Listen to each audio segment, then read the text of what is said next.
Well, a pleasant morning and welcome to the Lusignan Community Centre ground on the east coast of Demerara.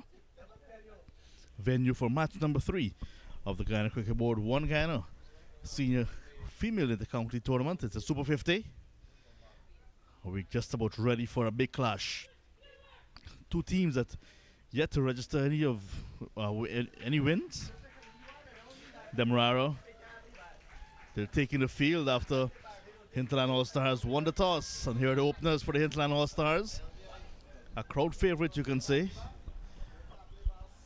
They're making a change at the top of the order with Melina Peters on the right with number 82 on her back, who opened in the last game, maintaining her position at the top of the order. But this time, Tamara Fredericks with her. Sarah Beer, who opened the batting in the last game and run out without scoring, not opening today.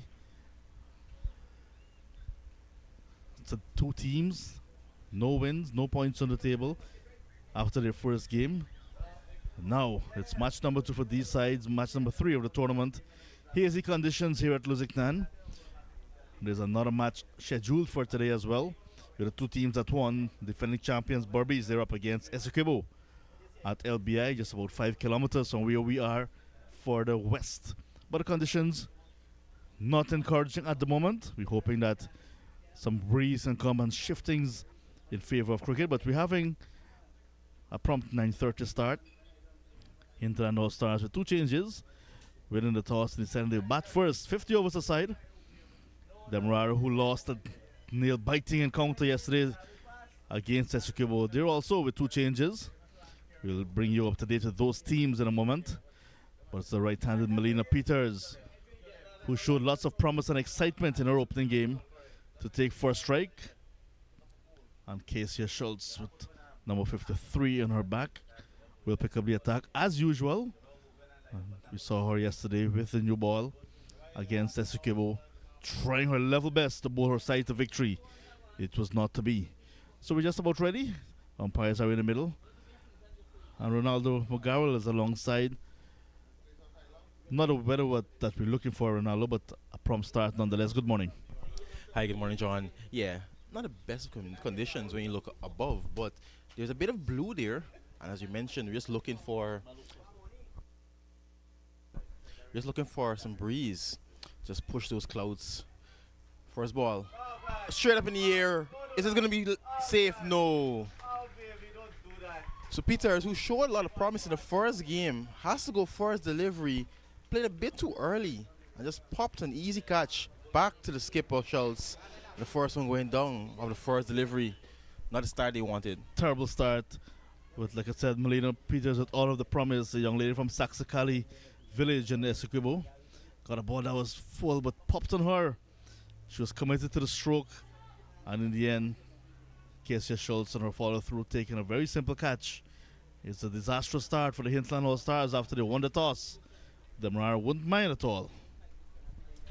Yeah, and on the replay you can see she played a bit too early, and you mentioned it popped up on her, maybe just sticking in the pitch a little. Took a look at the pitch earlier, and looks to be a good track. There's a bit of surface moisture, or preparation moisture I should say, so they just have to wait out this period, and when the sun comes out, and I'm saying when, with a hopeful mind, it dries out a little bit and it gets better for batting. So Beer, who opened in the first game, she's in at number 3. Another batter who showed a lot of promise.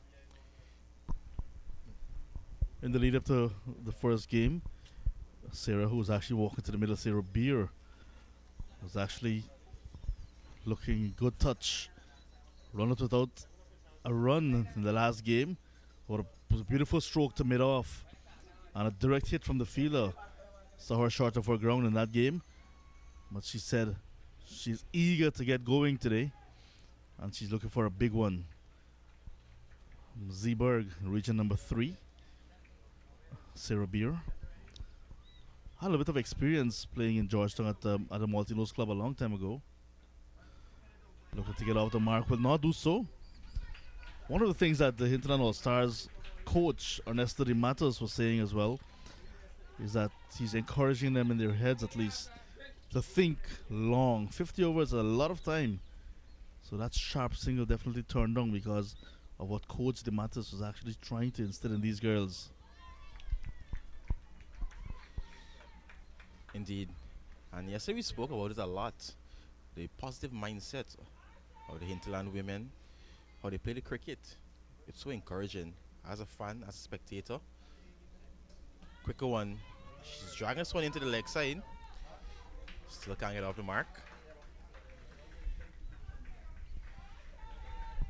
Yeah, that's the way you'll find some of these girls will play. Coming from that softball era.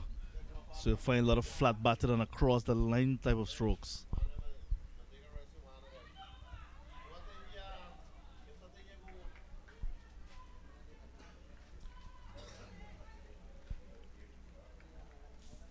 But Charles, with her experience, just could not complete the demolition yesterday against Essequibo. But today, starting perfectly. Flight equal to the task. Good opening over. Wicket for Schultz, wicket for Demerara. Hinterland All-Stars winning the toss. None for one.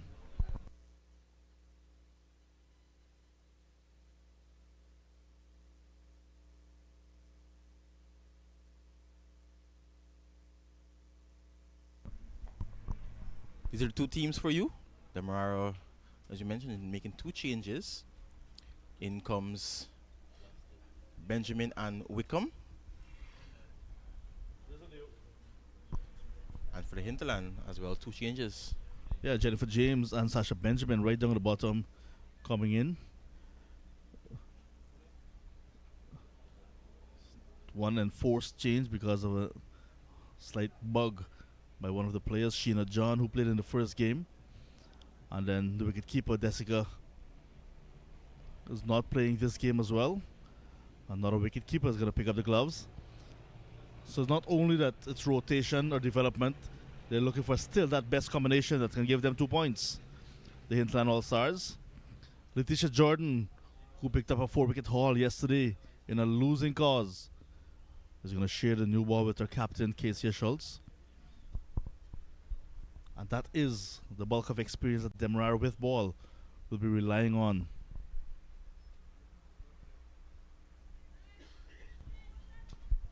Bit of turn early on. Lots of flight and allowing the pitch to do the work. It's good to see the turn early with a new ball.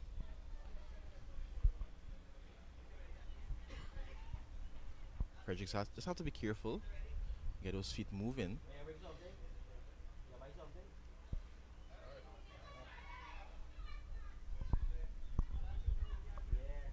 Yeah, getting some turn like you mentioned.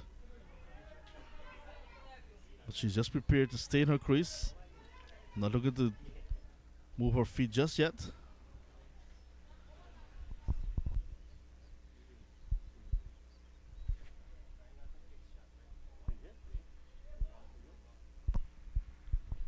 So it's time for a free hit.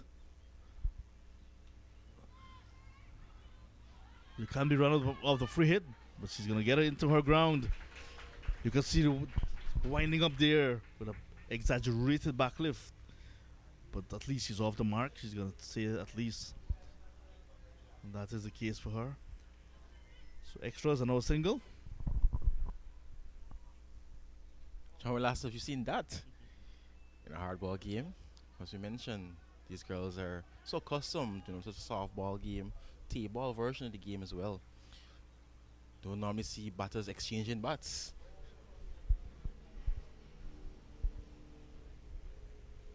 Slight drizzle here now at Lusignan.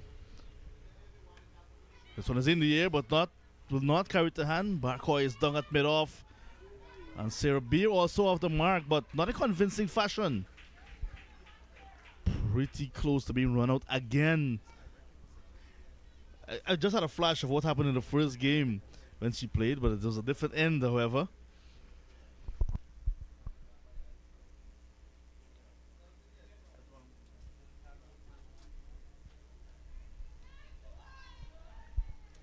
Nicely forward. Fredericks looking a bit more comfortable now. Getting that front foot towards the line and pitch the delivery.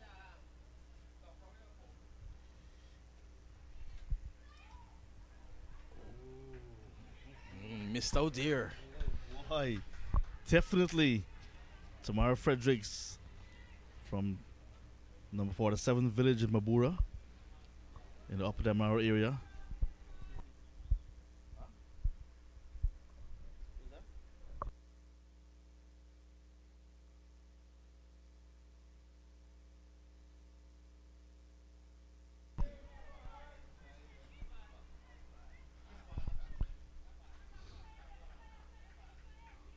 So Jordan about to complete her first.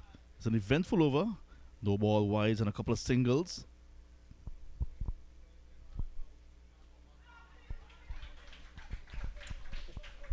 Two overs completed. 4 for 1.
Start of over number 3. Extra bounce this time from Schultz as she starts her second. But Ronaldo, your thoughts on the toss? Hinterland All Stars winning the toss and deciding to bat first against, on paper, the experienced Demerara side.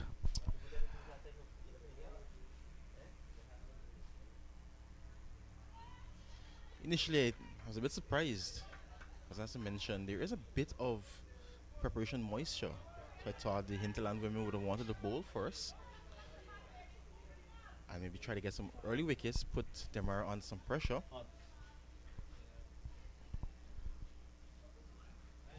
In the air. And it's floored. Chance for Beer. Hinterland, they're looking to play the shots now. With a chance gonna be again. Look at the take on Kezia Schultz. The ball was full and just outside the line of her off stumps. It was there for her to hit. But instead of getting distance, she got elevation, Sarah.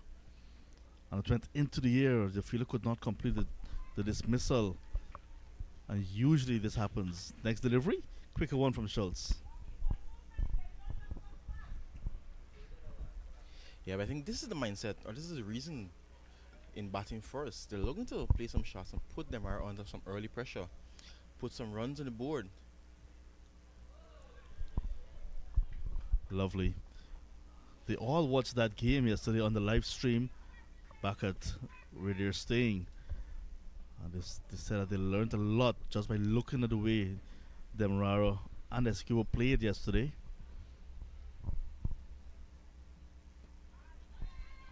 Every day is a learning day for these young ladies. Hinterland All Stars winning the toss. 3 overs completed, 5 for 1.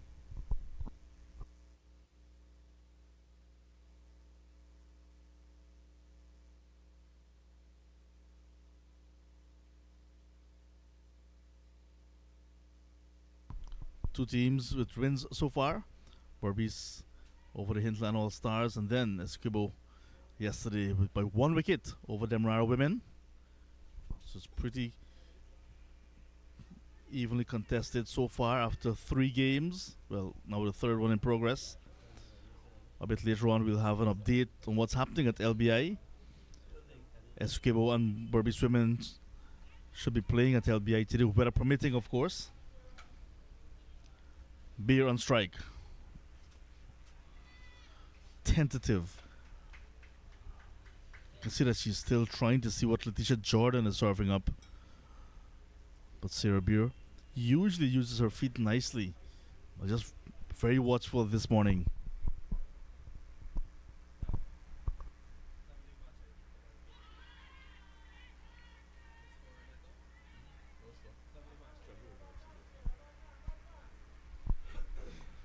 You'll expect Letitia to get some bounce like Asia because the ball is new, it's a fresh track.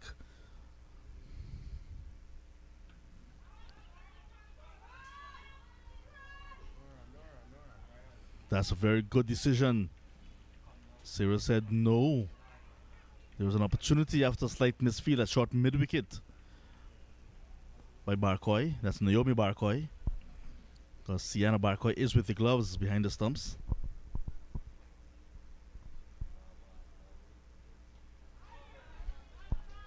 Into the onside, we'll get at least one. Coming back for the second one for the throw. Suicidal second. In the end, they got there. Yeah, not a tight single. And Beer is flirting with danger. Look at that. Nowhere near. That had hit the stumps. Could have been a goner. But you expect the Hinterland All-Stars, because of what they saw yesterday when Demerara was playing, they will take some chances, knowing that the inexperience of this Demerara side.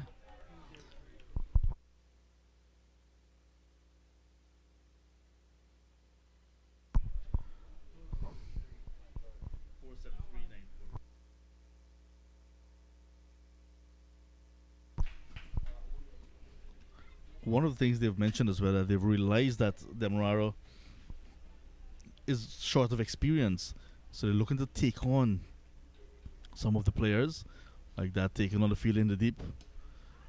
Finding the gap beautifully. Heavy outfield. That would have gone for 4 had it not been such a heavy outfield. A lovely stroke from Beer. And you can see she's finding her rhythm now. Yeah, she waited on that one nicely. Rocked on the back foot and picked the gap. 4 overs completed. Hinterland women 8 for 1.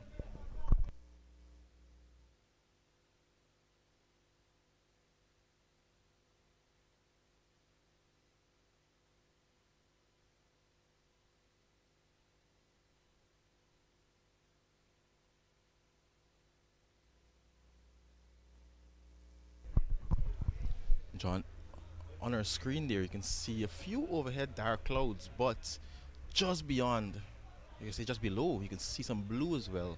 So it's looking to clear up, but just not at the moment. Hoping it does clear up sooner rather than later. There's a little bit of a breeze as well picking up Ronaldo, so expect that the breeze, it's a bit low, but can push some of the clouds away, the heavy clouds.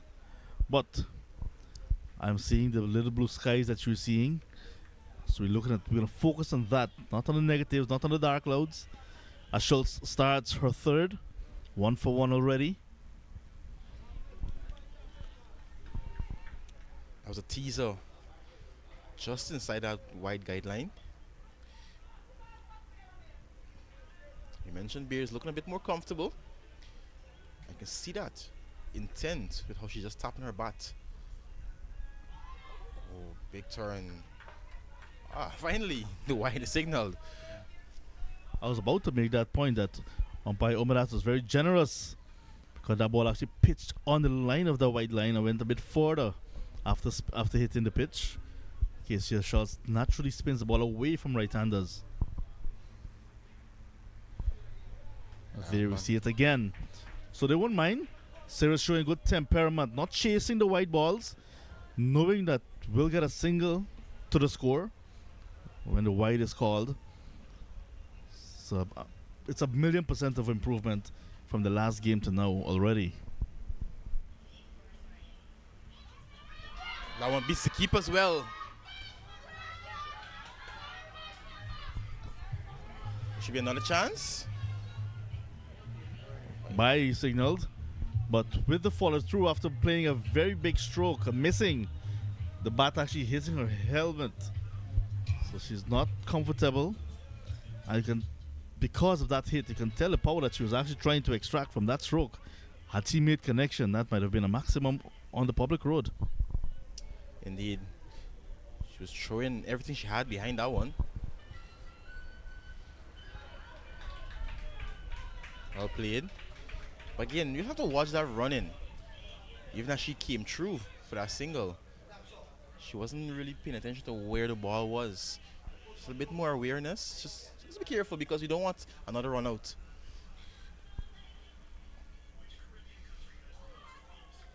Oh, that's a good offer.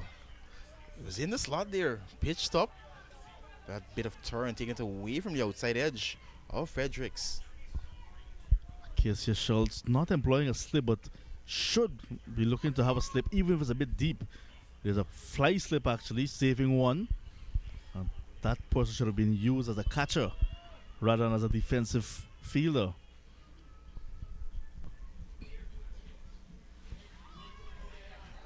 Some big turn. But you can see these girls looking to play their shots now. That's what you want to see. And I mean, we saw that in the first game. They're not afraid to play their shots. They came here to play cricket. And one of the things the coach would have mentioned is that cricket is a game of runs and wickets. Just get bat on ball and score those runs. 5 overs gone, 11 for 1 after losing a wicket off the very first delivery. So it's a good mini recovery. 11 for 1, 5 gone.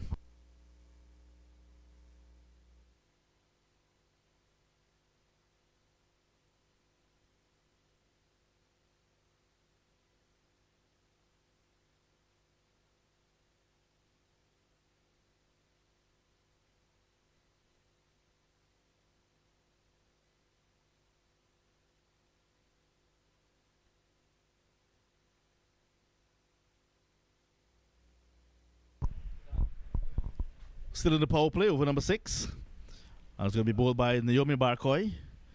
We saw Naomi in the first game, which Demerara lost to 𝒏𝒊𝒐𝒓. Bowling some very good off breaks. She's going to come into the attack now with a relatively new ball, just 5 overs old. And coming in for the first time as well, Delwyn Neblett, the man from the east coast of Demerara as well.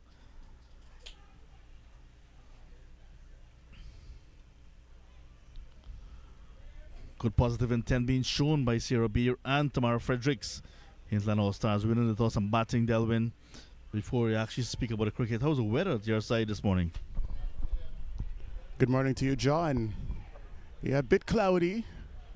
Nonetheless, it looks as though the clouds that were coming from the direction of the northeastern side of the ground, they've moved, and for the remainder of the day, we're going to have some clear skies here at Lusignan. So far, the cricket has been good. Bit of a sedate start for the Hinterland All-Stars, but this is a 50 overs fixture, so you'd like to see these young ladies take it as deeply as they possibly can today and bat as many overs. From the perspective of Demerara, they've not started badly. They've picked up an early wicket. But this partnership of Beer and Fredericks looking to do a bit of consolidation here.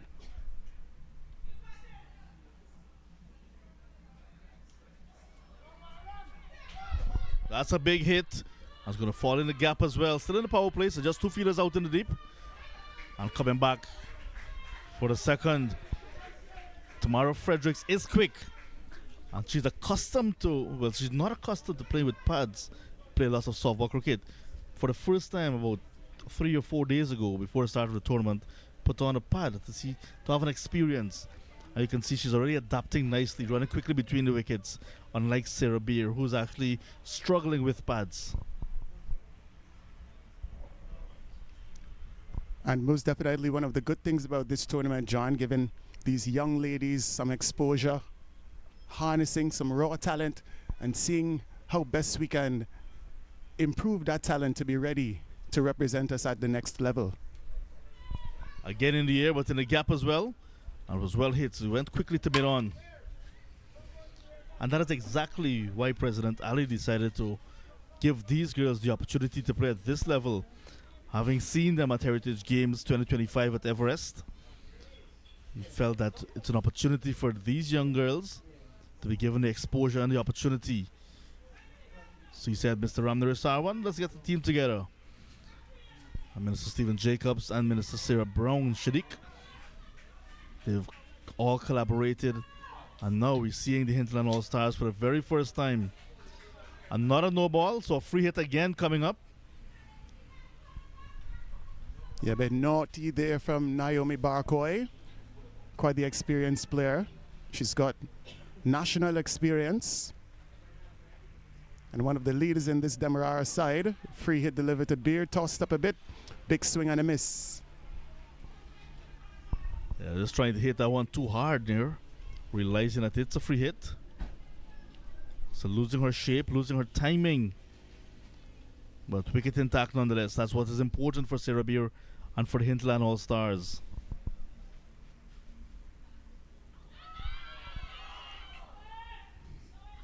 Again, looking for power and not timing.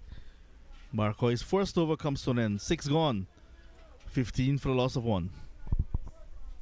Yeah, big appeal at the end of over number 6. Pitched outside the line of the off stump. A lot of turn, but the umpire reckons it just might have been doing a bit too much.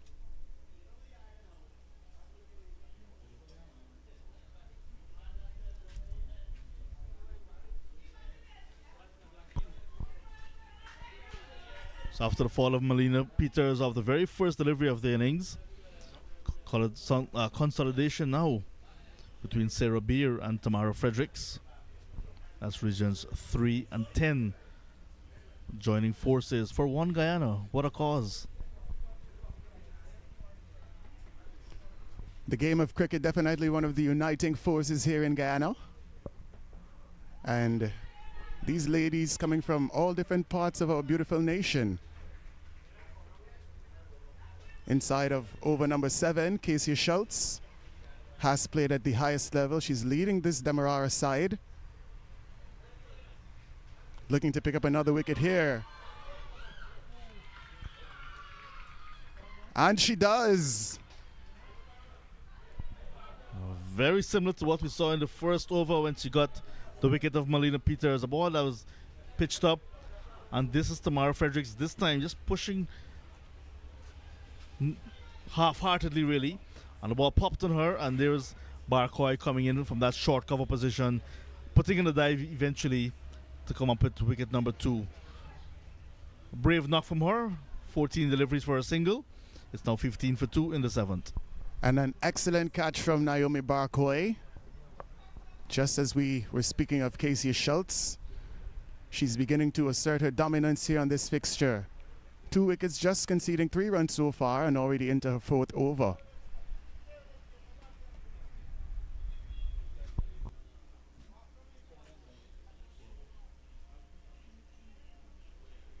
Fredericks is going to have to make her way back to the pavilion. And out comes the captain, Kelsey Couchman.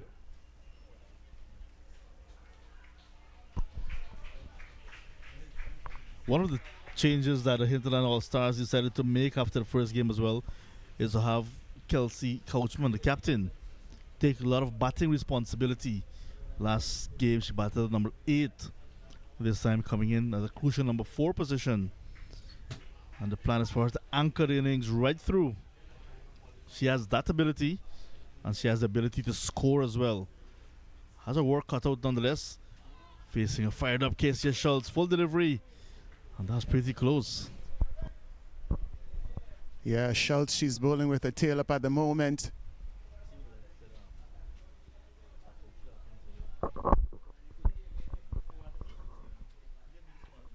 Perhaps the field could be a bit more aggressive as she delivers a wide outside the line of the off stump. You've got the batting side under pressure. You haven't employed a slip at this stage. And I'm here in the commentary box wondering why.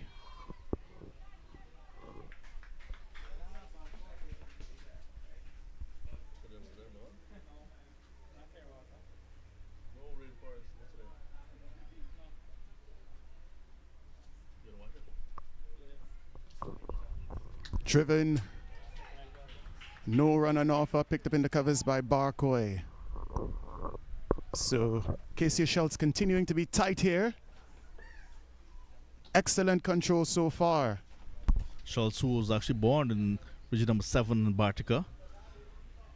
Can say qualifying to play for the Hinterland All-Stars, but has been appointed captain of Demerara. Here she is, completing her 4th over, 2 for 4. 16 for 2 after 7.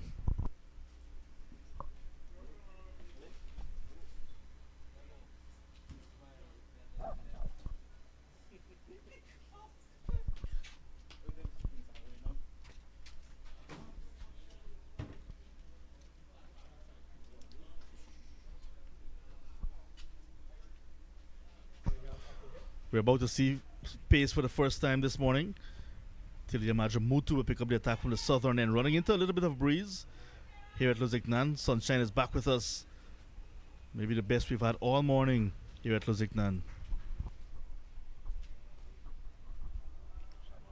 𝒕liamadramutu. Definitely like what I've seen from her so far. She's got a nice, good action. Releases from a very high trajectory. And even from her posture as she's marking her run up, she really does looks to be a natural fast bowler.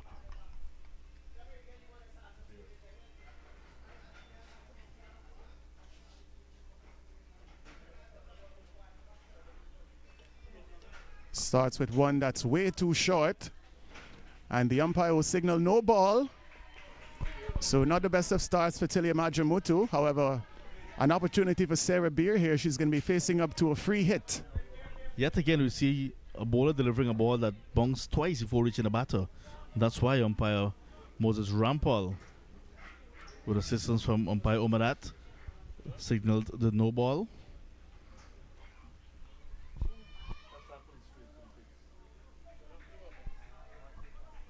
Aggressive. Hostile fast bowling. And Sarah Beer looking to pull that. Not quite able to make contact. That one going through to the keeper chest high.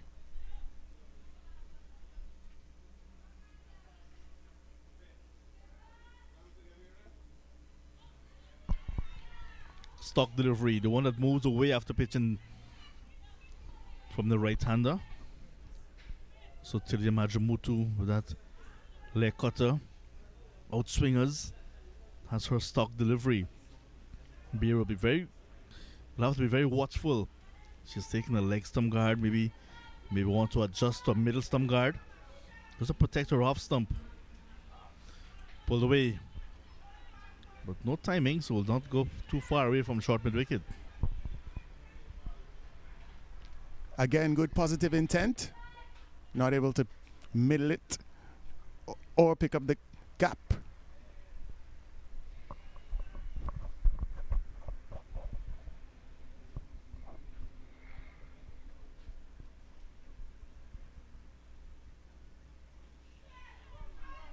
And another shot played into the leg side, lofted.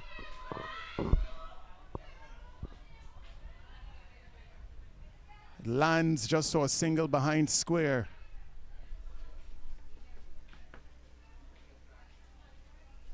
Sarah Beer moves on to 8 from 29. And again, as it relates to the rate at which these ladies are scoring here today, John, that should not be too much of an issue. We haven't seen any side bat out their allotment of 50 overs so far. So that in itself would be a big achievement if these Hinterland All-Stars players can actually bat out their 50 overs today and get themselves up to a total of respectability. You know that once they can get to 50 overs, they will be happy with whatever score they're going to get to. Yeah, that is one of the plans as well in terms of one of the goals they've set themselves, the Hinterland All-Stars. They're thinking not only that will give themselves some amount of runs to defend later. Bouncing twice. Again, it's another no ball. And another free hit will be served up. So not only, like I said, will they have enough runs in their minds to defend, but also they're thinking after 50 overs in the outfield, the opposition will have some rubbery legs. Most definitely.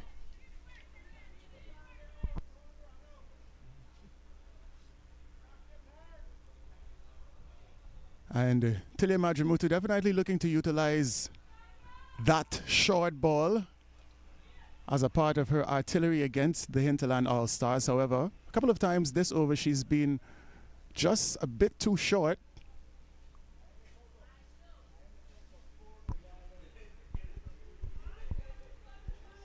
She likes this track. Earlier in the over, she saw a short ball, good service to the keeper. So she's looking to use this track again. But this time, the last ball, not enough pace. It bounced twice. Powerfully played, square of the wicket. Couchman is going to get off the mark. When she come back for the second, she has time. 4 runs. It was well played. Placement was superb. I look at the timing from the captain. Lovely stroke to get off the mark. Yeah, definitely giving us a glimpse of her talent here. Kelsey Couchman, beautiful stroke, and gets off the mark with a boundary.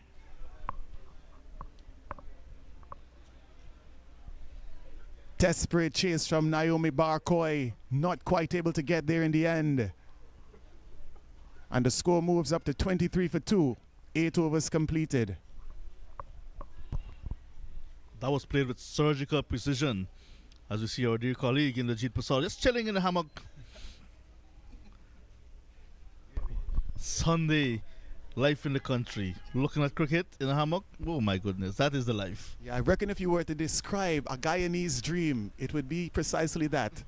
Being at a cricket ground on a Sunday morning, in a hammock, under an umbrella. And watching cricket. Living the dream. Our dear colleague. Schultz starts her 5th. Chipped in the air. And chance. They're not able to negate that spin from Schultz outside their off stump. 3rd one popped. This one not going to hand. Living just a little bit dangerous, Sarah Beer. Yeah, living a bit of a charmed life here. Couple of opportunities going down. Looking to advance down the track. Was safely back in the end. Yeah, she's trying to get on top of the bowling. She wants to take the initiative away, to give herself the momentum rather than have it with the bowler. So she's trying now, a little bit of a shimmy down the track. Not quite to the pitch, but she had to go back into her crease. Sienna Bar quite quick to whip off the bails, keeping not only the batter in check, but the umpire as well. And that good footwork, John, it's a trademark of great batters, especially in difficult phases of a limited overs fixtures, when the spinners are looking to put you under pressure. The great batters, they know how to move their feet well and ease the pressure that the bowlers are trying to apply.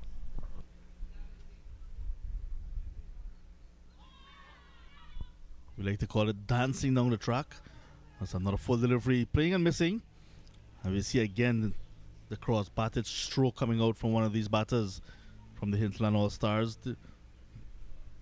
It will take some time to get out that accustomed of playing softball cricket out of their minds. Chasing a white ball. Bounce and turn on over here for Kezia Schultz. Has been the pick of the bowler so far this morning. Picking up both wickets, leading from the front. Apart from the wide in this over, she hasn't conceded a run so far.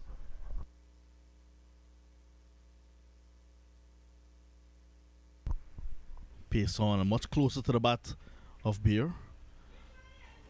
Not timing it. But Beer is naturally an aggressive player.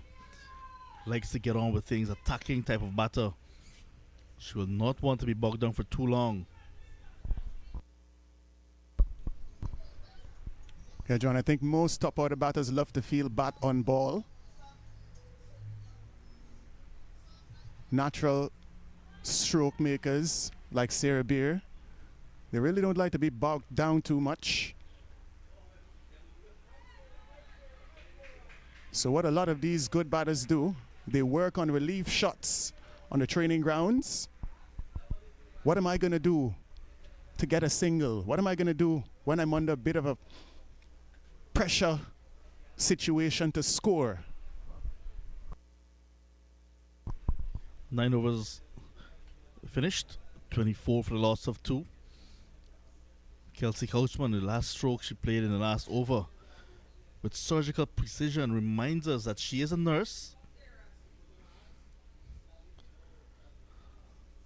Camera at the far end, picking us up. Kelsey Couchman, a nurse at the Linden Hospital Complex. So showing that she has that surgical precision to find the gaps and to be effective.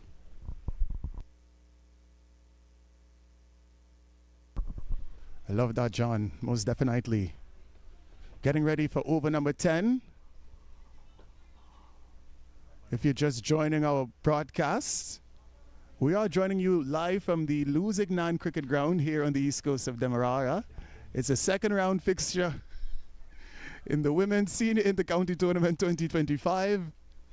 And after winning the toss, the Hinterland All-Stars, they've elected to bat against Demerara.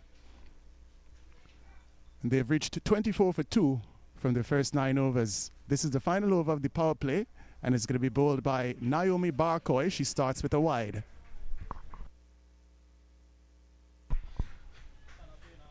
Look at the difference the day has made. Barcoy was unplayable yesterday. She was landing in some good areas. Today, just seemed a shadow herself. No remark in her run-up. Doesn't seem comfortable at all. Yeah, perhaps just lacking confidence a bit. This is a big competition for these ladies, John, and Demerara losing to Essequibo in that first fixture. Might just be feeling a bit down at the moment, but they've got to be able to put that behind them. Focus on today's game, focus on the task at hand.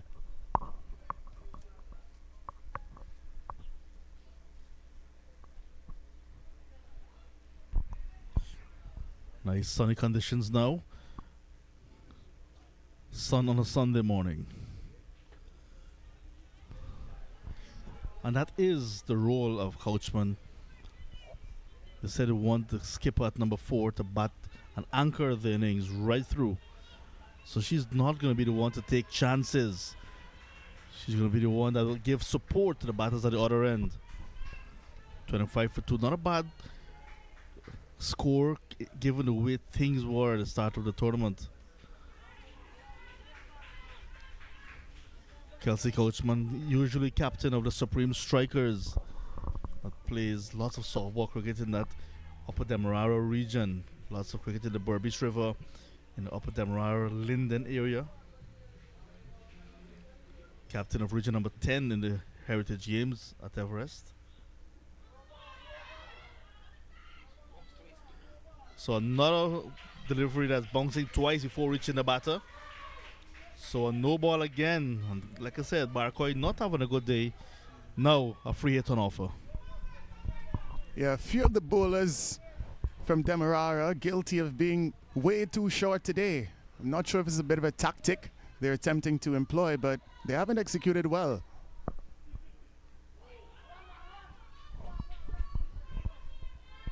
Just got the under edge of her bat onto that one. And she's winding up for a wild and big swing.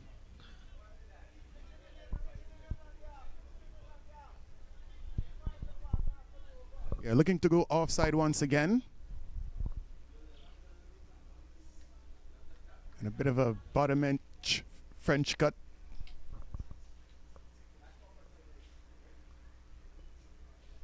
Two deliveries to come in over number 10. Lofted to Beer.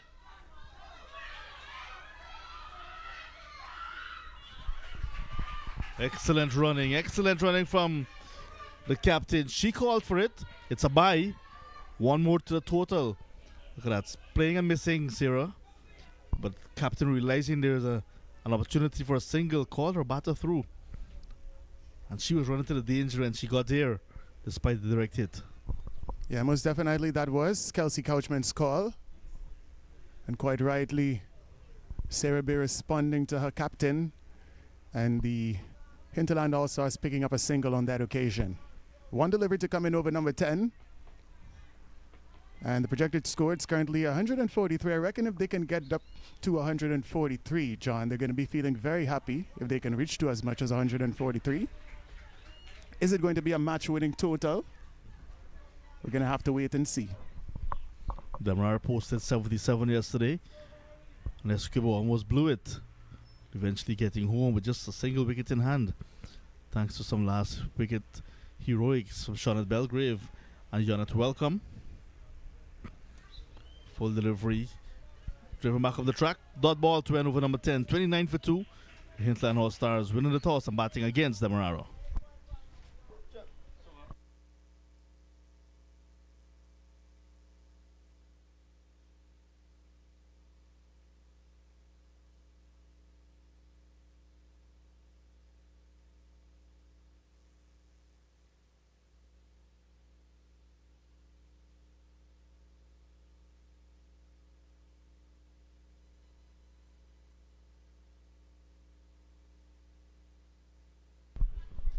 A look at the match summary so far.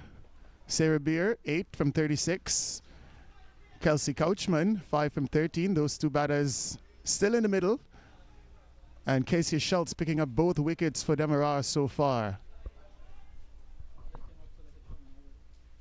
The current run rate, 2.90. That's not of too much concern here today.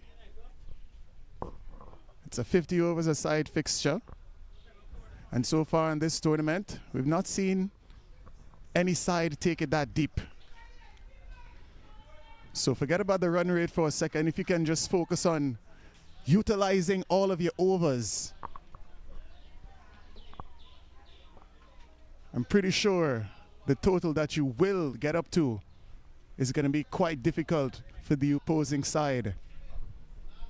As we say, good morning to Mr. Inderjeet Prasad. Hello, Neville. Good morning. Quite a good battle going on out in the middle. The girls from the Hinterland, so far, they're doing a fine job, losing 2 wickets, but they've gotten 29 on the board. And I like what I'm seeing here from them. You do not expect star-like performance in their first tournament, but you want to see signs that are promising. We're seeing those signs. Yeah, most certainly, Jeet. You can almost immediately see the talent and understand why some of these young ladies have been selected. The responsibility of the organizers and the mission is to try to harness that talent in the most constructive way possible, develop these young ladies into players good enough to represent us at the regional level and win us a couple of titles.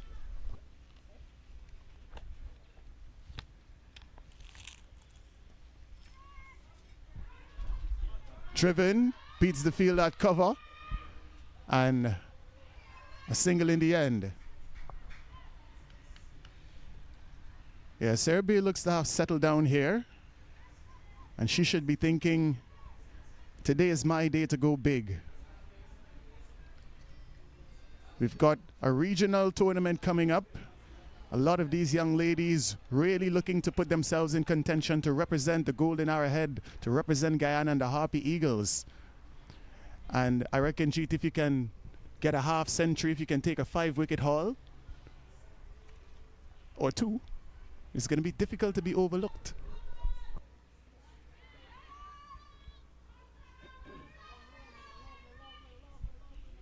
Good. They've gotten another single here. That was well played, calculated nicely. Just opening the face of the bat at the last moment. 11 overs gone. 31 for the loss of 2.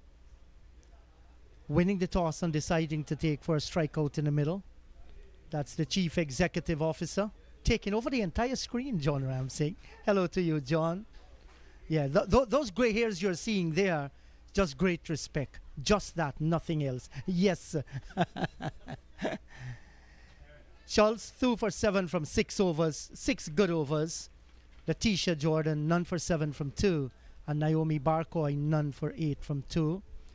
Beer is a 9 from 40, but she's playing for the cause of the team out in the middle. 6 from 15. 𝒊𝒐𝒓, she has some talent as well, the skipper. Couchman hails all the way from Linden. That's the mining town of Guyana. Just wondering to know if there's any relationship with the Couchman sisters who normally sing. I've been told no. John has spent some time with the girls from the Hinterland.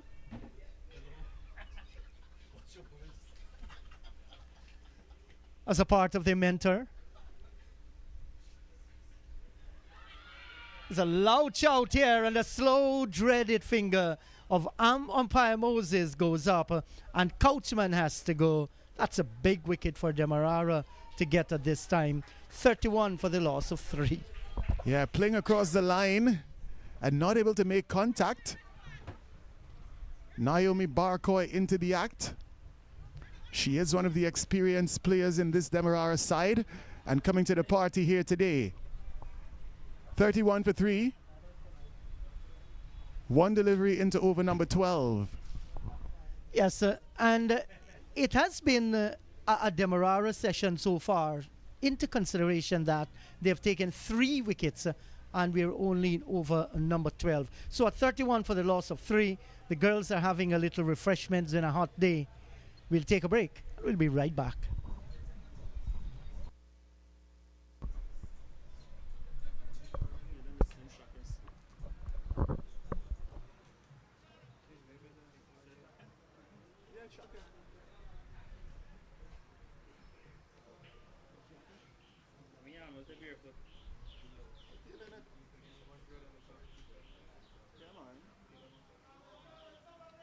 See what happened with 77? 77 was very competitive yesterday.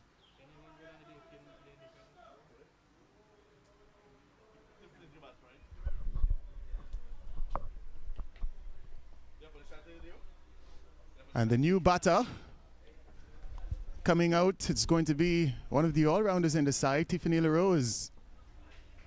She did bat at number 3 in the first match, but the Hinterland All-Stars just reshuffling their batting order a bit today. Sarah Bear, who's still at the middle on 9 from 40. She opened in the previous match. Just faced the one delivery, and she was sent in at number 3 today. Looks a lot better in the G. Yeah, and lovely conditions. Threat of rain a little bit earlier, but that has since gone. And you look at the clouds, we're seeing some white and we're seeing blue as well. So those are great signs. As young Tiffany LaRose, she's a bubbly character. She's come out into the middle, quite talented. Celebrated a birthday yesterday.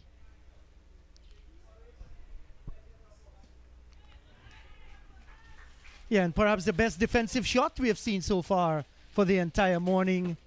Nicely stroking it back on the offside of the pitch. Tiffany. Yeah, and one of the players who definitely puts in a lot of work. Really does train hard, a passionate cricketer, looking to elevate herself to the highest level. Yes, she is very talented. Should be spending some time out in the middle. That should be foremost on her mind. Almost on the full toss, looking for the big swing. LaRose. She hails all the way from Shitanka village. That's on the... That's in Region 6. The village just before you enter New Amsterdam. Many people call it the village under the Kanji Bridge. Yeah, that's a part of Guyana. Tiffany is from.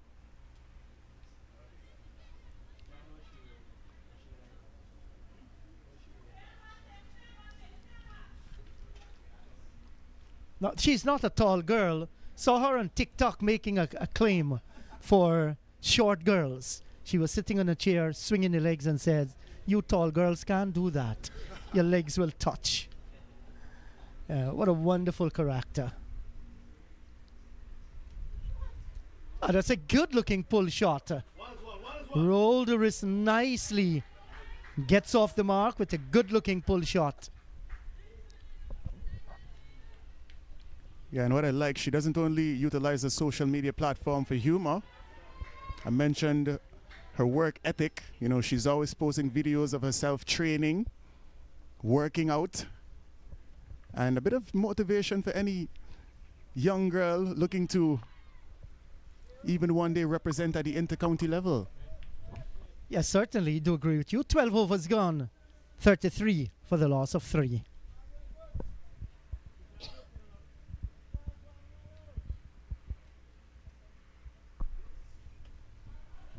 So the atmosphere here at Lusignan, it's always one of the best grounds on the east coast of Demerara to come down to and enjoy a cricket match. So if you do have time and the opportunity to join us here, you can expect spectacular cricket action as well as a cool, calm Sunday atmosphere.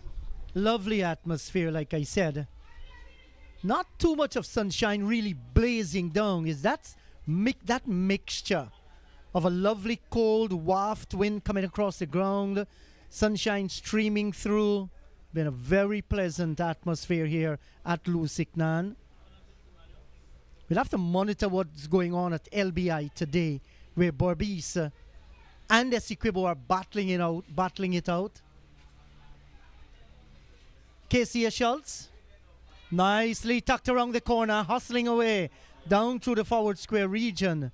Tiffany LaRose gets another run. That should be a good battle up at LBI. 𝒏𝒏𝒊𝒐𝒓 just squeezing home. Yesterday at one time they looked very, very comfortable, but wickets fell like 9 pins. Was left for the last pair to score 15 runs, and they did. They brought it home. Can't get more exciting than that. A 1-wicket victory over Demerara. Good for 𝒏𝒏𝒊𝒐𝒓. Yeah, it really was a keenly contested match and a good look for this tournament. Yeah, and while Tiffany hails from Shitanka, young Sarah Beer, she's from Zeeburg. That's on the West Dem area. Very populated area, Zeeburg. Oh, this is in the air. Nobody's going to get there. And Tilia Madramutu got there when it already landed. Gets a single. Beer. She has gone into double figures. 10 from 43. The 43 deliveries she faced, she should not mind that whatsoever. They have all of 50 overs to bat. And like we said, this is a learning period for these ladies. Yeah, she's got to keep going. As LaRose looks to go big into the leg side. Clears the field at square leg. They're going to come back for 2. And get there quite comfortably. A good shot, a good bit of running. And a good bit of cricket all around on that occasion. Yeah, that's good running there. Challenging the arm of the fielder who got to the ball after a few bounces. But Tiffany was running to the danger end. She's going to get there anyway. She's very quick. She's physically fit. Nice little period of play here for the Hinterland All-Star team. That's going to be called a wide. So this has been a very good initiative as you broaden the pool of our female players to ensure you give more people an opportunity where the opportunity never existed before for the Hinterland ladies. Another wide. So now they've been brought on the coast to play in your premier tournament. That in itself is motivation. Quite rightly so.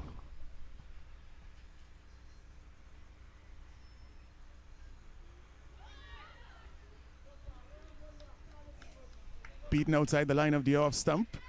LaRose just lunging forward a bit on that occasion. But the bowler Schultz really luring her into that push outside the line of the off stump. And again, beats the batter, it beats the keeper. And the two batters not interested in the single. They're not going to run off of that misfield. Well, I think that Sarah Beer should have been doing the calling, but she decided early, like we've seen previously, I'm not going to run to those whatsoever. She does not want to be run out. 13 gone, 39 for the loss of 3. And looking down the team sheet for the Hinterland, we've seen ladies coming all the way from Region 1, that's Barima Winey, Region 2, also Region 3, Region 4, Region 6, 7, 9, and 10. So it has been quite a good spread. I haven't seen anybody from Region 5. I know 𝑰𝒏𝒂𝒏, that's a hinterland region, some 92 miles up the Maikoni River. They possess some very good talent there as well. I'm certainly going to keep my eyes out for those youngsters in that part of Guyana. They play a lot of cricket at 𝑰𝒏𝒂𝒏, both male and female. But this has been a great start. Compliments to the Ministry of Culture, Youth and Sport. Also President Irfan Ali. This is his brainchild actually. And the likes of Ramnare Sarwan, Roger Harper, that, you know, ensure they got to these ladies, got them out, did whatever they could have done. Letitia Jordan from the southern end of the ground. That was a very slow delivery. Well bowled in the end and well played to Sarah Beer. Yeah, we did see a lot of this from Letitia Jordan when she bowled against Esiquibo. She picked up just about 4 wickets in that match. Really did look well in that loss.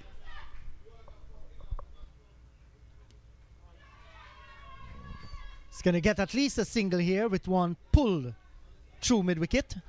And that's off the bat of Sarah Beer. She gets another run. So she's building her innings. Seems to be the rock on which the others are going to bat around. And she has started to time it a bit better. I reckon any nerves that were there at the initial stages of her innings have gone.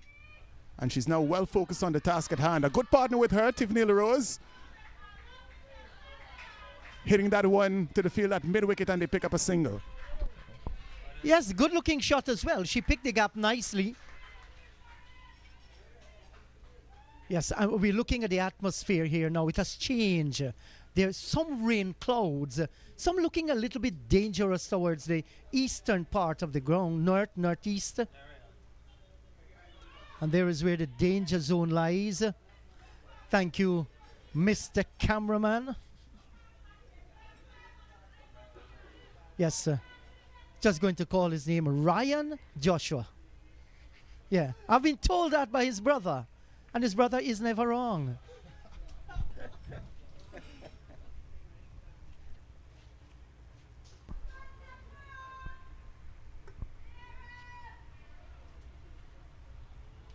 Short delivery from Jordan. Straight to the field at mid-wicket and it's a drop catch.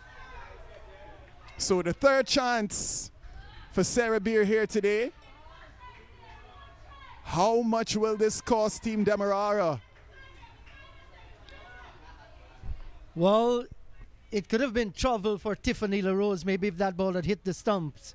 It did not. So Sarah is just riding her luck here. Make use of it. Don't mind that. Big swing of the bat. This time she connects nicely.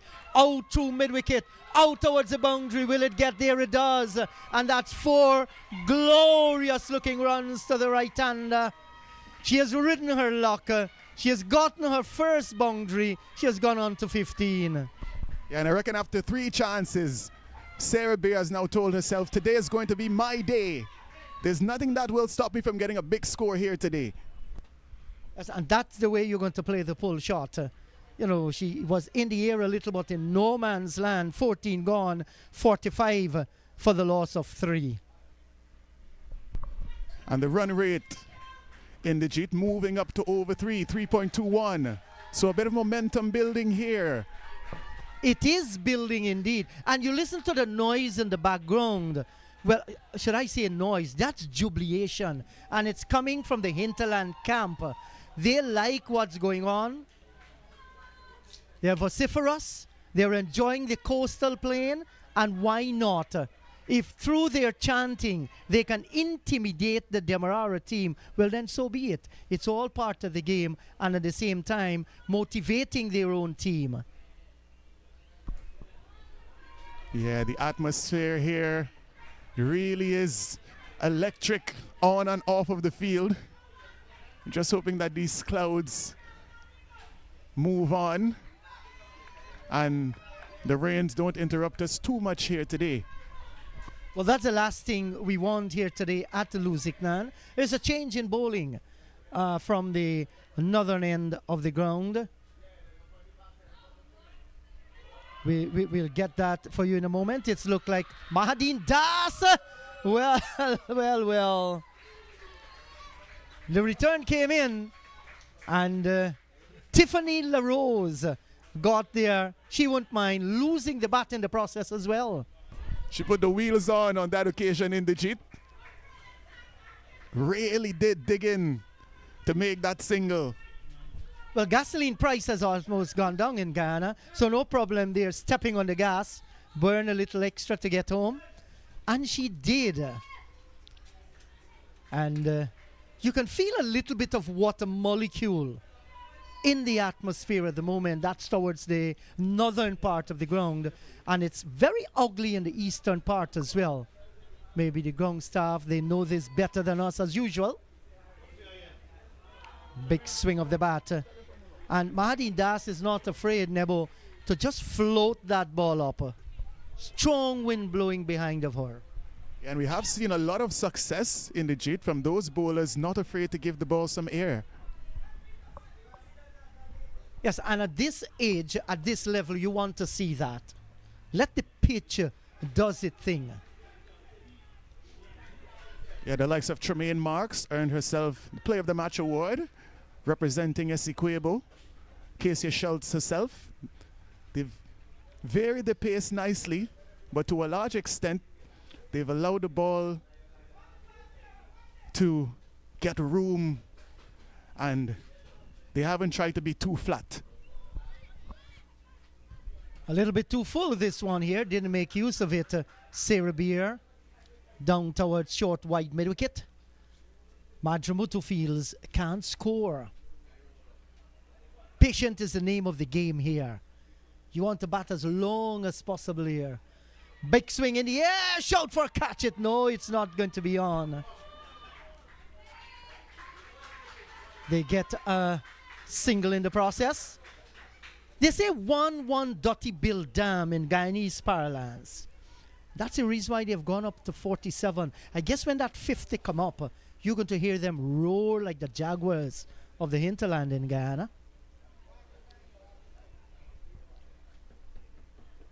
Speaking of those Jaguars, the Lady Jags in football, they're going to be playing against Nicaragua tomorrow. Is it tomorrow or tonight? Tomorrow, the December 1st. 1st. Yes, you're right about that. It's a good-looking shot. They should be challenging here for 2. Yes. And they should get that very comfortable as well. So they're getting even closer to that 50. They will go on to 49. And look at that projected score. 164 from here on if they continue like this. And that's going to be real competitive. 15 overs gone, 49 for 3. Yes. Gloves.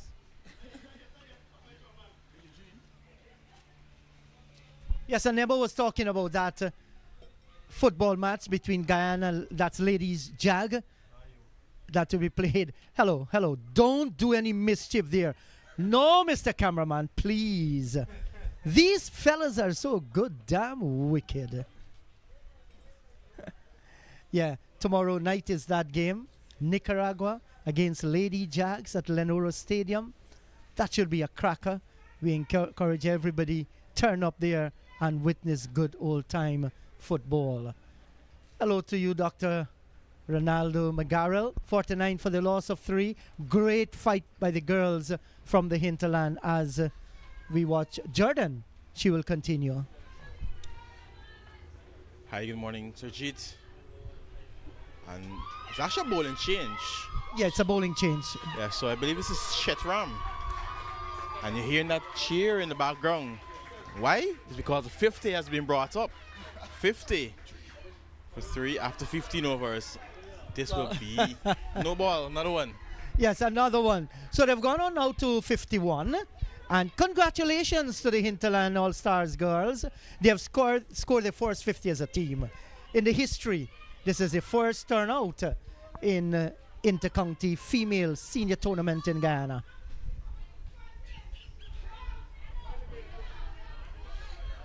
Another wide from Chetram. She's feeling a bit under the pressure. It's the first bowl of the tournament. And I'm hoping Yes, and Chetram can do far better. Just calm herself here a little, but you can understand the butterflies in the stomach.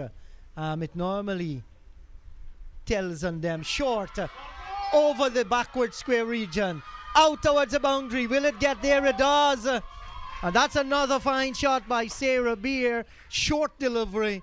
And she's gone into the 20s. Well played. Yeah, good shot.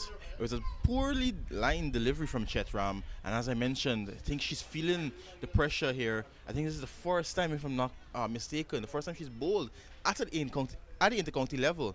So Chetram, as you mentioned, maybe a few butterflies in her first over, but I'm hoping for her sake, she gets it right. A little better, but pulled into the gap. Bear is looking very comfortable at the moment. She's up to 21. Yes, and Anissa Chetram, spirit thought for her, yes. Her first bowl here. And certainly there will be a lot of nerves shown by this young lady. She has shown it. Just finding a little bit difficulty to get the ball close to the batter. Remind you, she's bowling against the wind. Sometimes it can work against you. Seems as though she's a leg spin as well. And we know that's probably one of the toughest or most difficult arts in this game of cricket. Bowl that leg spin. And she's cutting between the umpire and the stump.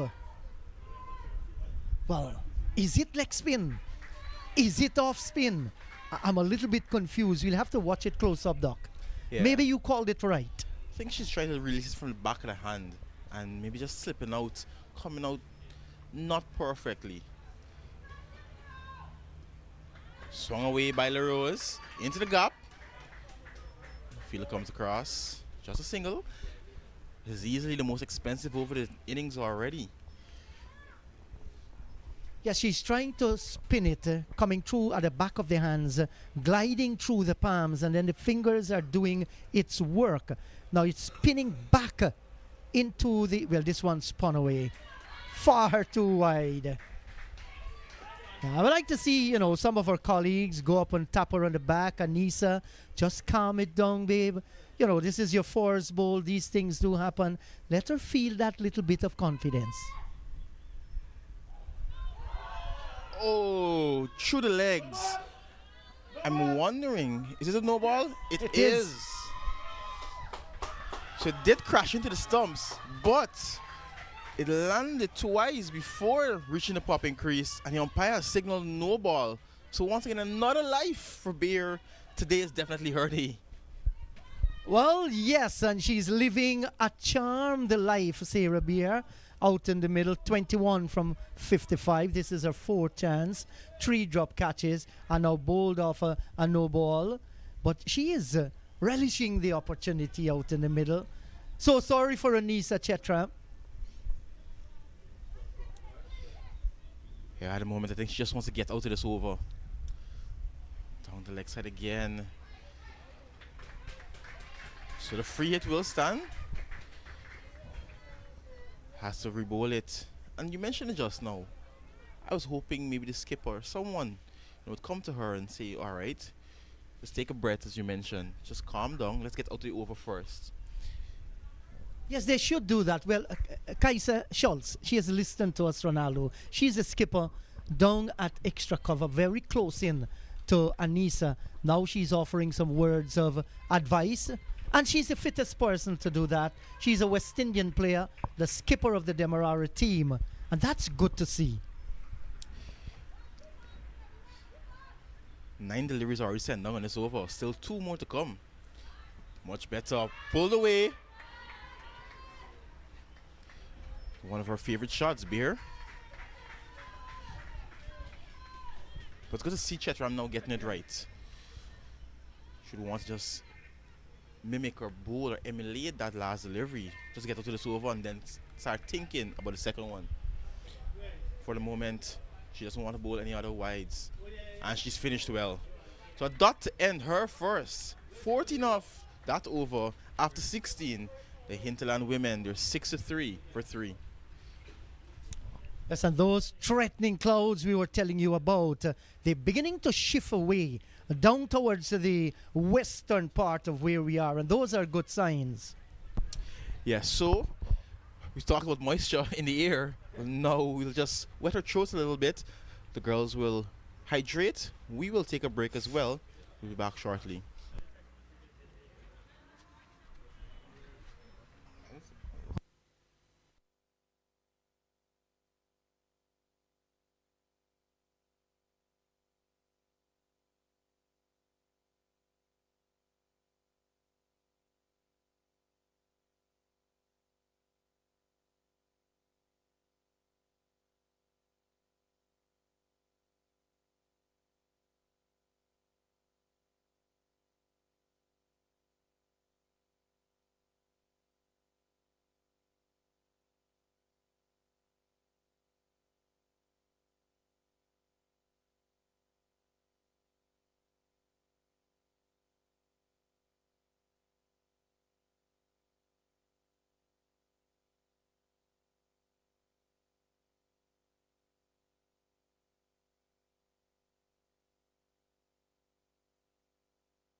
As the world experiences a new norm, let's take a moment to slow down, to refocus, reimagine, dream. Let's dedicate the time to take it all in. We're gaining a fresh understanding of how connected we truly are, and gaining a new appreciation for all we have. The freedom to explore new places, meet new people, experience new things. We have much to be grateful for and to look forward to. Our friends and loved ones, the memories we share, the new experiences we will have, the new friendships we will make. Those days will return, and when it is safe to travel again, we will be here waiting for you, waiting to say, welcome back to nature, welcome to Guyana.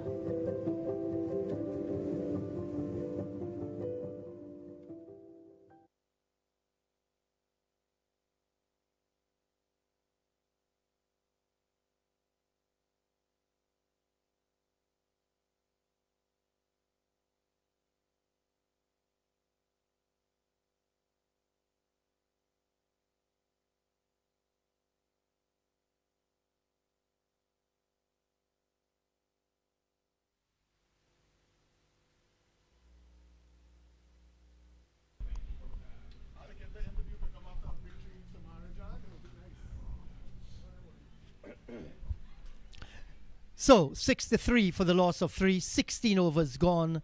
Beer 22 from 56, Rose 9 from 15, and the fight for the Hinterlands ladies continues here at Lusignan, winning the toss and batting this morning. Was a brave decision that they made with a pitch with a little bit of moisture, but maybe knowing the Demerara bowling lineup, they decided they're going to have 4 strike. It's paying off so far.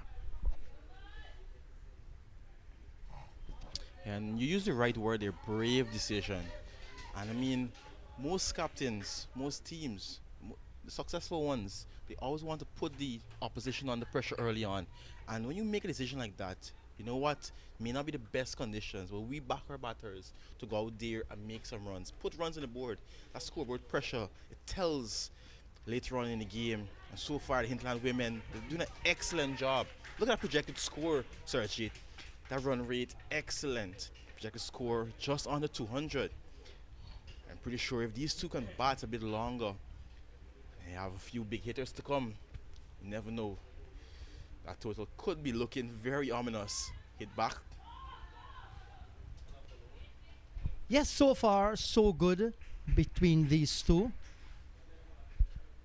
They brought up to 50. They've gone on now to 63 for the loss of 3. The job isn't completed as yet.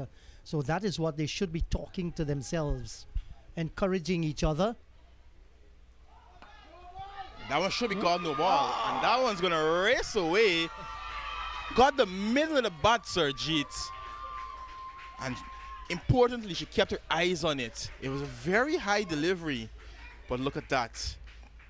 Kept her eyes on it and made good contact. That's a fantastic shot. The bat came out at the right time. The connection was made. There was a fielder station at short backward square. Got it to her left. So everything was perfected with that shot by Sarah Beer. What a great shot to move on to 26. And this is what happened when you spend time out in the middle. Yep, and now she has a free hit. Where can she put this one?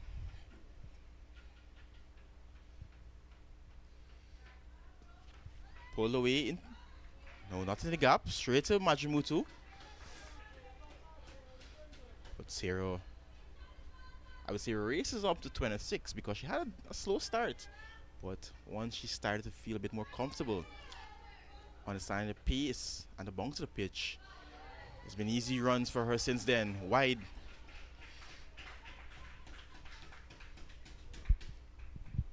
Mahadine Das, tall young lady, bowling with a little wind behind of her, did relatively well in her first over, with the exception of being blasted for a boundary in this one and a wide. But that's good from Sarah. This is brilliant cricket. Very smart. Just stepping forward, keeping the ball down, getting over it.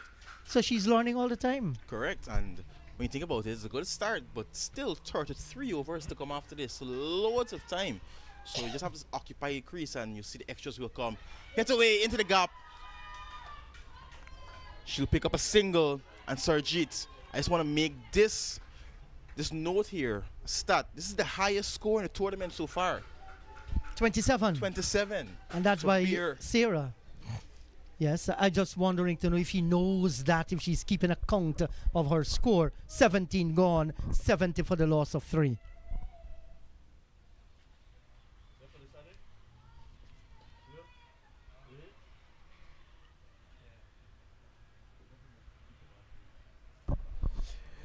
So this is totals before today. As I mentioned, Tremaine Marks, she made 26 yesterday. That high score 26, as you can see there. But after this innings, you'll see this list updated with Sarah Beer's score. And I can close my eyes and tell you it will be at the top. 27 Yes, I know already. you know your mathematics. And that's going to be a good feeling for the Hinterland team. If they had known that, I think they would have been cheering away Sarah Beer. Jordan's back.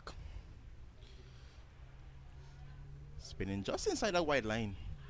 And Sarjeet, I think everyone here at the ground is happy to see this performance from the Hinterland women. But I think those in authority, those who would have implemented this initiative where they brought them in as a 4th team, I think they're going to be the most happy Well, look at this one. Nicely swung away out through the backward square region. Sarah says yes. Sarah is coming through. There is some trouble here. Barcoy misses the stumps. She's going to go down on her haunches. Oh, no. That's 5 relief. If you can count the fingers here.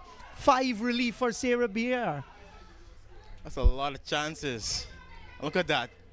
She was literally right there. She can just take the bails off with her hand. She chose it through. And look at that. Not even in the picture. Well, they say fortune favors the brave. And sometimes you need luck if you're going to become successful. Smacked over mid-on. Out towards the long on boundary, and that's going to be 4 runs. Has it gotten there? Seems no. Head outfield, just a bit heavy toward that part of the ground. And that one just held up the ball. On any other day, I'll tell you, that would have raced to the boundary. That was a brave shot. She's a tall, strong girl, Sarah Beer. Connected nicely. This time, even more connection. And look at that. It just bounced and basically stopped in that outfield. That one was hit even more powerfully. And that one definitely deserved 4. But unfortunately, just a single. And while it was hit more powerfully, it went a little bit more higher. So when it drops, it actually dropped into that soft spot. And it stopped the rolling of the ball. Friction took place. But those are 2 good-looking shots.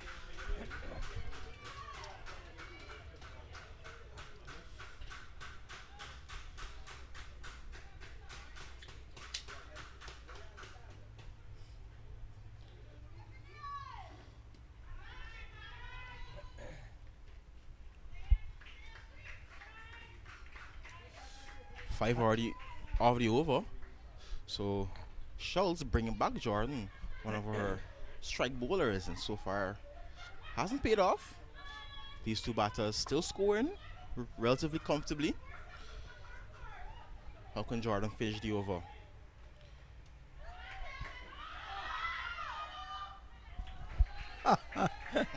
Well, Sarah has to be careful here. She's not one of the fastest runners between the wickets, and it's like, where were you going? 18 overs gone, 75 for the loss of 3.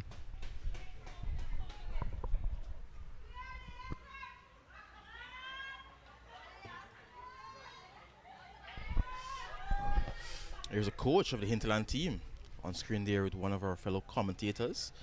And that's how things have played out so far. Melina Peters would have went first ball. Fredericks made 1. The skipper hit a lovely boundary. She made 6. But since then, it's been a Beer and LaRose show. 32 and 9 respectively. That partnership worth 4-4. Off 4-4 deliveries as well. So they've been scoring quite quickly in the context of this game. And they've definitely put Hinterland in the front seat so far. Absolutely so. And they're enjoying the cricket, and that is what you want to see. Yes. Well played, Sarah. She's playing well within her limitation. And you can do so many different things. But if you don't enjoy what you're doing, you might never become successful at it. And this is great enjoyment by both the spectators and the girls from across the hinterland region in Guyana, coming hundreds of miles, many of them to the coast.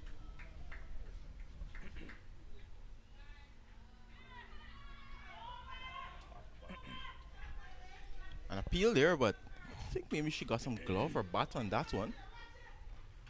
Or maybe just sliding down as well. Look, and if Sarah can go on to get that 18 more that's required for a half century, man, that's going to be champagne moment for them.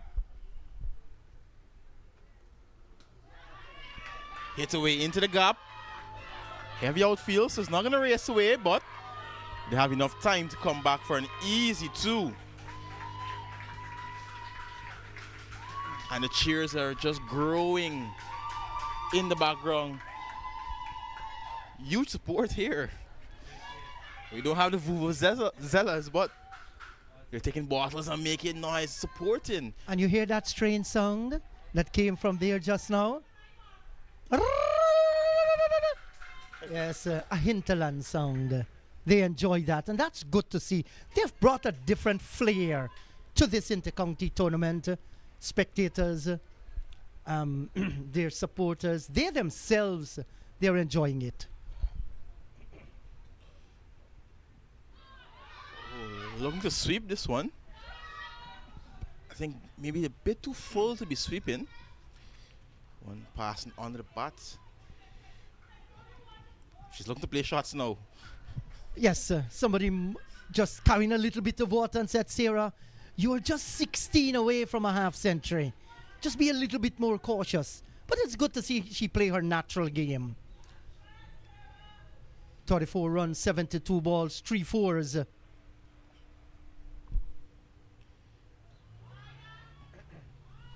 Should be signal wide. Yeah, maybe that bounce over the top of the stumps. Because there is a wide line there. It could have been within that wide line as well. ICC experimenting. 19 overs gone, 77 for 3.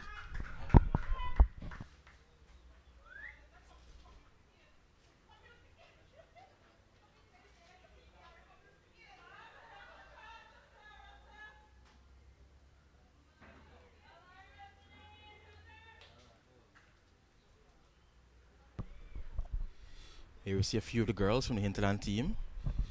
That's Milo with that piece of pipe and bottle making some noise. Look at them, they see themselves on the stream. They're enjoying it. I'll tell you, huge celebrations today. Absolutely so. Well, I actually come here particularly to see Milo bat. She disappointed me. Apparently the mixture of the beverage wasn't right this morning. But that's the way life goes. Poked at one, spooned it into the air in the first over, and was caught and bowled by 𝑾𝒐𝒎𝒆𝒏. But my word, these girls are giving them something to cheer about. Yes, says Sarah Beer. She comes through, the return comes in. And they get the single. She wants a strike.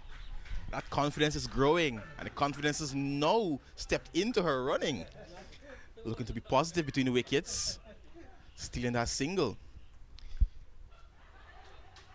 And you look at Sarah here. She looks very, very relaxed, and she looks very confident as well.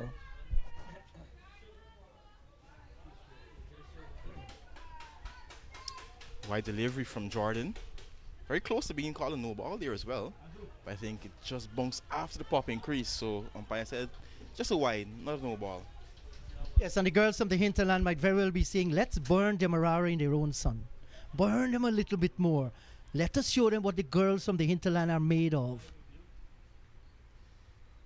Sliced down towards short, fine third man. Can't score.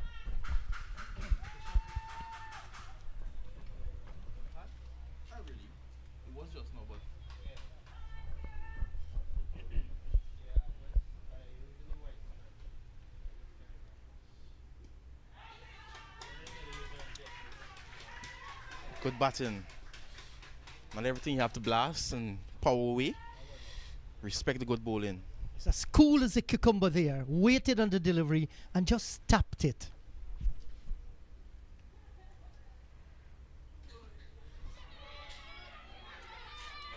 Oh, she held on to it. It was short, looking to go over the top of backward point.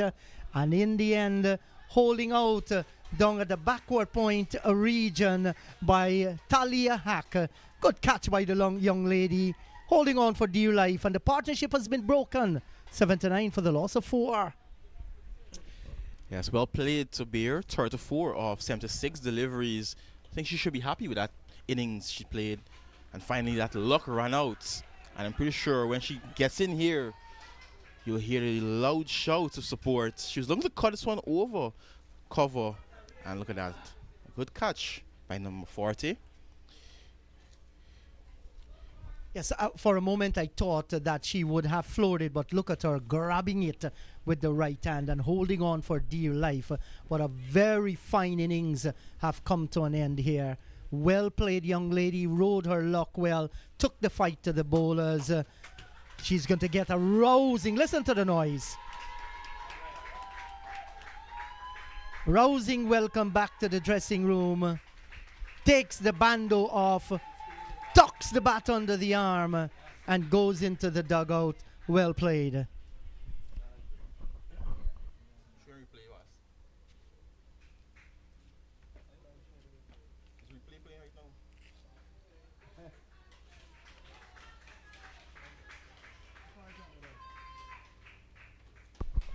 So the new batter is Radhika Wilson.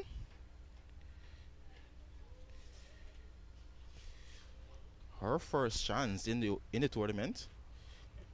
One of two changes made by Hinterland today.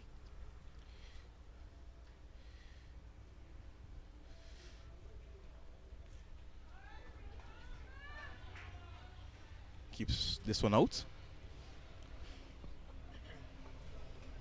So that partnership broken. Demerara will now be looking for a couple of wickets, quick wickets, to now try to apply back the pressure to the Hinterland team. Hinterland, I think, still in front.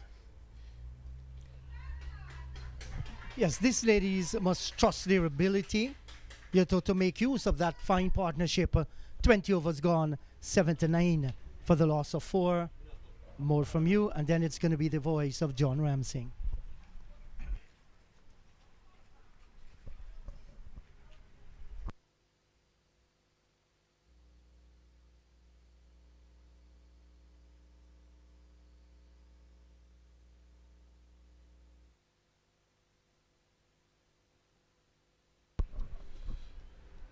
A breeze is picked up. You can see the coconut palms dancing. Welcome back, John. Brilliant partnership between Beer and LaRose, putting Hinterland in a good position so far, but that partnership broken now. How do you see things playing out from here on?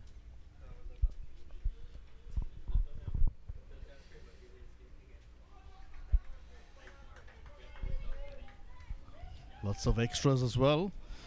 Hello again, McGarrell. Hello, everyone. 17-9 for 4 after 20. They've gone past what Demerara got yesterday. And SQ almost blowing it. So that really is a psychological advantage for the Hinterland All-Stars. They're pressing on. The Rose is looking composed on 10. Well, now 11. Things are looking far more comfortable for the All-Stars, Hinterland All-Stars. One match ago, they were pretty much ragged and all over the place. But they understood their assignment and their quest, really. They're settling in nicely. Had a good partnership, like you mentioned, LaRose and Beer. Beer is really one of the most composed batters. Lots was expected of Captain Couchman, but this is cricket. Today is just not her day. Still lots of batting to come in terms of ability, whether they can convert that softball type of ability into this hardball version. Not a full toss. Wilson getting an opportunity to play her first game and not get off the mark with a boundary, but a good hit.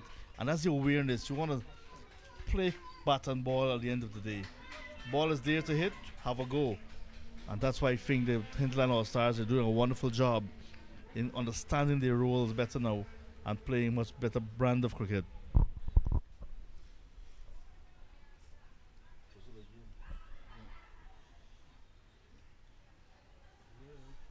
Always a good feeling as a batter to get off the mark.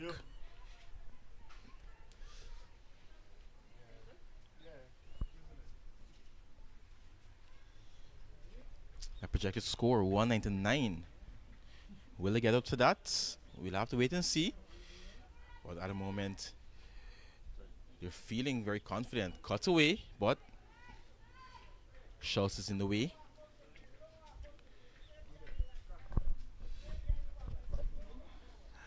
And I'll tell you, John, I think anything above 120, 150 will test this Demerara team, especially with this heavy-ish outfield. Was another running away to the boundary, like we saw a few days back. hit back. And that's another chance. Floored by Das. It was hit firmly back at her. Not much reaction time, but I think she would be disappointed. The coach might be disappointed as well. Wilson gets another chance. I should say one chance so far. Catchable height. Got hands to it. Just when she was about to close and wrap her fingers around, the ball went through and hitting her on the chest. Hope she's okay. Not a lot of protection there. Very frail looking young lady. But chance, like you said, so it's a feather in the cap for the bowler. 21 gone, 82 for 4. And again, some dark clouds just converging over the Lusignan Sports Club ground. Top score of the innings, 34. LaRose is still there on 11. Kelsey Couchman, captain, 6. Schultz leading the way with 2 wickets.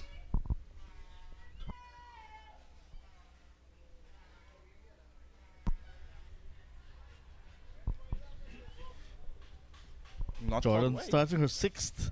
I was about to say that. Delivery outside the line of the leg stump. But remember that little guideline now. Umpires are using that as a gauge based on new ICC regulation.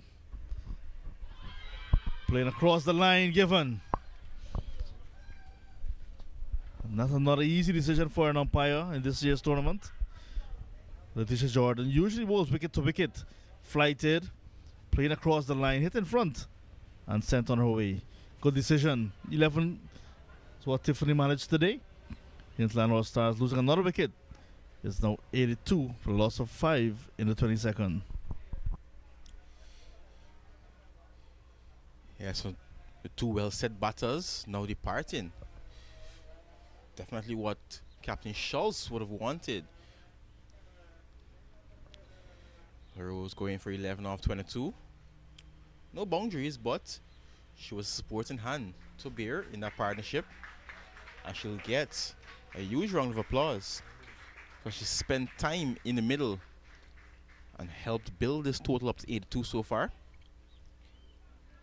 And you bat is Grazil Thomas.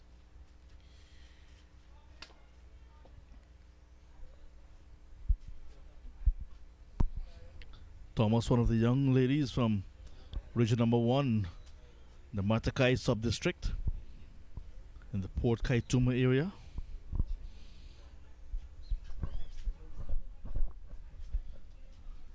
Area that is known for the Jonestown massacre.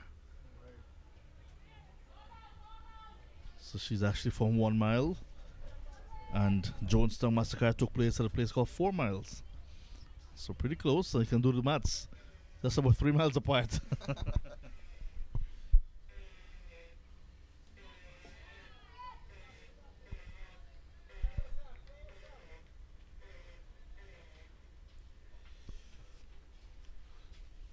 So the Hinterland women just have to rebuild slightly. Losing those 2 well-set batters. Yeah, looking to take on the bowler who's just picked up a wicket. And again, umpires allowing that ball. That went over the wide mark. Well, Jordan, 2 wickets already. 4 yesterday. No doubt the leading wicket taken in the tournament. Wicket maiden, 22 overs gone, 82 for 5.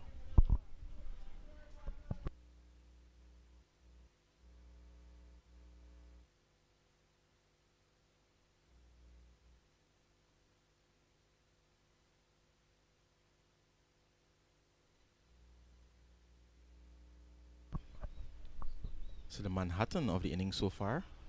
The 1 over costing 14 off of Chetram.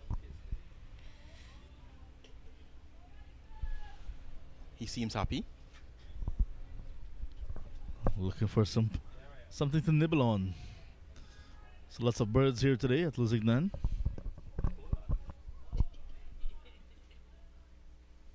Schultz is back. This is our 8th over. Should like to wrap things up, no doubt. Chance for a run out. Where was Thomas going? Single is not on at all. Definitely not. But in the end, she got back, and that's most important.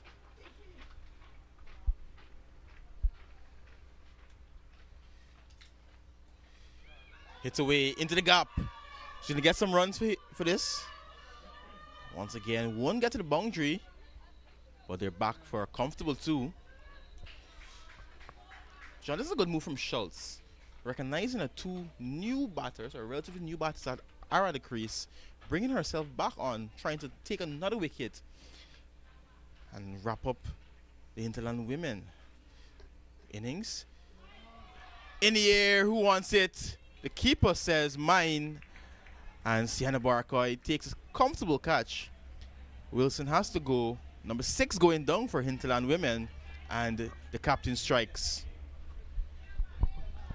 Good blow. She brought herself back on to pick up wickets, and she did exactly that, forcing a loose shot from the school teacher in Radhika Wilson, playing across the line, top edge found, and the keeper with gloves kept her eyes on it. And again we see the softball type of stroke coming out. Still in the 23rd, 84 now for a loss of 6.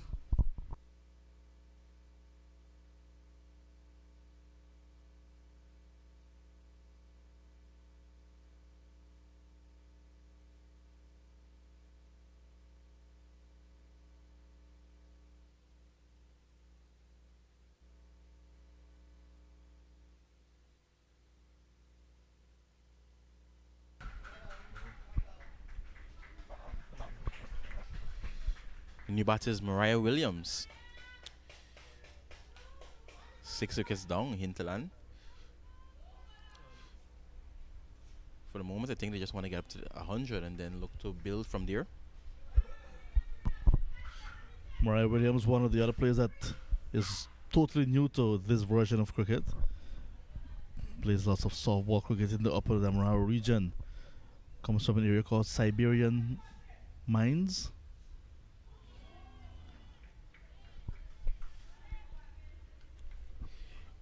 And imagine the first time you come to play hardball cricket, you face up the West Indies bowler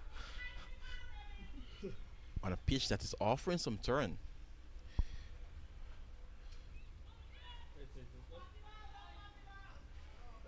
So dot to end wicket in the over. 23 gone. Hinterland women, they're 84 for 6.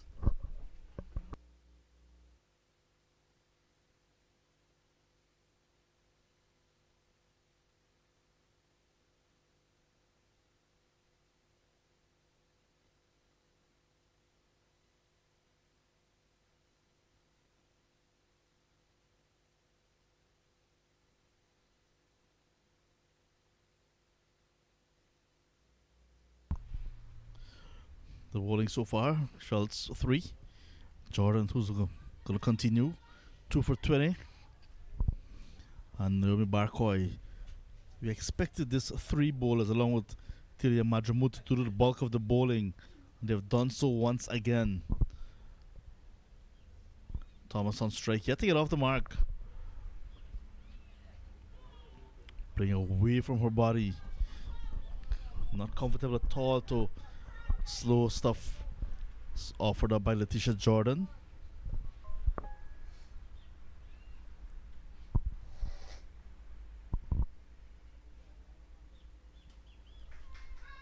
Gets bat on that one into the gap.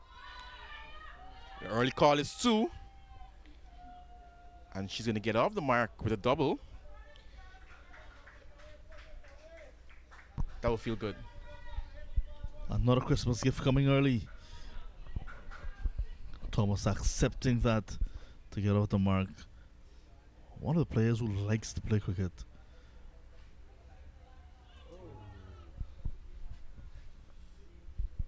Part of a softball team in the Port Kaituma area. Plays every weekend. Grazel Thomas. A lot of the girls in her team from the Ornock area. Oh, and she's bowled this time, playing down the wrong line, offering the defensive bat, no foot movement again, and she's bowled comprehensively by Letitia Jordan, who gets her 3rd. 86 now for 7. Thomas goes for 2. Yeah, this one beats in the bat, beats in the pad as well. Going through the gap. Hitting that stump. So number 7 going down for Hinterland women. Jordan, the leading wicket taker so far in the tournament. Just keeps on adding to her tally.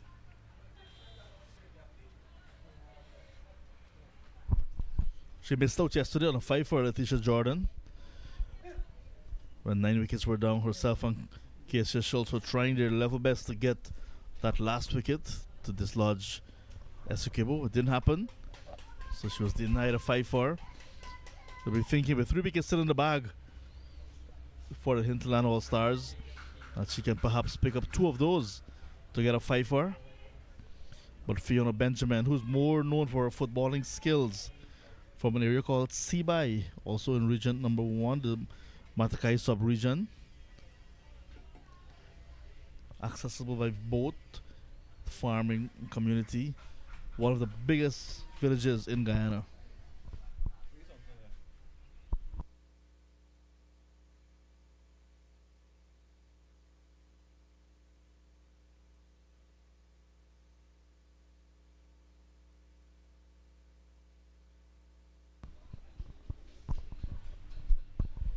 She's a sports enthusiast nonetheless, Fiona Benjamin. Not sure which she will say is her first love for sport, whether it's football or cricket. She's pretty good at both.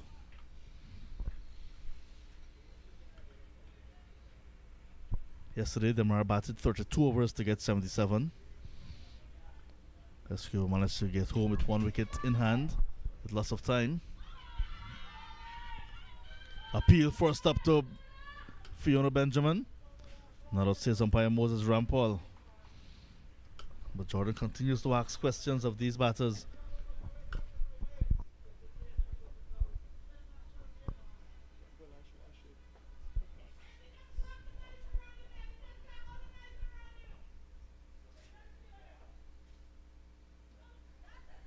Gets bat on this one. A good piece of it as well. Will it get to the boundary? No, just inside. Centimeters short of the boundary. But she gets 2 nonetheless. 4 of the over, a wicket in the over as well. 24 gone. Hinterland women, they're 88 for 7.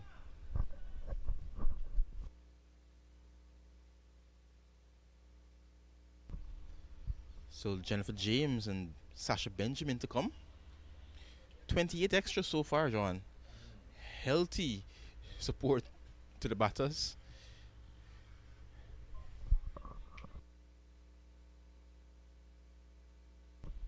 That's an area that Demerara struggled with yesterday as well, conceding a lot of extras to 𝒆𝒏𝒂𝒏.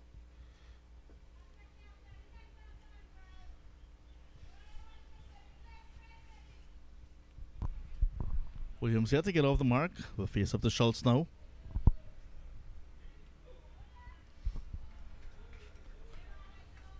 Nice bat and pad close together. Want to be very watchful to the experience and wily 𝒾𝒐𝒎𝒆𝒏 Schultz, 3 for 15 already. Also eyeing a 5 for. Nice flighty delivery. Mariah had no knowledge of that one and went into the gloves of the keeper in quick time as well.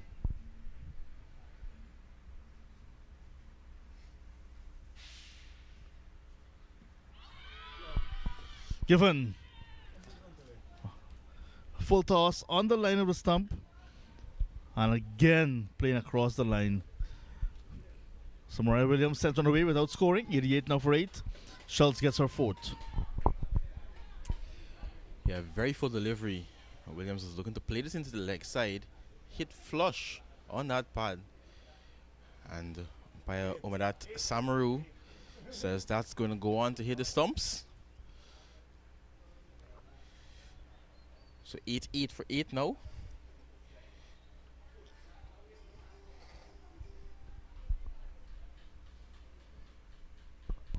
Run rate still healthy, but they're at risk of being bowled out.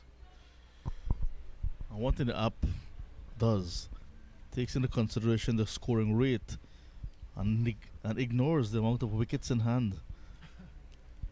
So they have a projected score of well in excess of 100 and, well, 180 it is now. But not considering that it's a tailenders at the crease.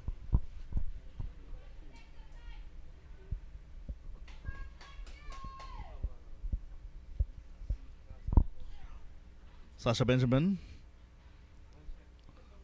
for the first time this season, comes all the way from a river village called Akawini in region number 2.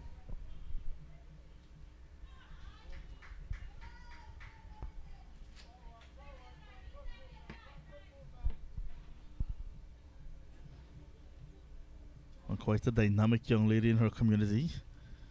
She was doing electrical, a course in electrical engineering recently. And this time she goes, holding out to field that mid-on, and a 5-4 for 𝑾𝒐𝒎𝒆𝒏. As you expect from the experienced Schultz to come here and dominate this level of cricket, and she has done so, picking up a 5-4. Congratulations to her. But Sasha Benjamin on debut, not troubling the scorers, goes back for a second ball duck. 88 now for 9. Yeah, she was looking to pull this over that mid-on region. Didn't get all of it. And a good catch by Chetram. Good to see her smiling. Not the best of days with the ball. She takes good catch at mid-on. So something to smile about for her.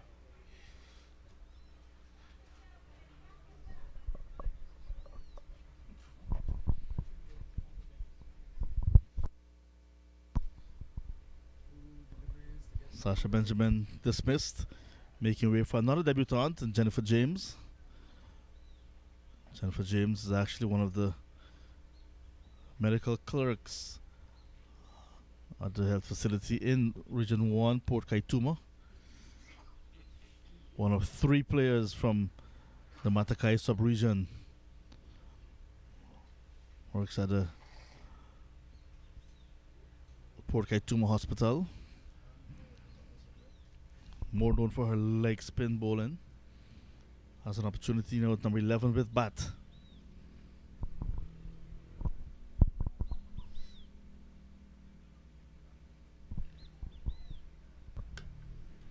She's taking her time to get ready.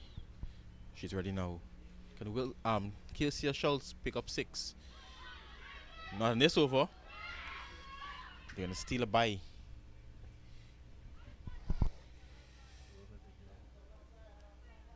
So score moves up to 8 and 9 after 25 overs. 8 and 9 for 9. Charles finishing her 9th over, 5 for 15. How long can this last bear bat for?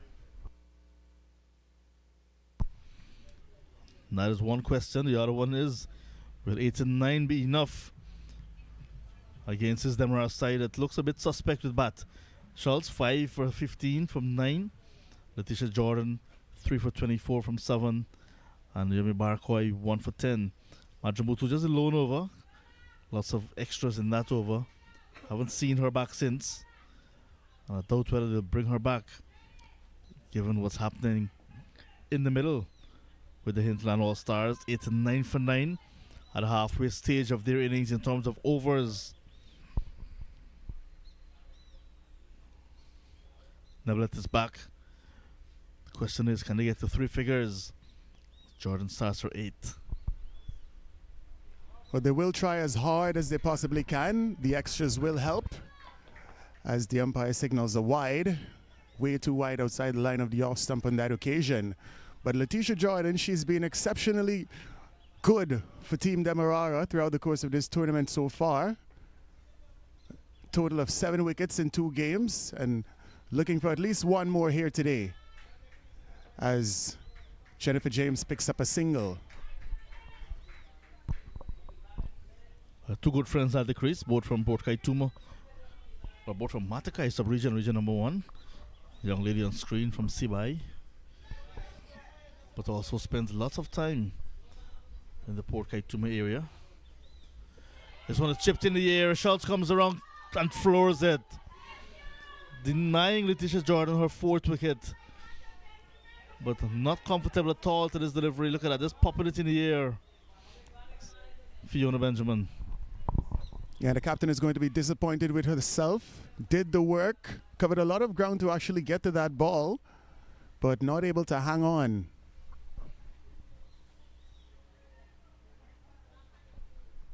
The batter lives to fight another day. In comes another delivery.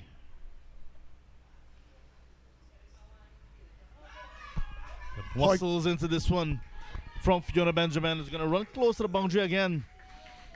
Will not get into the boundary, but two more valuable runs added. Yeah, well, at this stage, John, any runs coming out of this 10th wicket partnership, they're going to value them and consider them to be as good as Demerara goal. Every run counts in these types of fixtures, and we know the pressure of runs on the board. Again, muscled into the onside. Are they going to come back for two? They decide against it. Good decision in the end.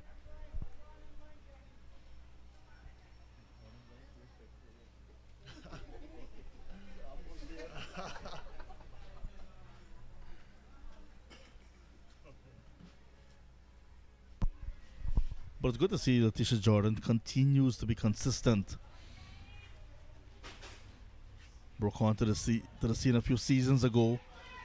Pick up a 7-wicket haul. Then consistently picking up 3 and 4. Yesterday had 4 of 3 today. Consistency is always good in any form of sport. Flighted. Another good over coming to an end. 26 completed. 94 for 9.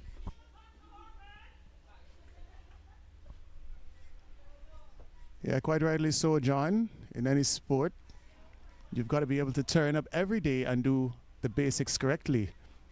As we look at the worm here, a couple of good partnerships to begin with. A big one between Beer and LaRose, and then wickets in clusters towards the back end of the innings. Look at one stage, 79 for 3. Then that collapse to 88 for 9. They lost 6 wickets for just 9 runs. Yeah, big fight back here from Team Demerara. Good stop in the outfield, but that ball was traveling. A powerfully pulled shot from Fiona Benjamin. So Benjamin is prepared to play some strokes now. Just needs the support from Jennifer James at the non-strike, well, at the other end. And Schultz hunting wicket number 6. In she comes. Swept. Picked up by the fielder at square leg. No run on offer. 95 for 9. The Hinterland All-Stars, they're participating in their debut inter-county tournament. It's the first time that a Hinterlands All-Stars team has been featured in this tournament and doing quite well here in this round 2 fixture. Will it be enough?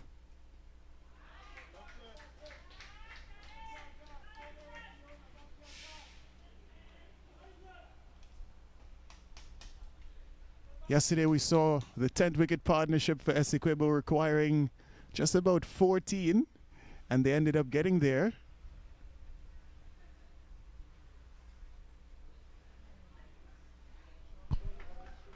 Must say hello to everyone watching all the way from Falstop, Ornock, the Canal Bank, Citrus Grove, all these communities in Matakai.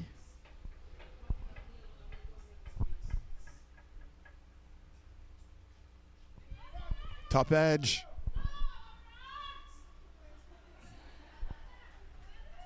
Yeah, picked up by the fielder at short third. No chance of a run on that occasion.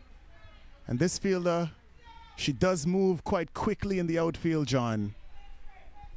Yeah, we saw her yesterday in action when she was 12th. Pretty quick. And that's the end of 𝒌𝒐𝒓 Schultz. 10 overs, 5 for 16.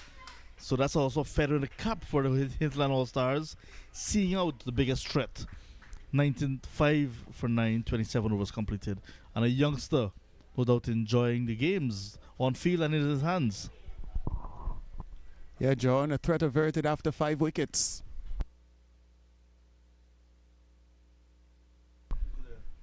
And the batting lineup, Peters not able to get going today, but Sarah Beer, a couple of chances, and she ended up getting up to 34 from 76, the highest score in the tournament so far. Tiffany LaRose featured in that partnership with Beer. She finished with 11 from 22.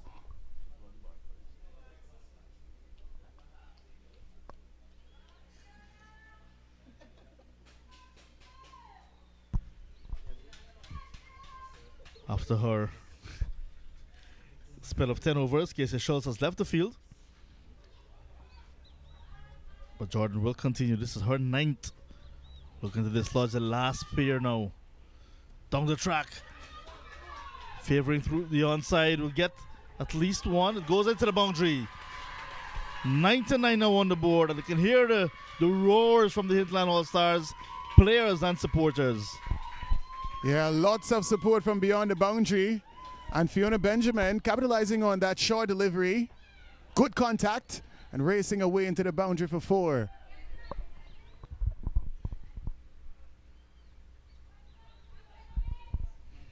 Pretty short from Jordan to begin with. Now it's flighted delivery. It popped in the air. Oh, short of the fielders. Close in on the offside. Short cover and extra cover. And you can hear the oohs and ahs every time the ball goes in the air. It's going to be a big roar once they get up to 3 figures, John. And this here is it going to bring up comes. 3 figures. Going to the longest parts of the ground. Cow corner. And 100 is on the board now. And here they roar again.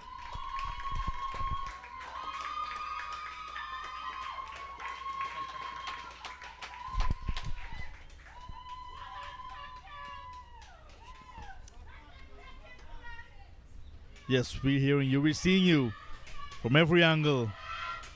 Hinterland All-Stars are doing very well. Yeah, they really are proud of this effort so far. Dismissed for just 30 odd in the previous match. But doing well to get up to a respectable total here. This one swept behind square and 2 runs. This is a very good innings from Fiona Benjamin. Letitia Jordan short and is feeding Fiona Benjamin with the opportunity to play through the onside. Yeah, John. Jordan just hemorrhaging a bit in this over. 8 runs off of the first 4 deliveries. And another via a wide. So a bit unsettled right now. Overcompensating. Short and on the line of leg stump, this time pushing it too wide of the off stump. Do not want to give the free hit that she was serving up previously. Yeah, but this is what good batting will do to a bowler, John.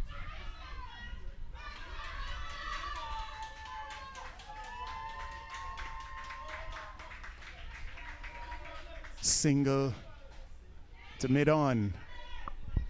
Rotation on the strike, but James will just have 1 delivery in this over to survive. Because Jennifer James, in fact Fiona Benjamin, who's the one striking the ball, won most of the strike. Appeal goes up, finger goes up, and that is the end of the innings. Faint nick. And Jennifer James goes caught behind for a single. Final score 105, all out. Hinterland All-Stars winning the toss and batting first. Yeah, and in and over that conceded just about 9 runs so far. Letitia Jordan has the final say. Just about 10, inclusive of the wide. She picks up her 4th wicket. And that is all she wrote as far as it relates to the total that the Hinterland All-Stars will be posting today. It's 105. And Demerara will need 106 to win. Here we have the betting card. Not much from the openers. Sarah Beer batting at number 3. She opened in the previous match. top scoring with 34. A couple of chances in that innings. Nonetheless, she did well to make the most of them. Tiffany LaRose, 11 from 22, and the bowlers, 𝑾𝒐𝒎𝒆𝒏 Schultz, the pick of them, a 5 for 16 from 10. And Letitia Jordan, a second 4 in this tournament. She's got the most wickets in 2025. Naomi Barcoy also picking up a solitary wicket. 28 of their 50 overs they've batted. 105 is what they managed to put on the boards, Hinterland All-Stars. Like you mentioned, contribution from Beer, 34. Benjamin not out in the end at 15. And the Rose, who had a good partnership with Beer, 11. So we'll have to wait the run chase, which will come up in a short while. We'll also try to get an update at what's happening in the other match of the day between defending champions Berbice, who are taking on Essequibo. Last word we got is that the game has not started as yet because of wet conditions at LBI, but we'll keep you posted on that as well. We'll take a break and come back with the run chase. In the meantime, we invite you to look at some highlights of the first innings.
As the world experiences a new norm, let's take a moment to slow down, to refocus, reimagine, dream. Let's dedicate the time to take it all in. We are gaining a fresh understanding of how connected we truly are, and gaining a new appreciation for all we have. The freedom to explore new places, meet new people, experience new things. We have much to be grateful for and to look forward to. Our friends and loved ones, the memories we share, the new experiences we will have, the new friendships we will make. Those days will return, and when it is safe to travel again, we will be here waiting for you, waiting to say, welcome back to nature, welcome to Guyana.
Hello there again. We're just about ready for the run chase. Hinterland would have won the toss, elected to bat first. They posted 105. Thanks to that brilliant partnership between Sarah Bayer, and Tiffany LaRose. Helped the Hinterland up to 105. So now Demerara, they will need 106 to pick up their first victory of the tournament. Both sides looking for that first victory. The opening batters for Demerara, Naomi Barkoy and Tilia Majimutu. Alongside me in the commentary box is Delwyn Neblet. Delwyn, what do you think the game plan for Demerara will be? Good day, Ronaldo. Well, the game plan, it's definitely got to be preservation first. Again, I will make the point, just as I did at the beginning of the Hinterland All-Stars innings, if these young ladies can utilize their overs, the runs that they need to get, it's not going to be an issue. They've been tasked with chasing down 105, they need 106 for victory. There's no possible way that they can bat out 50 overs and not get up to 106 ducks. So I think it's just understanding the situation, taking your time, and just doing the basics correctly, playing the ball on its merit, and making the most of the opportunities to score when you get those bad balls.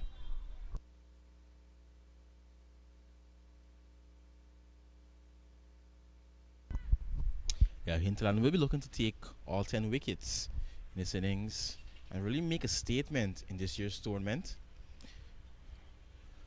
They've done so much already in this year's tournament. First team to get up to over 100.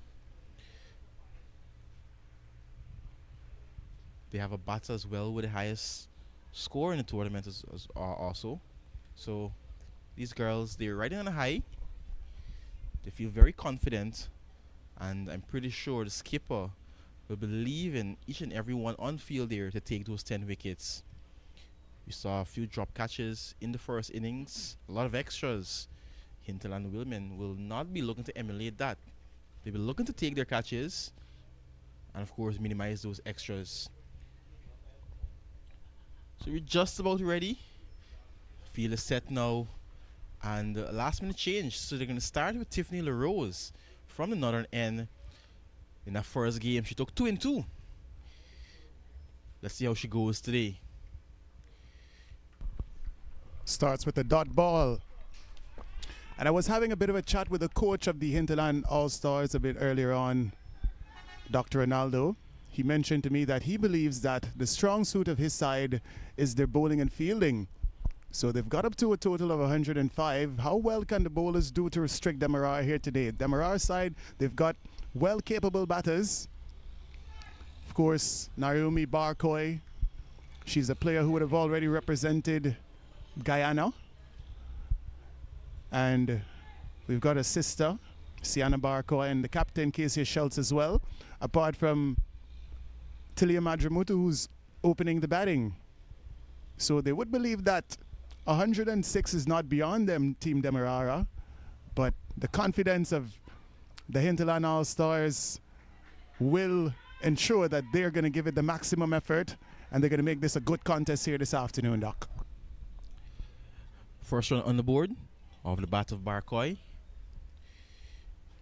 Barcoy top scored for Demerara in their encounter against Essequibo. She made 12 then. She'll be looking to remain not out today and better that score and help her team get over the line.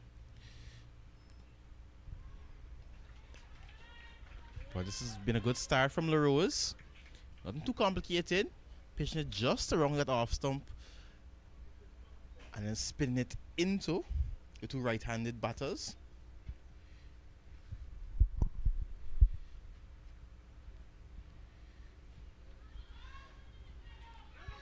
Looking for a quick single. They get home in the end. No signal coming from the umpire, so maybe a bottom edge there from Madramutu. She's off the mark. The keeper just has to stay a bit low, not rise too quickly. Today, Hinterland did change their keeper. Have Melina Peters keeping today. Driven, taking the outside edge. Can't get any run though. So 2 off the first over. Demerara, they're looking for 106. 2 without loss. Yeah, Doc, and Melina Peters, she's employing an interesting technique as it relates to keeping to Tiffany LaRose. She's up, but she's not quite up.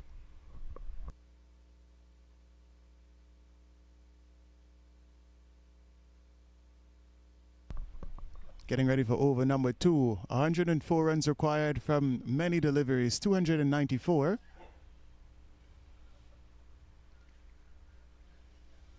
No run rate pressure.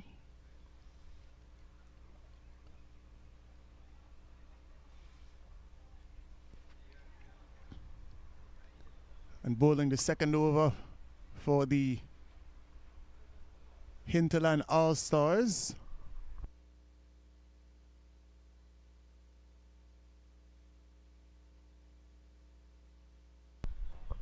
Looks like Fiona Benjamin.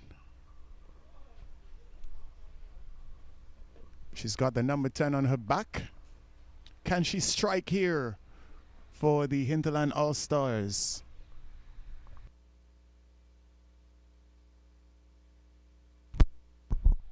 In the first game, we saw her get a bit of movement, a bit of away swing to the right-handers.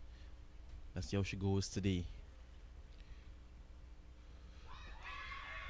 Huge appeal, but I think Madramutu got some bat on that one. Right away, umpire Moses Ramphal says not out. But a good start from Benjamin. She's targeting those stumps.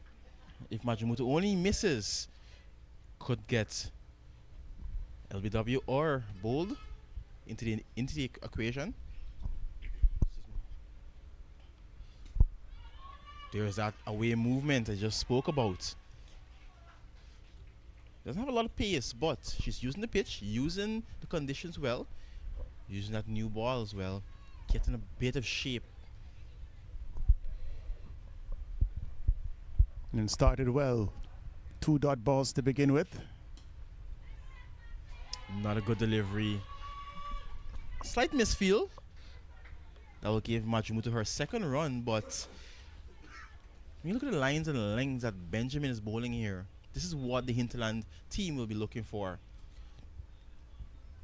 Not give them anything too loose, not give them any freebies at all.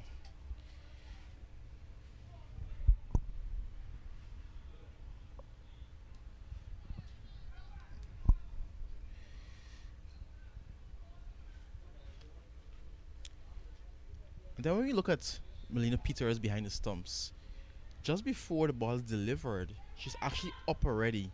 So I think one of the things that the coaches will be looking to work on with her will be rising with the bounce. That's what we learn as a wicketkeeper. You rise with the bounce. Good delivery. That is the line and the length. Skipper Couchman will be happy with this start from Benjamin. Yeah, that's an excellent observation, Doc.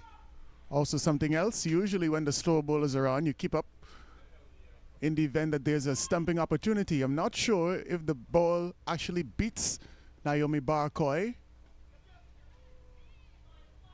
How good of a position Peters will be in to execute a stumping. A single to end the second over. After 2, they're 4 without loss.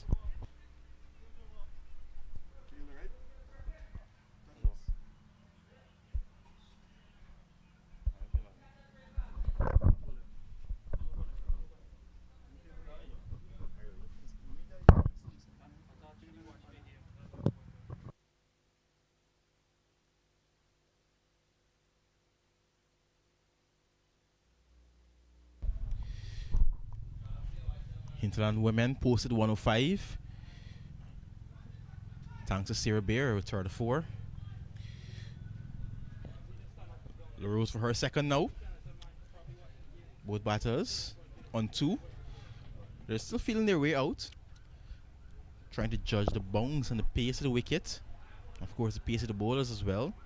These Hinterland bowlers don't have a lot of pace, but what's more important than pace is getting it in the right areas. And that's what they've been doing so far. In the air! Oh boy, that's a chance. I think she just slightly misjudged it. But oh my goodness, what a breakthrough that would have been if it was taken.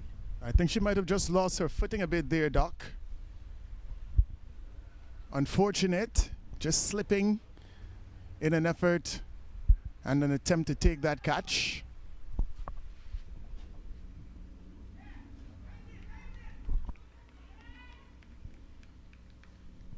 We saw Sarah Bear make the most of her opportunities to some extent.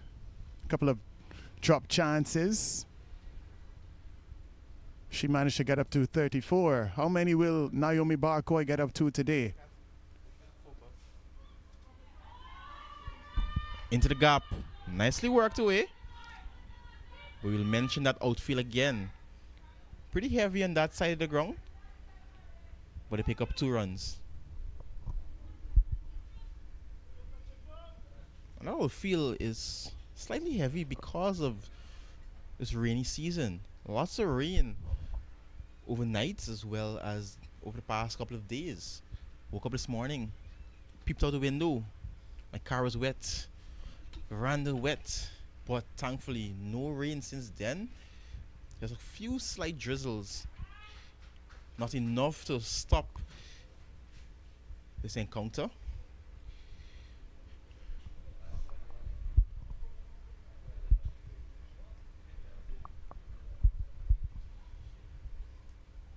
Really are hoping that we don't have any further interruptions as it relates to inclement weather today.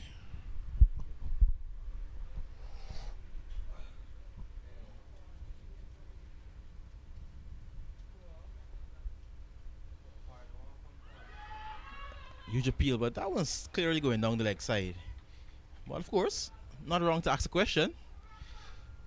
And LaRose just applying that pressure. Dot to end her second after 3. Demerara 6 without loss. And what I'm really impressed with from the Hinterland All-Stars so far, they've played one game, but coming out of that game, they've made quite a few adjustments, Doc. And in my opinion, those adjustments have worked in their favor. Starting from rearranging their batting lineup and even from the order in which they've introduced their bowlers here today. LaRose taking the new ball with good effect. Not able to get a breakthrough as yet, but she's been tight. Just 4 runs conceded from the first 2 overs.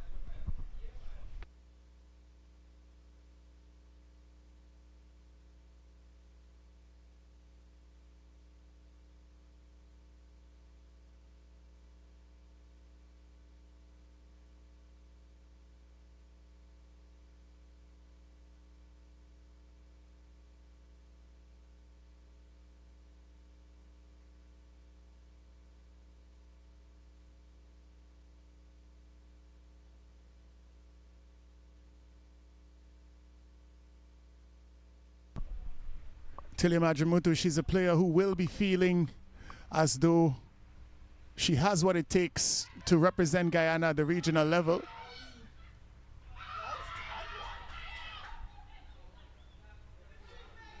Quick single there. Could have been a mix-up, but Naomi Barcoy safely home in the end.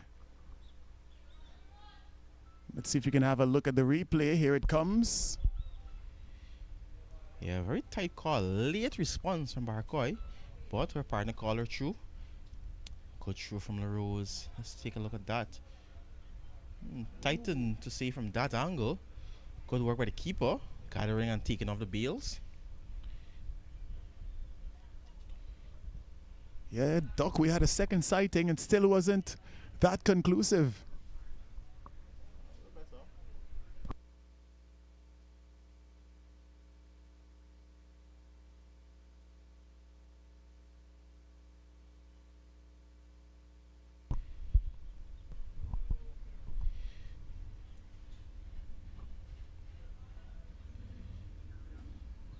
Nice shape again. Barcoy can't do much with that one. I mentioned this in one of the previous games. This is Barcoy's natural style. She starts a bit slow. She judges the pace of the wicket, tries to, as we would say in Guyana, suss out the bowlers, and then she starts to accelerate towards the end of her innings. So this is what she's doing, trying to play herself in, try to get comfortable with conditions, and then she's going to start playing a few shots. She has a beautiful cover drive, and I'm hoping we get to see that on action today. This one swept away behind square, and they come through for a single. She really does middle it nicely when she's in good form, Doc. We'll be looking to get some runs here today. Hinterland All-Stars still looking for a breakthrough.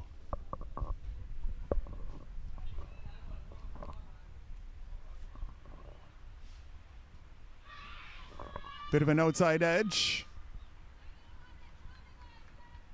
No run on offer. So good stuff by the bowlers so far. Maintaining pressure. How will the openers deal with this pressure? Over number 4 comes to an end. The score is 8 without loss. So a current run rate of just 2.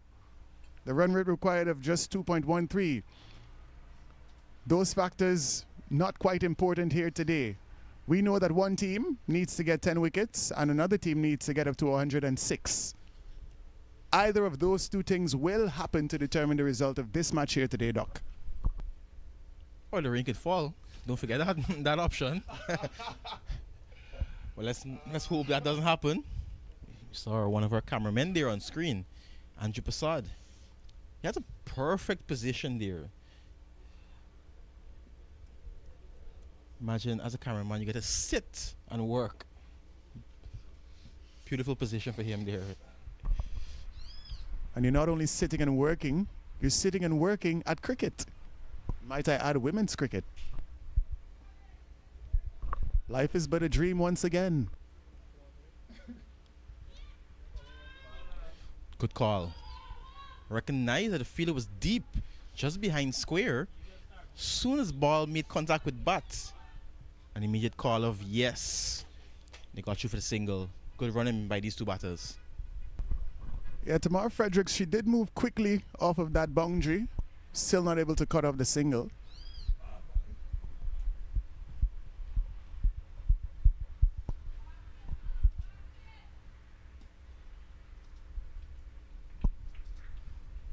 Once again, LaRose maintaining that tight line. And she has a bit of variation as well. She's bowling a bit of off spin, a few of them from the side of the hand, the back of the hand as well. So she's mixing it up nicely. That was the off spinner. Gets bat on it. Heavy outfield that side. Looking for two. Strong throw by Fredericks. But they get back for the second.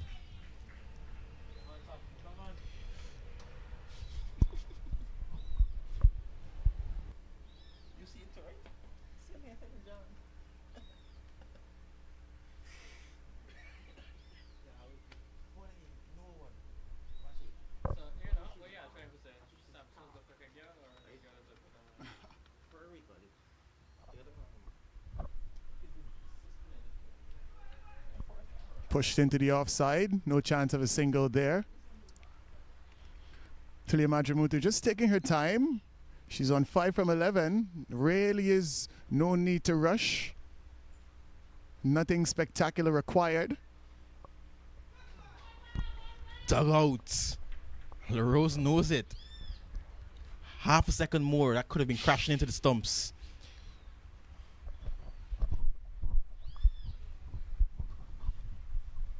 One delivery to come in the 5th over. Bowling has been good so far. They haven't picked up a wicket, but they've been tight. Outside edge. And Peters, the wicketkeeper, unable to hang on. Opportunity gone a begging. And after 5, and after a close call as well, the Demerara women, they're on 11 without loss. Yeah, that was a beauty. And if you notice, that was actually the leg spinner, the one that went the other way. So, again, good variation by LaRose.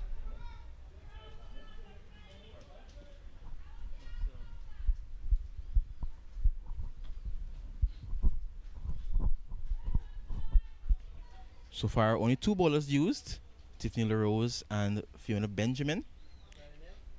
21 dots in the innings so far. So, Hinterland applying the pressure, and just going to make mention of this, no extras so far, so good start by these ladies with the ball. Benjamin for her 3rd. So Delwyn has left me. I'm joined now by Indrajit Prasad. Indrajit, how's lunch? Good so far. Had some nice old-time soup, vegetables, and some barley, whole grain to go with it as well. So I enjoyed it. I think good cricket all around. We've seen some good bowling, some good fielding. Good opening stand too by Demerara. 11 without loss. The total is not a huge one to chase down. So both teams very competitive. Inside edge. So did you mention drinking soup on a Sunday? There's one particular fellow on this team that said he doesn't drink soup on Sundays. Did he give you the reason why?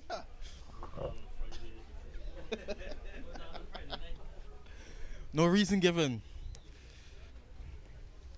Hello to Betty. I'm sure he's listening. Head down the leg side.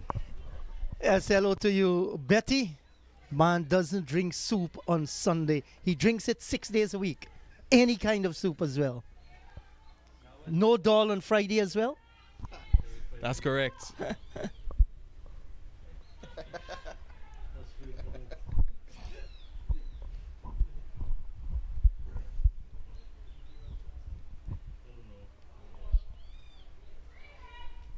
So that one bouncing twice, so no ball. That's the first extra of the innings. 𝒏𝒔 will have a free hit. You can quite clearly see on screen the sun is out now. There are few overhead clouds still, but the sun is peeping through and fighting with those clouds. Yes, and winning the battle so far. It has been that little fight throughout the entire cricket match so far. Now that's a good looking shot. And getting a single. Just coming forward and stroking it nicely. So as this partnership continued to blossom between 𝒏𝒔 and 𝒏𝒔, surely the Hinterland will have to rethink their strategy. They badly need wickets here. But this is as solid as ever. Solid indeed. Both of these openers, national players. So they've been there, done that. And they can recognize the situation. Not a lot of big hitting required. Nothing too complicated. They have a lot of time to get these runs. They just need to stay out there. In the air, playing a bit too early, but luckily into the gap. They're looking for two, but now with the arm of Fredericks. Well, she did well, cocked the arm nicely. They threatened to throw, wanting to be careful that there is no overrun. 6 overs gone, 14 without loss. So they're well within that striking rate that they're looking for victory here today. Yeah, that run rate 2.33, required run rate just over 2, so they're going nicely. Hinterland will recognize that they're just about the run, just on the run rate, and they need a few wickets. Yes, and you look at that 34 of 76 from Sarah Beale. She took the fight to the Demerara bowlers. Benjamin supported well in the end with 15 from 11, and Tiffany LaRose 11 from 22. Schultz, the star, 5 for 16 from 10 overs, led from the front, the Demerara skipper.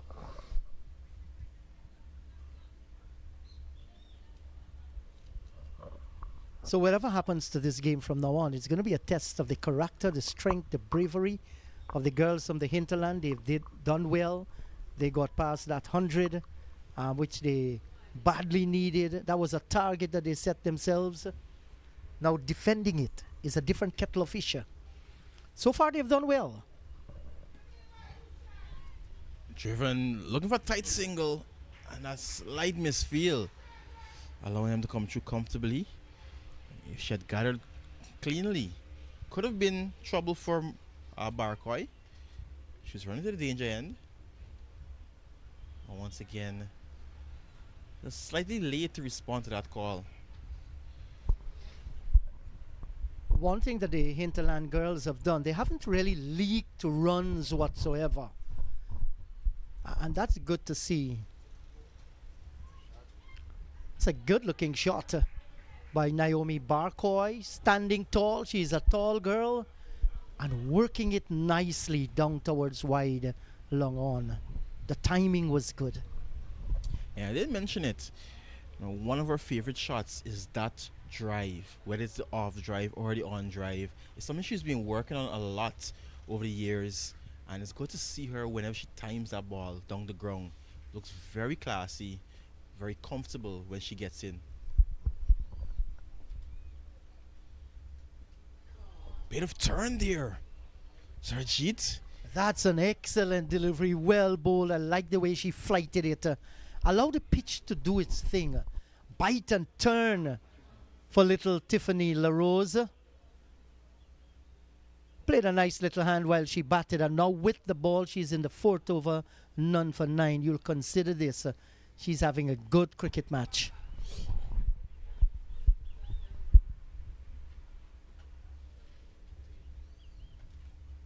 Big shots over the head of Tiffany LaRose, but short of the mid-off fielder. 𝒏𝒔 looking to play a few more shots now.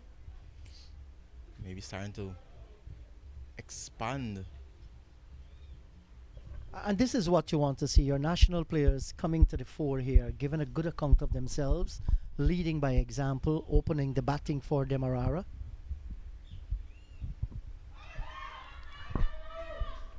Appeal there, but clearly outside the line of the leg stump, and of course going even further down the leg side.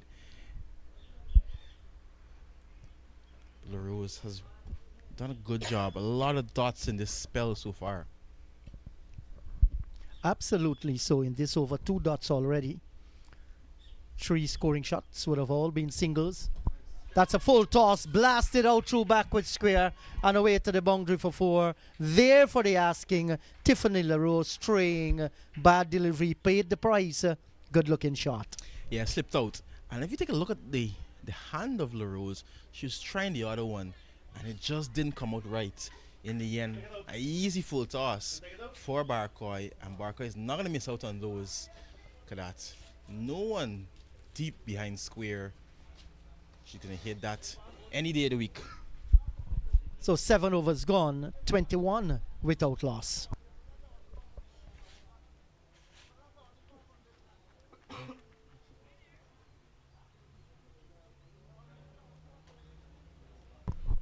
So still to come, that game, Berbice and Escobar, has not started at LBI as yet. We haven't gotten word as to why it hasn't started as yet, but hoping it's not too bad with the weather. So we just got word, Sarjeet, had a bit of inclement weather over there, but they're looking to start at 2 p.m. this afternoon. So I'm hoping that game gets to play, because we want the cricket to be played. We don't want any interruptions. It's always good to see these women on show exhibiting their skills. That's going to be a game cut short due to the inclement weather. But knowing the ground, once the rain does not fall again for the afternoon, it's sandy soil there, kind of silty clay, more of sand. That's going to drain nicely. I think the pitch there is very, very hard. They have good covers down there as well. So we're hoping that, Essequibo and Berbice can go against each other. Might very well be a 20 overs affair.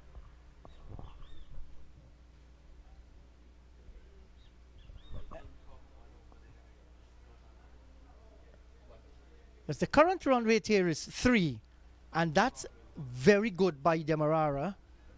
They have looked the part. They need a further 85 runs of 258 deliveries, with all the wickets standing here this afternoon. And I just hope that the Hinterland girls, they do not drop the shoulders. They were very, very chirpy. Even the spectators were very chirpy while they were batting. We haven't been hearing that support, and that's because Demerara, they have done a good job.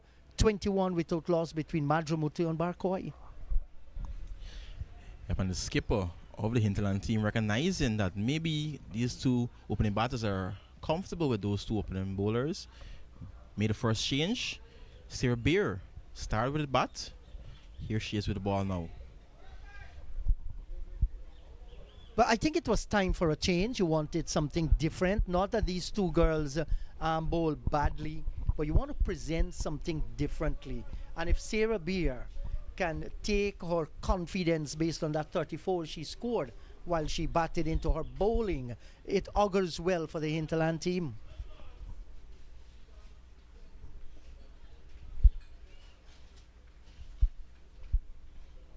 Yeah, not a bad start. A bit short, but gets away with it. Now he's a strong girl, and if she can put a little bit more energy there, a little bit tweak, with the fingers, drop them in the right areas. Oh, that was close. Close to the outside edge. Looks as though she's going a bit of off spin. Yes, exactly.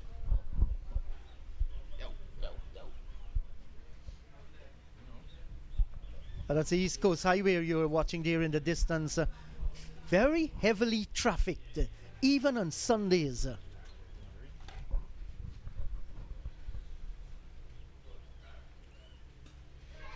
It in the air, just short of mid-off, and she knows how close that was. As we mentioned, Madrimutu looking to play a few more expansive shots. I don't think she needs to, but she's trying to maybe put some pressure on the new bowler.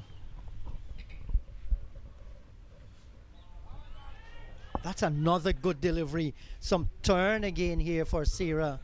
Right on target, just beginning to touch down in that area where batters will feel very uncertain. Should I get on the front foot? Should I play deep from the crease? So, good delivery. Started a little bit wide, but just targeting now.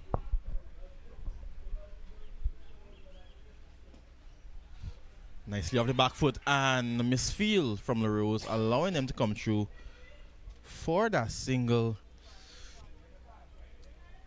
Maybe the only blemish of the innings so far in terms of fielding. Yes, there was a drop catch at the wicket as well. Barcoy was given a life by the keeper. That should have been taken. And now a little bit of a misfield.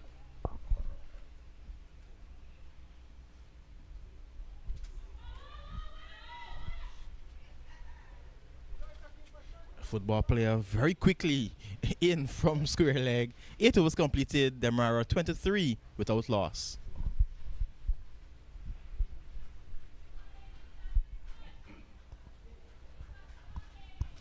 And this is what you want to see, a very keenly contested battle. You imagine if the Hinterland team comes up trump here, that's going to dent the pride of the Demerara girls. They don't want that to happen whatsoever. So they're playing hard cricket, and so far I think they've done a very good job, these two. Yeah, this is the Lusignan Sports Club ground on the east coast of Demerara.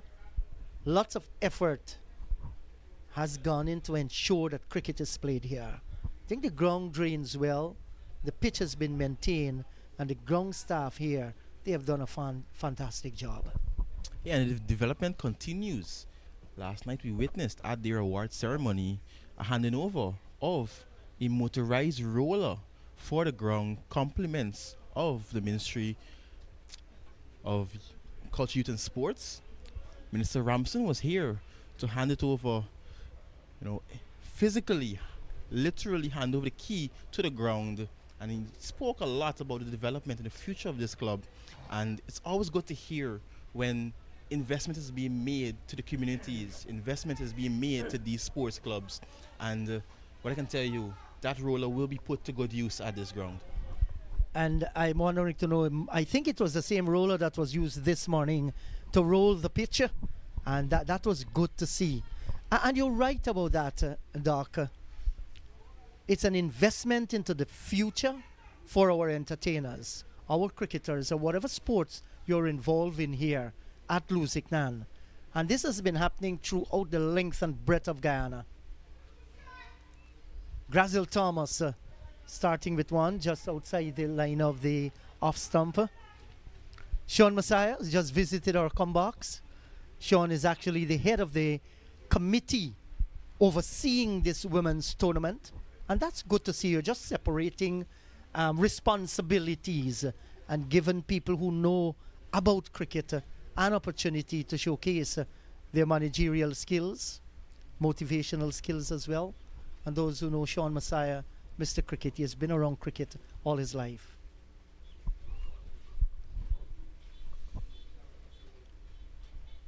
This delivery was a free hit. The first delivery not coming out right from Thomas, ended up bouncing twice, but just a single.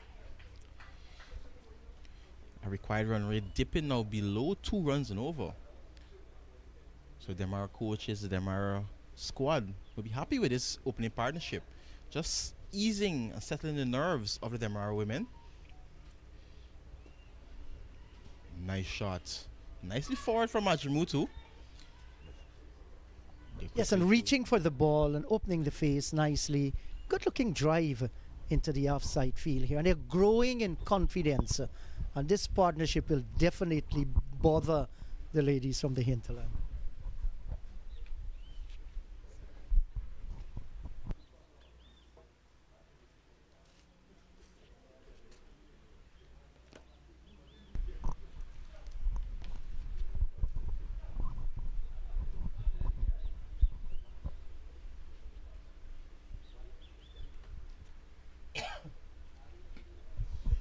Nicely driven through the gap. Usually that will run away for 4, and brilliant work on the field, on the boundary, I should say. That's excellent work. We've seen the football skills on show here today.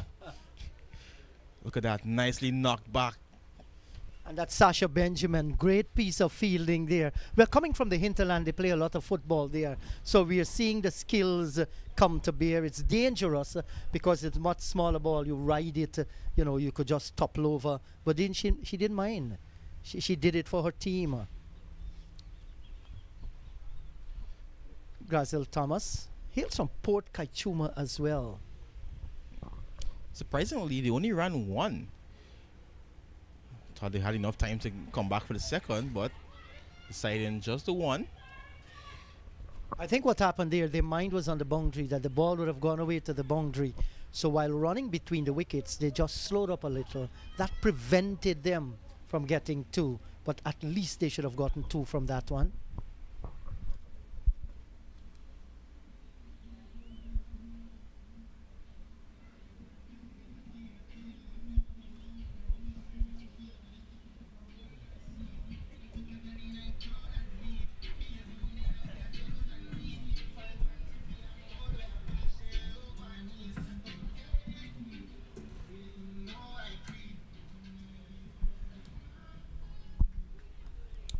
Good line and length there from Thomas.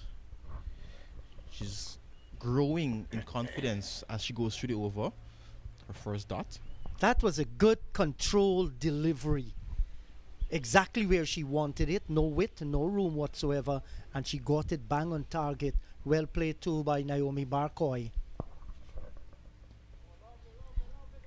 Good. A few deliveries like these, consistently lined with the off stump, you know, can create some discomfort. A good over has come to an end. 9 overs gone. 28 without loss.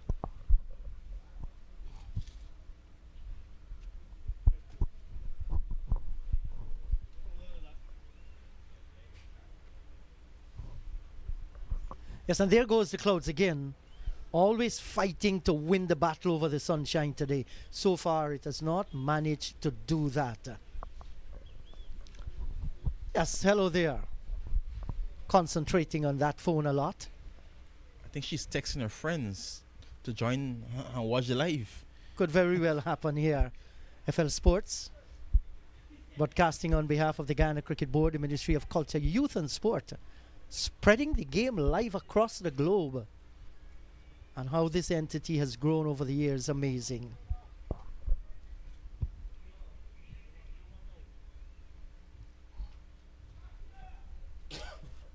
They're persistent with Benjamin.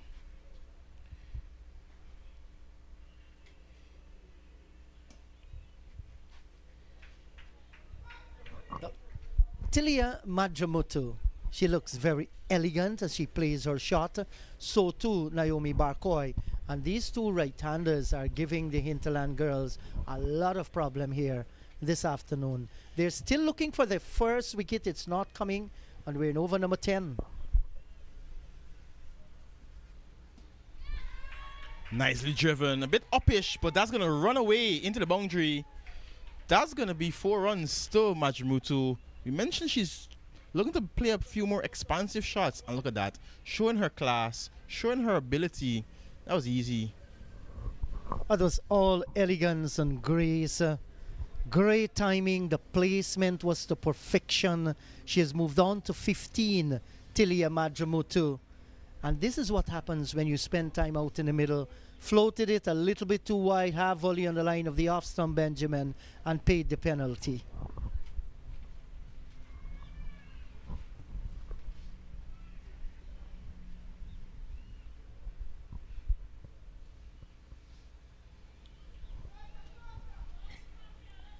Wide on this occasion. Madramutu was looking for the same shot. Looking to find that same gap between cover and point. She's eyeing up that area a lot. I think it's one of her favorite shots as well. Yes, it is. And again, she is looking to go through that area. Getting the single this time. That was well played too. Nicely moving the left foot across. Just inside the line of the delivery. It gives her the kind of angle she needs and the flair to go through with the shot. So the technique there is a sound one by Tilia Madramutu.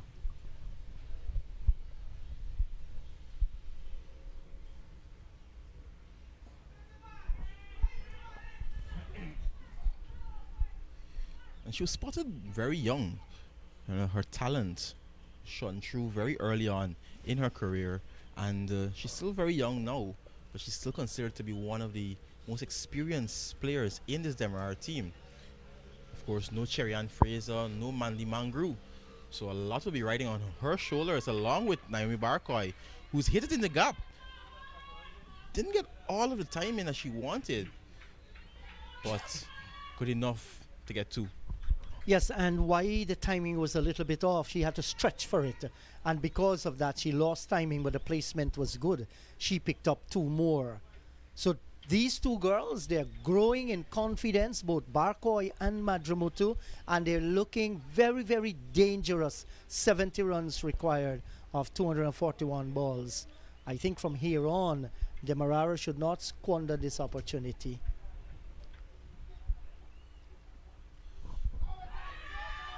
That was heading way, way down the leg side. In the end, looking to swing it around, didn't make contact into the pads. 10 overs gone. It's 36 without loss.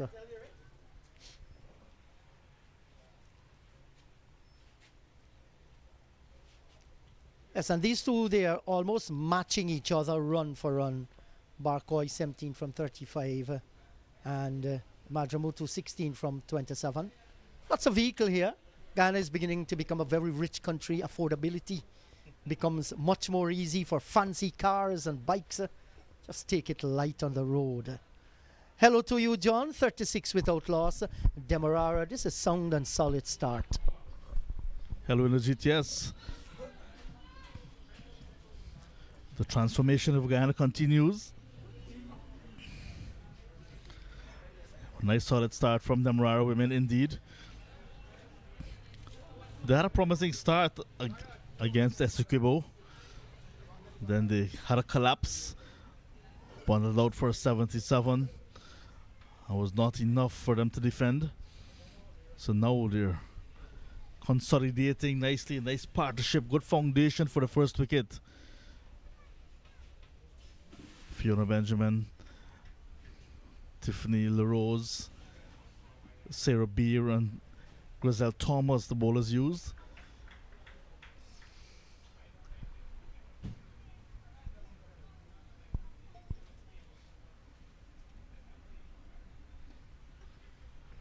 LaRose is the trump with ball for the Hinterland All-Stars. So they've brought her back after 4 overs, giving her a little bit of a breather, a little bit of a rest. Now she's back.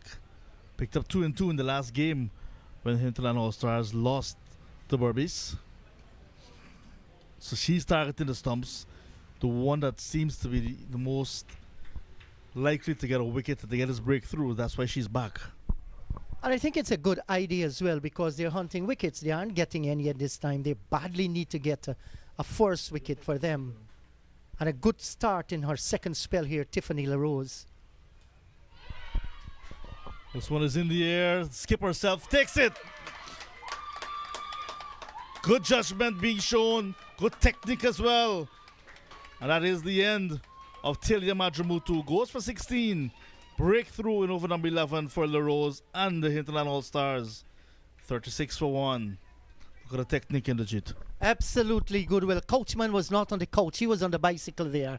And she picked up a brilliant catch. Well judged. And I like the celebration too. It was her call to bring back Tiffany LaRose. And how fitting it was that she was the one that took that catch to get the breakthrough.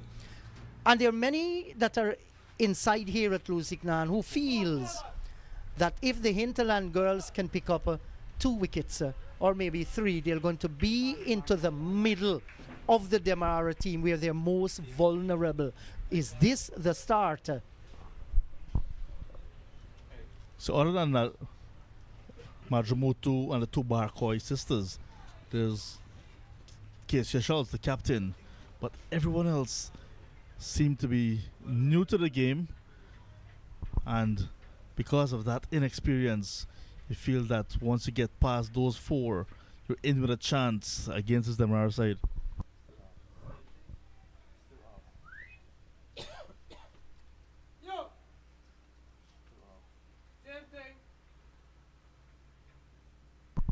And that's why persons have been saying pick up 3 or pick up 4. And that is going to be the end of the Demerara side. Young side is the Demerara team. Rebuilding. No Nia Latchman, no Cherry Ann Fraser, no Mandy Mangru. Some of the usual players for Demerara side. Yes, so Letitia Jordan, the new batter, has come out into the middle, and she has come on a good foundation.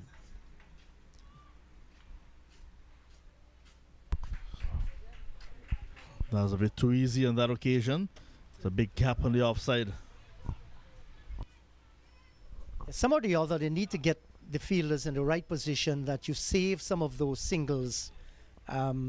Rotation of the strike is going to hurt the Hinterland girls. You want a few dot balls, especially when you've picked up the first wicket.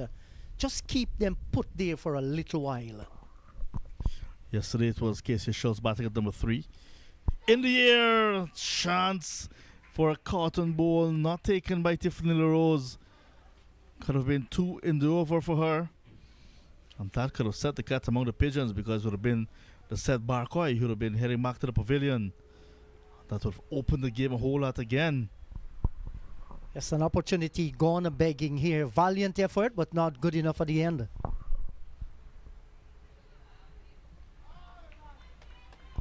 Now, Jordan was flirting with terrible danger outside the line of the off stump.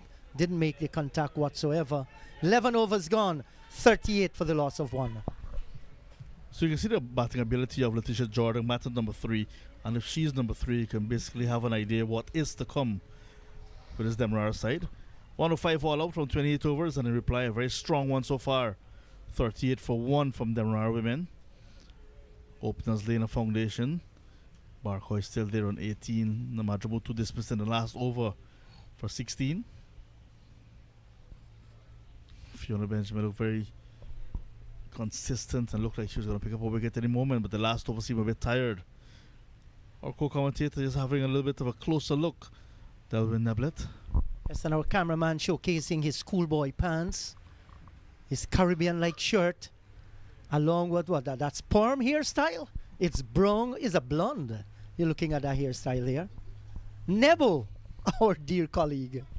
There's some sections of Guyana, the water quality is not the best.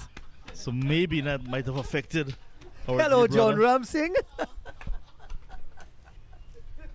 Fiona Benjamin for her 5th. You're talking that's a new salon you can go to.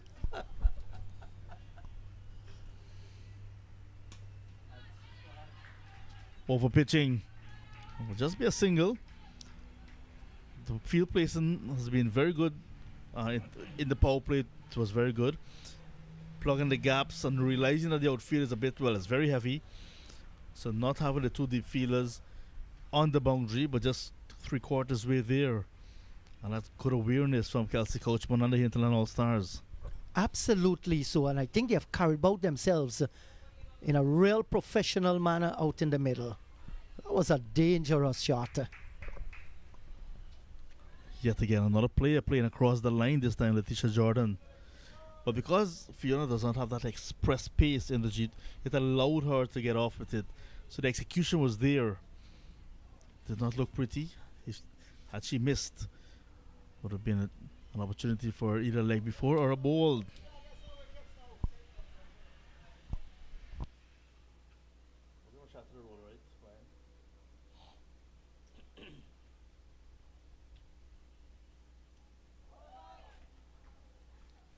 That's a danger, John. Looking to open up there, and the ball floated into the line of the leg stump. Barcoy has to be careful here. She's a set batter. You do not want to get out at this stage, but give credit to Fiona Benjamin. That was an excellent delivery. The Yorker, she's been practicing that over the past few days with Coach Ernesto Di Matas. In the air, Sasha Benjamin, what have you done? Chance created again, and Sasha, one of the better fielders in the Hinterland All-Stars team. Young lady from Akawini Village in the Pomeroon River. In and out, a very easy chance, a dolly in the Jeet. Maybe it was too soft for her to take it. Might very well take a more difficult one there. Not good enough, and I know she's going to hurt. She has hurt the entire team. Playing across the line again, Jordan. So you felt you have this feeling in the G that a wicket is about to go down again. It's just a matter of the Hinterland All-Stars now taking the opportunity that is coming. Chances created. Tiffany also almost had a cotton ball. Sasha Benjamin flooring a dolly. And now we're seeing Letitia Jordan playing across the line, a victim of leg before. Yes, and these two, they have to be very, very careful here. Kind of airy, fairy cotton ball. Take it away in the G. Absolutely so. You said, John, it was always on the cards, and she played the trump card well. Fiona Benjamin slowed it up a whole lot, and look at this one, forcing the batter, cotton ball, and look at the jubilation there, Hinterland style, punching the air. They've picked up their second wicket. She worked hard for that one. It felt like she was getting a bit tired after the last over she bowled, and now coming back, bowling much closer to the stump and being rewarded. The batter closing the face a bit too early, 42 for 2 after 12. Inajita was fortunate to be part of the presentation of this machine last night that was gifted by the government through Minister of Culture, Youth and Sport. The Honorable Charles Ramson was here last night at the annual awards ceremony for Lusignan Sports Club, where they rewarded and awarded their outstanding performers over the past year for their outstanding performances. And the minister, on behalf of the government, handed this roller to help the club with the development and for matches like these to have good venue, good surface to play on, good outfield as well. So it was a timely donation from the government.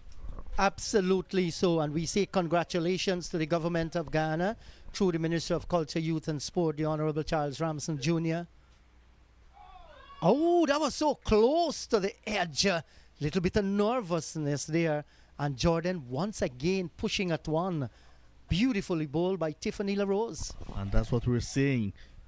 Pick up the openers. There's another back still to come. There's Casey Schultz. And then you see a different type of ball game.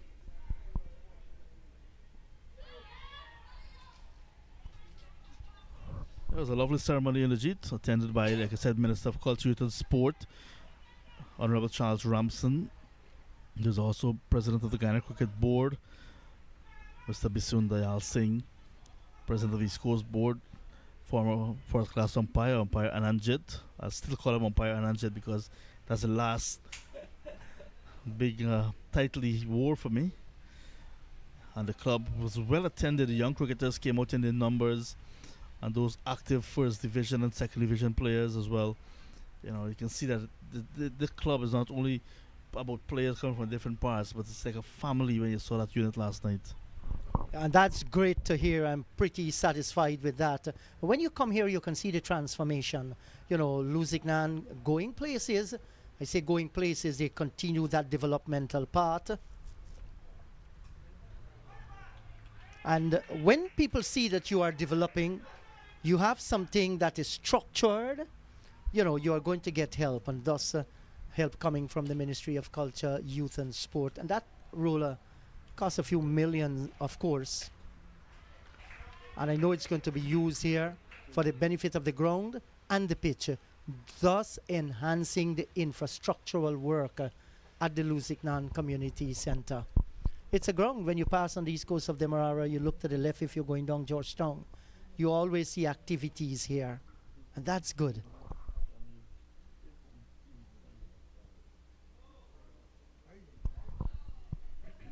A belated call for a wide.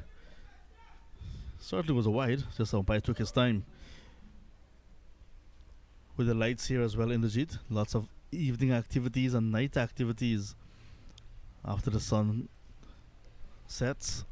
And that is one thing the government has been trying to do, to extend playing hours. Beautifully bowled. Well bowled again, LaRose. Yeah, that was a good delivery, and you're right about that, John. You have to cater for a whole new audience.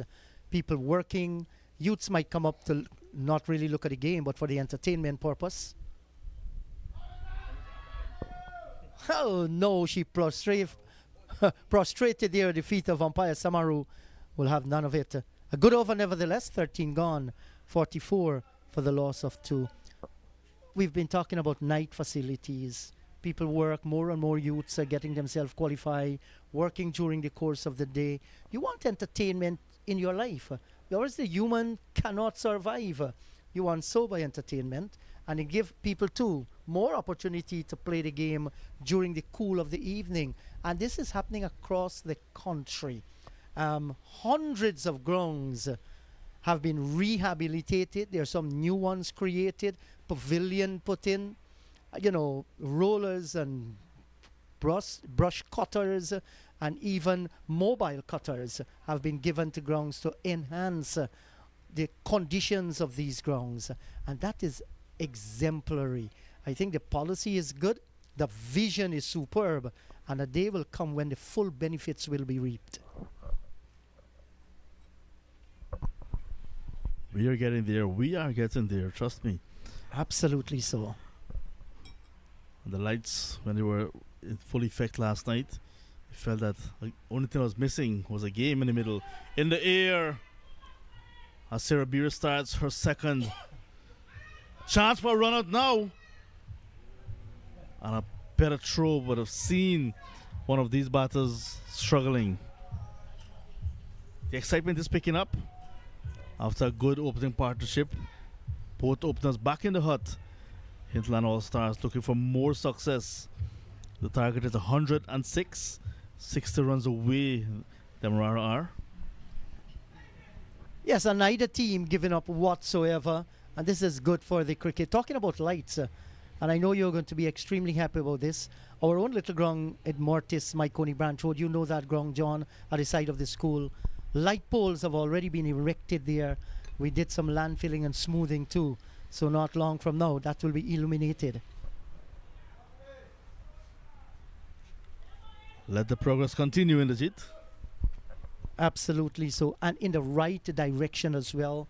It cannot happen overnight, but with careful study and with a purpose, a vision, a dream, to improve life in the community. It has not only taken shape, it is being delivered at the moment.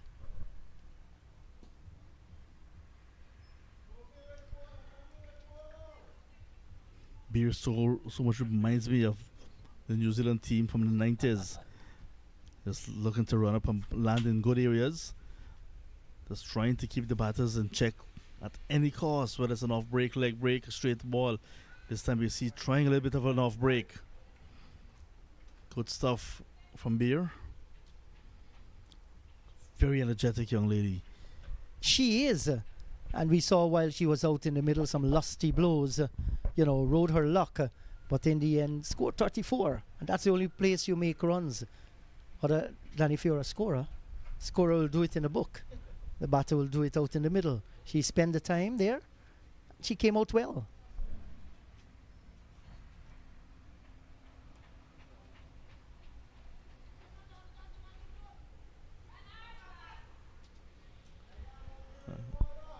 An easy single there.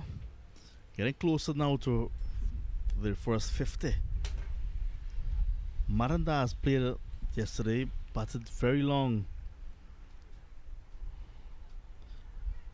So maybe she's looking to replicate that type of knock to see her team over the line today. Yes, and I'm sure Barcoy is inside there. Hurt her elbow. She already had an injury on her, I think, left elbow. And when she dived and dropped the catch, she held that elbow. She came off the field after completing her spell of 10 overs and picking up 5 wickets.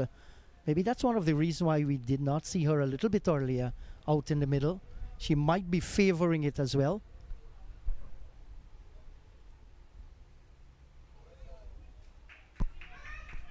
Keeper not able to hold on, so have an opportunity to go through for a bye. New keeper today for the Hinterland All-Stars. Jessica Wilson, usually, well, in the first game was with gloves. Now, Melina Peters. 14 overs completed, 49 for 2.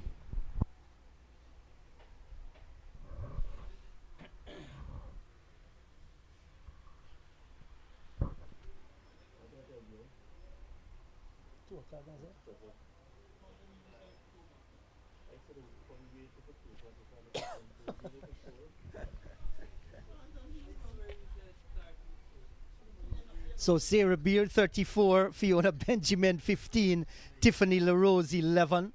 Schultz, look at those figures, 5 for 16 from her 10. Jordan 4 for 39. They're the one that destroy a promising middle order recovery by the Hinterland team. Saw them out to 105.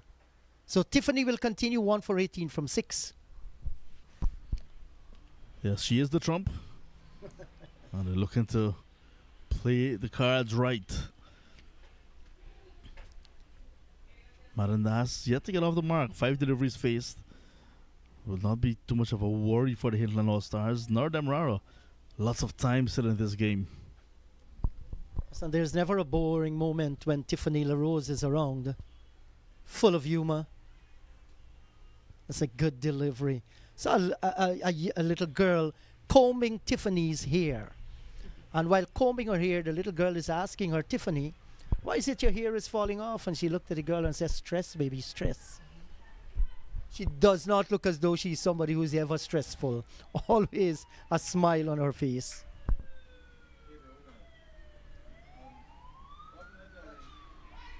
Chance for run out at the keeper's end. Oh my, well done, Fiona Benjamin. Getting the return to the keeper. But the batter went back in time. Yes, so that was a moment where she should have gone for stumps instead of getting it to the keeper. It was high too, and the keeper had to leap in the air. You want to get those balls to the stump very close up. Opportunity missed.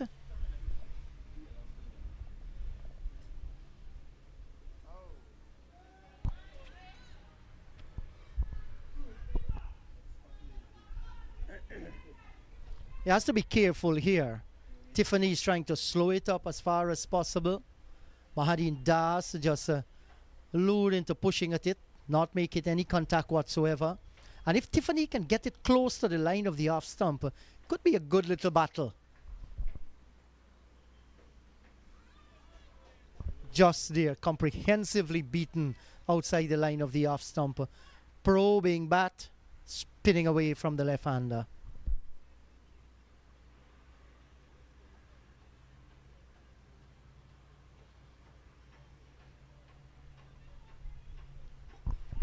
Still no play in the other game. Berbice women against 𝒆b𝒊𝒏 women, the two teams that won their opening encounters. No play at LBI because of a wet spot just close to the pitch. An area of concern for the match officials. Well, that is very sad. Two top teams looking to go against each other.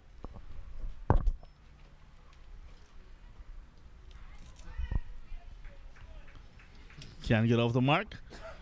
She remains on 0. Letitia Jordan, 7. 49 for 2, 15 gone.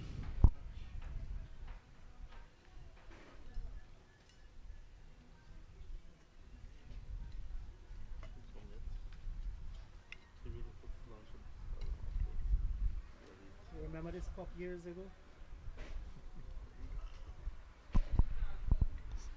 𝒆b𝒊𝒏 winning yesterday by just 1 wicket. And Berbice had it a bit easier, winning by 8 wickets over the Hinterland All-Stars in their opening game. 49 for 2, game on here at Lusignan. Weather is good. The action is riveting in the middle.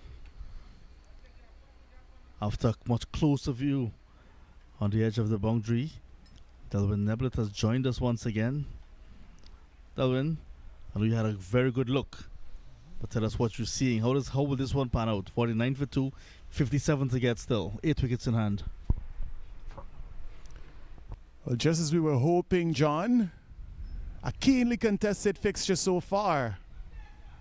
If you're going to ask me to make a call, not sure I'm in a position to do so just yet. Good from the bowling side. They've picked up 2 wickets. But Team Demerara, 1 run shy of bringing up the 50 in the 15th over. The scores were just about identical.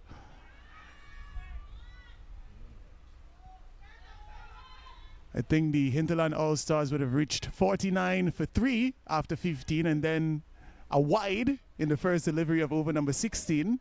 So just about identical. Demerara, they've got one more wicket in their favor at this stage. So they will be feeling pretty confident. I mentioned the coach of the Hinterland All-Stars saying that he believes that his bowling side is his strong suit as they pick up a couple of runs. Well, just a single on that occasion.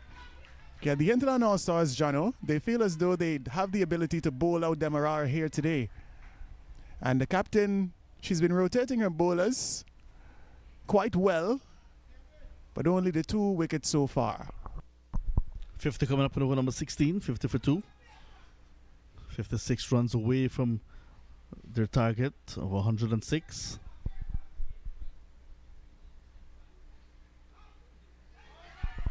Big appeal as she goes wrong the wicket. On the left-handed, Das unmoved as the umpire is. Yeah, a bit of swing on offer. Perhaps doing a bit too much in that occasion for the umpire to give the LBW decision.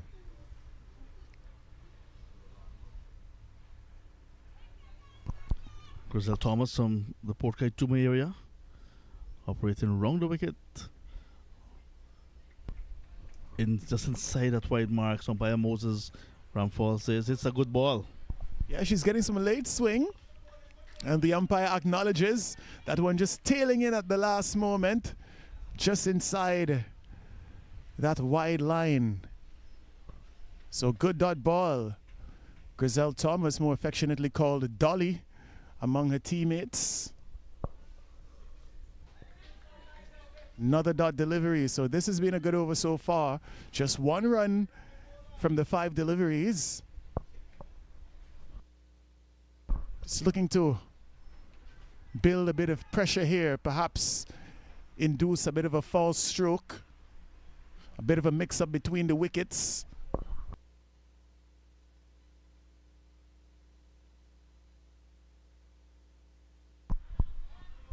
Just a single in the over. 16 overs gone. 50 for 2.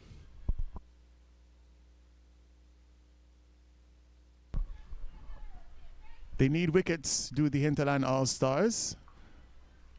The run rate required for the batting side, it's quite easy to say the least, as easy as Sunday afternoon. Just a little bit over 1 required. And these are the figures so far. A wicket apiece for LaRose and Benjamin, taking the new ball.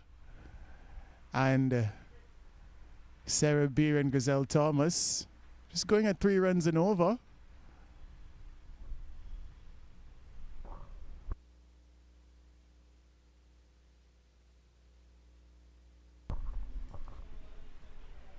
Batters at the crease.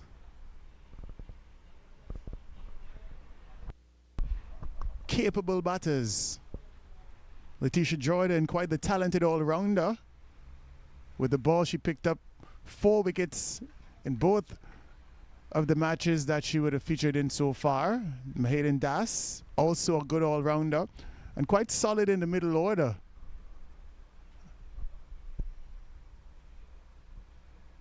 So they're going to have to look to keep the scoreboard ticking over. Swept into the leg side, and they come to for a single. A bit of good feeling from Fredericks. You're a hard marker there, my friend. That was excellent. The ball was hit well. It was traveling. And Tamara Fredericks got down in time to stop it. Good work. And you need that type of support. Before the Hinterland All-Stars went out to defend this, the 105 that they got, they said that they're looking for wickets even via run-out route because they're realizing that their strength in terms of bowling is also the support in the field.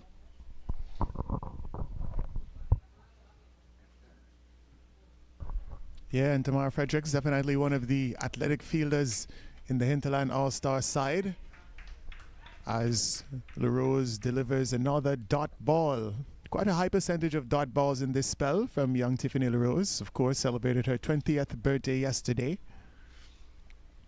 And she's going to be looking to give herself a bit of a birthday gift here today. She got 11 with the bat. Can she pick up a few more wickets here?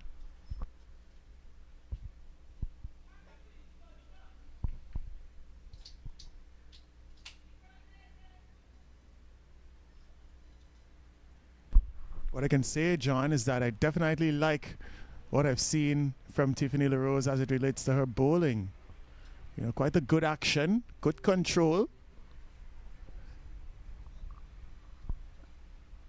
and relatively effective. 1 wicket so far and hunting a few more perhaps.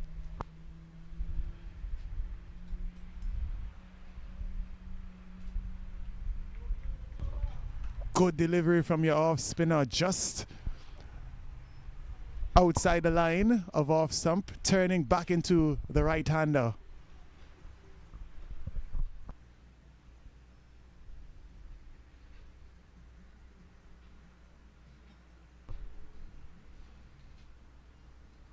And again, a bit wider this time, and beating the batter just about 4th stump.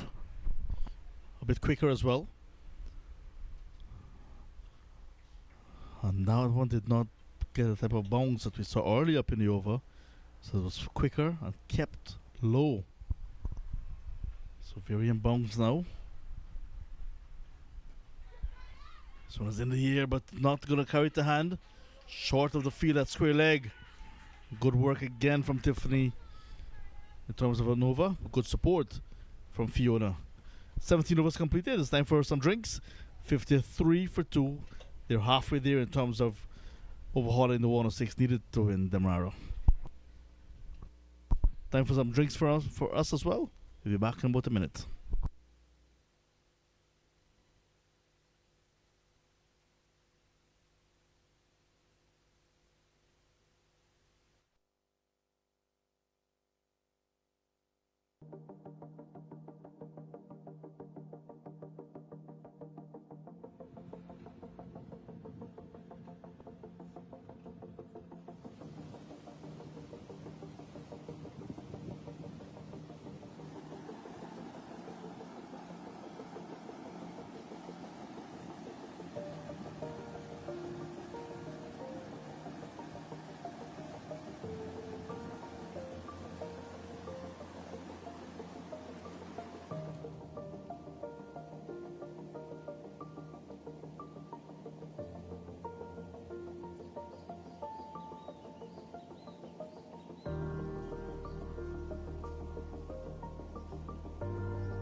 As the world experiences a new norm, let's take a moment to slow down, to refocus, reimagine, dream.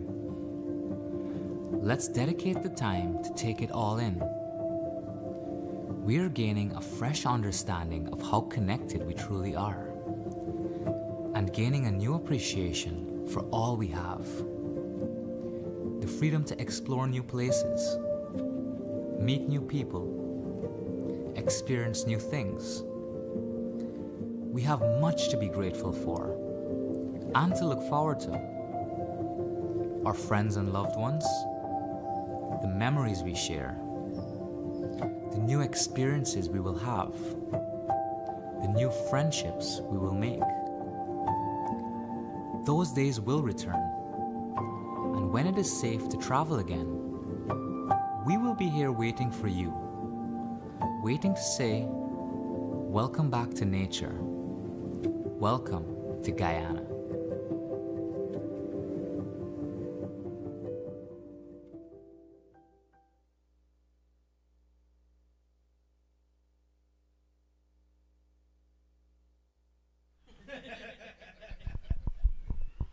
Oh, beautiful Guyana. Certainly undiscovered in many parts, especially in Hinterland. Captain 𝑾𝒐𝒎𝒆𝒏 𝒔 about to start a spell. Over number 18. Demerara, you can say, feeling much more comfortable than they were a few overs ago when they lost 2 quick wickets in the run chase. But Hinterland All-Stars feel that they can pick up a few more quickly. They're back in this contest. Once again, they'll win alongside. Conditions very good for cricket now. Most definitely, John. Any threat of rain removing itself. Again, we are quite close to the sea here on the east coast of Demerara in Lusignan as Team Demerara picks up a single. So a bit of a drizzle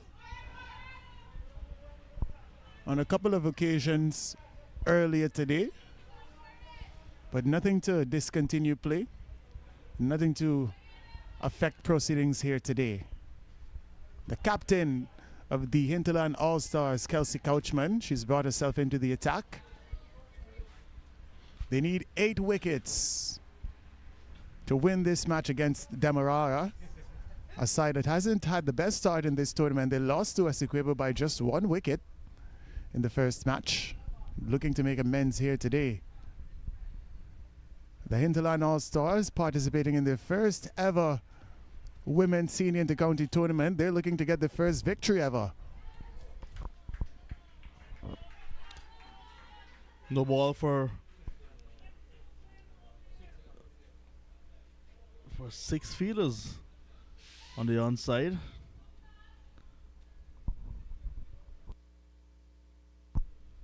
That's also part of the learning process for this Hinterland All-Star side. Yeah, and captain with ball in hand, perhaps just a bit of a lapse in concentration, not quite focusing on where the fielders are, focusing more on where she's going to be delivering, and penalized on that occasion. It's time for a free hit. Das on strike.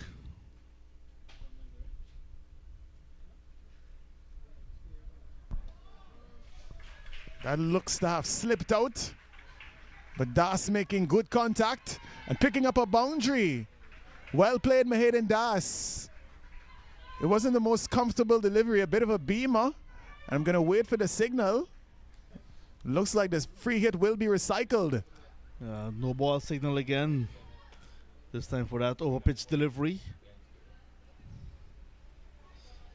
So, captain having an ordinary start to her bowling spell. 𝒆𝒏𝒊𝒏 𝒔. And another scoring opportunity here for young Mahedin Das. On 5 from 19, did well to dispatch that full delivery from 𝒆𝒏𝒊𝒏 𝒔. What can she do here? It's still another free hit. Pitched up just outside the line of the off stump, and it beats her into the gloves of Melina Peters.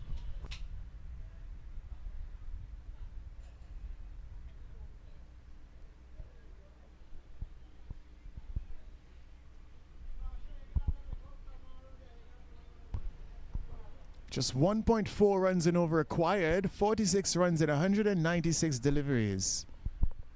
Looks to be quite a simple equation. But we know that this game of cricket, it's not always so straightforward.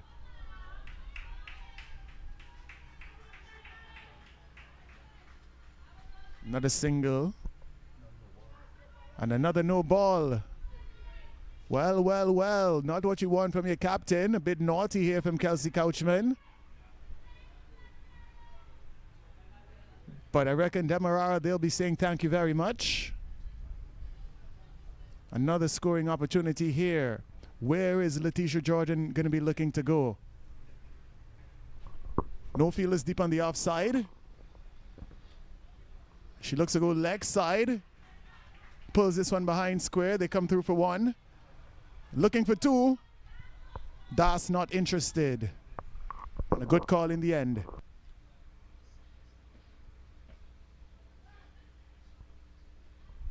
Ten runs off the first 3 deliveries is very expensive in the context of the contest.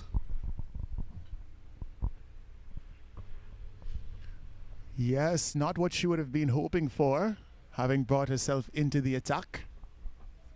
She's got 3 deliveries. Can she do something spectacular to close out this over?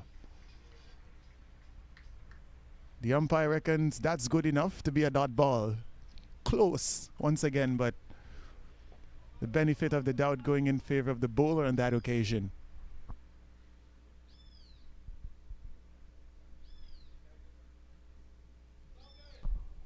And wide, very wide, almost bordering a no ball, just landing inside of that demarcated area. I think it's not on the mark actually, so it could have gone either way. And umpire saying wide, maybe because it doesn't have the benefit of a replay to confirm.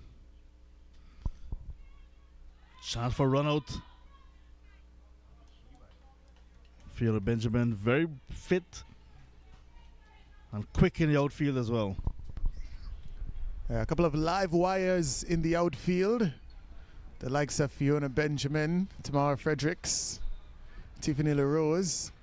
They move well on the ground.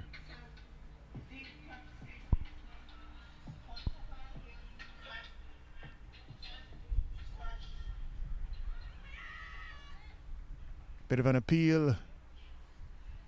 And eventually, over number 18 comes to an end. It yielded 11 runs. And the Demerara women, they move up to 64 for 2. They require an additional 42 runs for victory from 192 deliveries.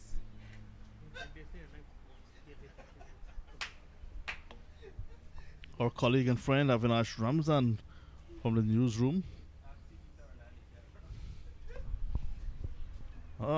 Testing a new machine that was donated just last night by Minister Ramson to the Lusignan Sports Club ground. Yeah, and Avinash Ramsan also recognized in his absence at those awards last evening as one of the persons in the media who never misses an opportunity to highlight what's happening here at Lusignan. And we have the match summary so far. 105 from the Hinterland women and 64 for 2 so far from Team Demerara.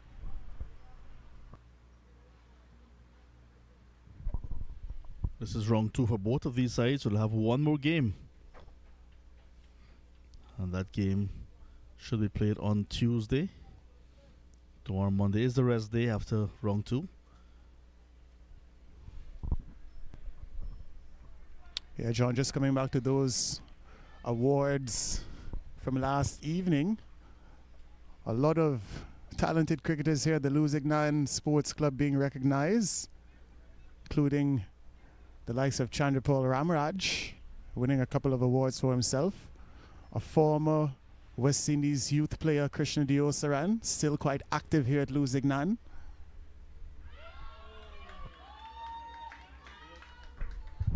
Get the impression bat hit the stump. And the batter is walking, Letitia Jordan. There was a big appeal after the ball went into the gloves of the keeper. But we have the benefit of the replay as Grace Thomas comes back into the attack.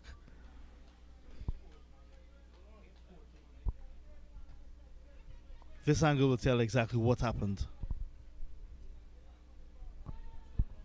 Looks like hit wicket. Could be bowled. Hit wicket to me. Yeah, most definitely hit wicket there, Jono. And a bit too deep in her crease on that occasion. She's going to have to go. So the breakthrough coming.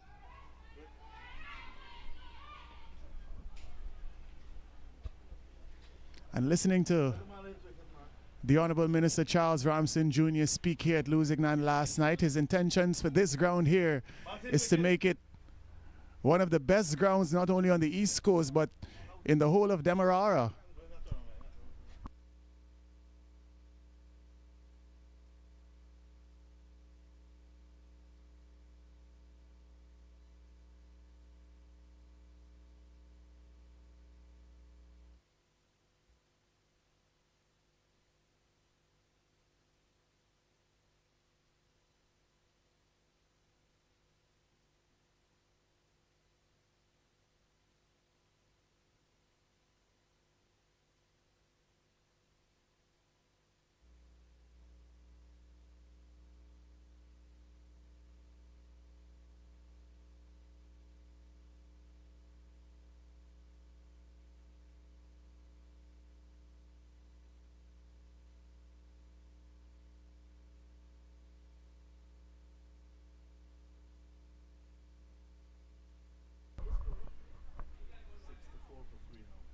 After 18.1, the score is now 64 for 3. And out comes the captain.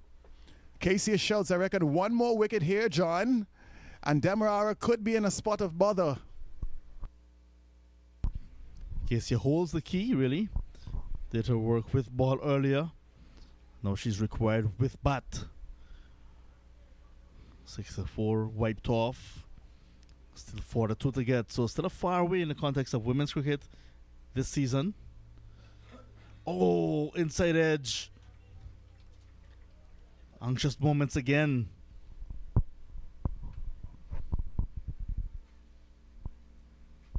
This is a preferred end for Grazelle Thomas. Coming here with a slight breeze behind her rather than running into the breeze.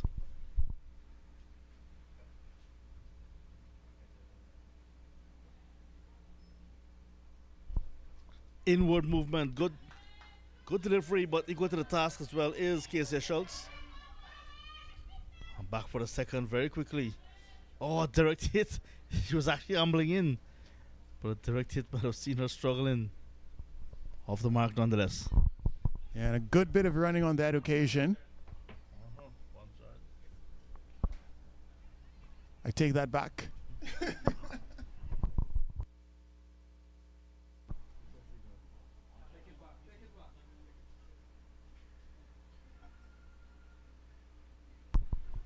So single of the last one. One running was one short. A nice straight drive now from Schultz.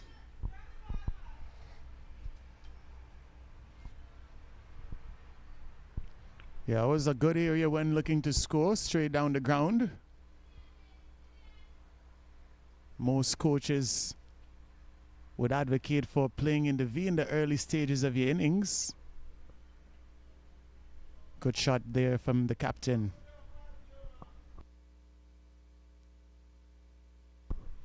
Now, Mahedin Das, she's got the ability to occupy the crease. Currently on 6 from 25. And we were speaking a bit earlier about those relief shots that good players resort to when the bowlers are looking to put them under a bit of pressure. A bit of advice for Mahedin Das and Team Demerara. You know, perhaps that's something that she should be looking into. She's solid in defense, does look to have a good technique, but sometimes not able to get it off the square. That was a poor delivery from Miss Thomas.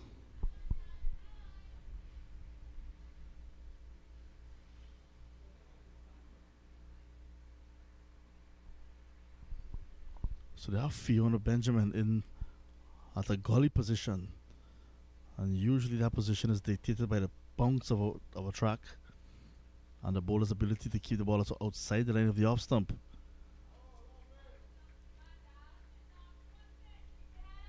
Dot ball 20 over.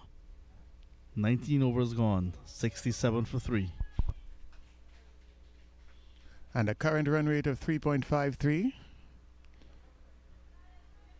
Nice, good pace of scoring at the moment. They require an additional 39. Lots of deliveries. And here we have a look at the partnership so far. Good partnership at the top of the order between Naomi Barkoi and Tilia Madramutu. It yielded 36 from 65. And another partnership between Das and Gordon yielding 22. This one just 3 from 5 so far. A couple of batters still in the hut, including Sienna Barkoi.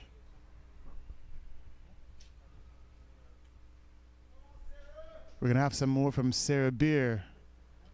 Top scored with the bat earlier on. She's bowled 2 overs for 6 runs so far.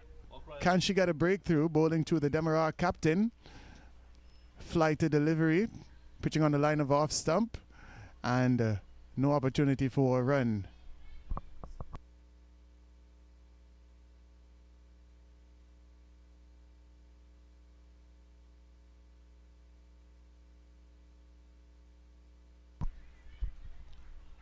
Helped around the corner, but it'll just be 1.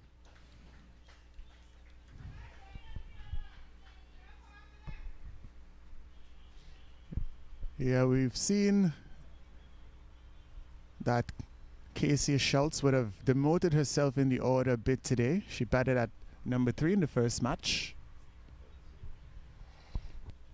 That move didn't quite work out as she would have hoped. Perhaps nursing a bit of a niggle.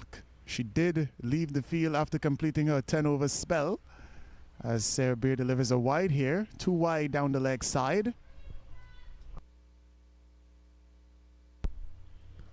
I reckon if Demerara are going to get across the line here today, the captain, she's going to have to be there at the end, John.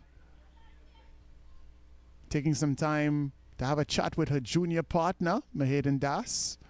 Talented young all-rounder.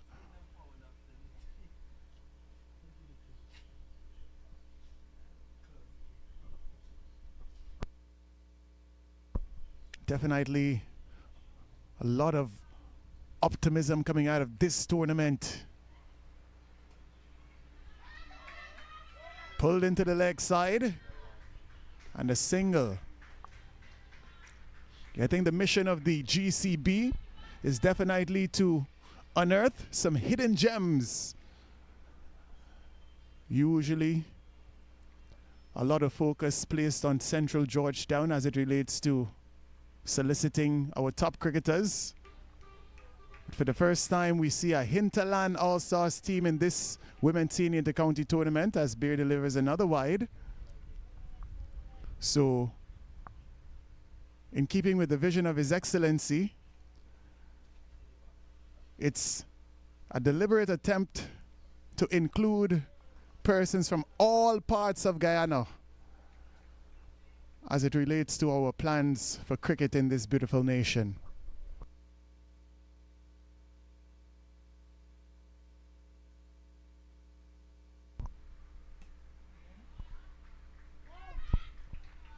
Again, a ball driven straight to a fielder, and Demerara were able to take a run. So the Hinterland All-Stars not able to restrict those quick singles. So Tiffany LaRose early in the over, ball driven to her, and they took off for a single easily. Similar thing happened now with Sasha Benjamin, both fielders on the onside. 72 for 3. 1 delivery to go to 20th.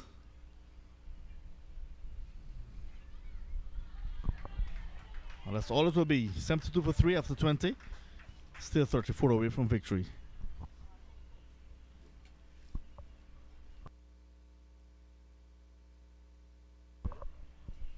"34 runs required for victory.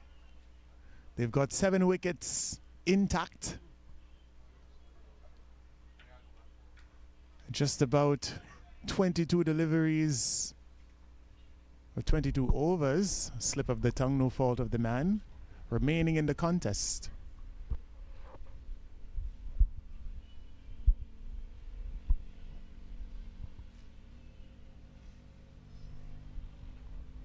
We're at over number 20. Why did my match summary have 28 overs? Reckon I was looking at the top half. Demerara, they're now batting. The Hinterland All-Stars, they would have got up to 105 from 28 overs. So the Demerara side, they're on 72 for 3 from 20. They've got 30 overs remaining, 180 balls to get 34 runs.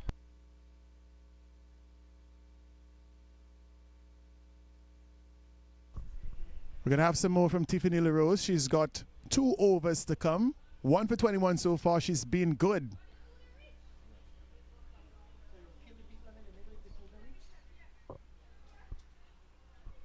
And it looks like the umpires have decided to take the lunch break after 20 overs. So we're going to have a bit of a break here at Lusignan. When we return,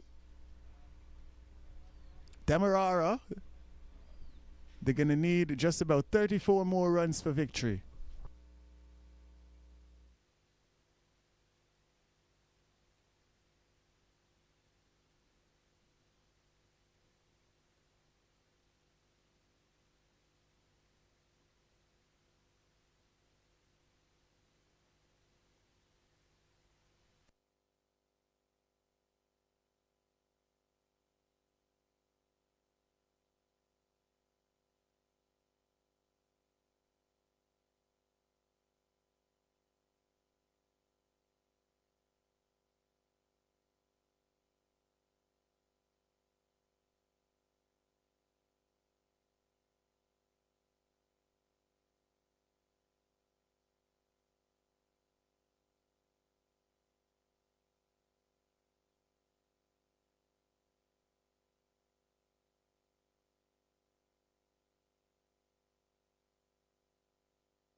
Today we had the absolute pleasure of visiting one of Guyana's most iconic sites here at 𝒐𝒏 Falls National Park.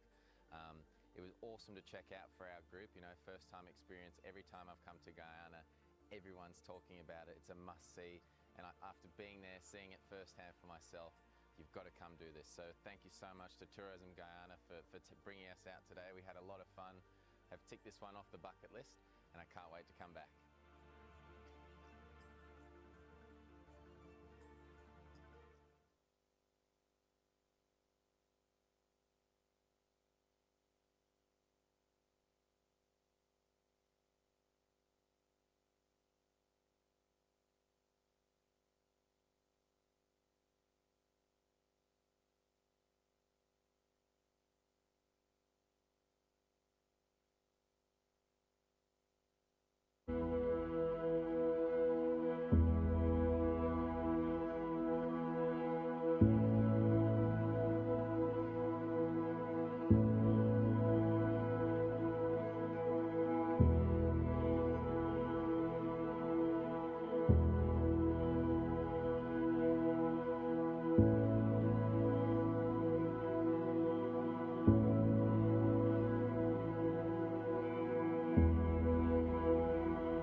Hello there once again. Welcome to the Lusignan Community Center on the east coast of Demerara in beautiful Guyana. The players have just entered the middle, and that's after having a lunch in this match between the Hinterland All-Star team along with Demerara female team. It's the Guyana Cricket Board Inter-County Senior Women's 50-over tournament 2025. Let me just recall that Demerara, they are hunting down 106 for victory after the Hinterland earlier today won the toss, batted first and put together 105, bowled out in 28 overs, with Sarah Beer top scoring 34 and Benjamin making 15 in the end. 𝒔𝒐𝒎𝒆𝒏 5 for 16. The skipper for the Demerara team made great inroads. That's the reason why they're bowled out of 28 overs, as you can see on the scoreboard. So 72 for the loss of 3 when they went for lunch. 20 overs gone. They're scoring a 3.60, required 1.13. That's 34 runs needed off 180 balls, 7 wickets standing. And certainly it's a huge advantage here for Demerara to pick victory here in the second match after going down to Essequibo by 1 wicket right here yesterday. With me once again is Delwyn Neblet. Hello to you, Nebo. 72 for the loss of 3, 34 required, 7 wickets standing. How do you see it from here on? Good afternoon to you, Sajid. Demerara, they look well poised to actually pick up a victory, the first in the tournament in this match.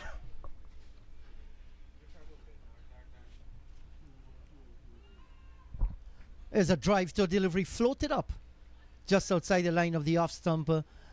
20-year-old Tiffany LaRose, 1 for 21 from her 8 overs. And I think it's a right strategy here. They want to bowl her out.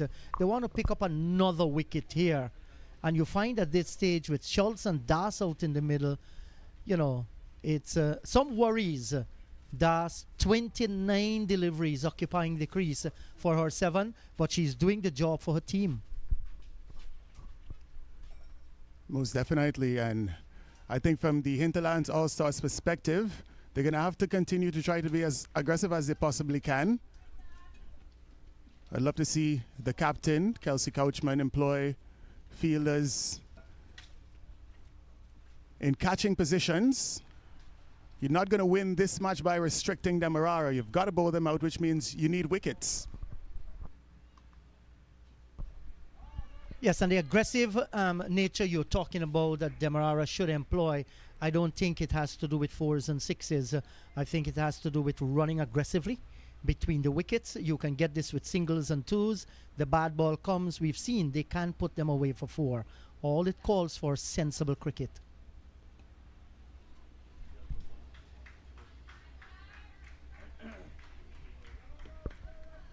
Yes, and Tiffany LaRose here started a little bit too wide outside the line of the off stump. Get it a little bit closer. No doubt after having lunch, relax a little while, coming out into the middle. Just want to get back into your groove again. But the touchdown just above the line of the off stump, it's going to be beneficial.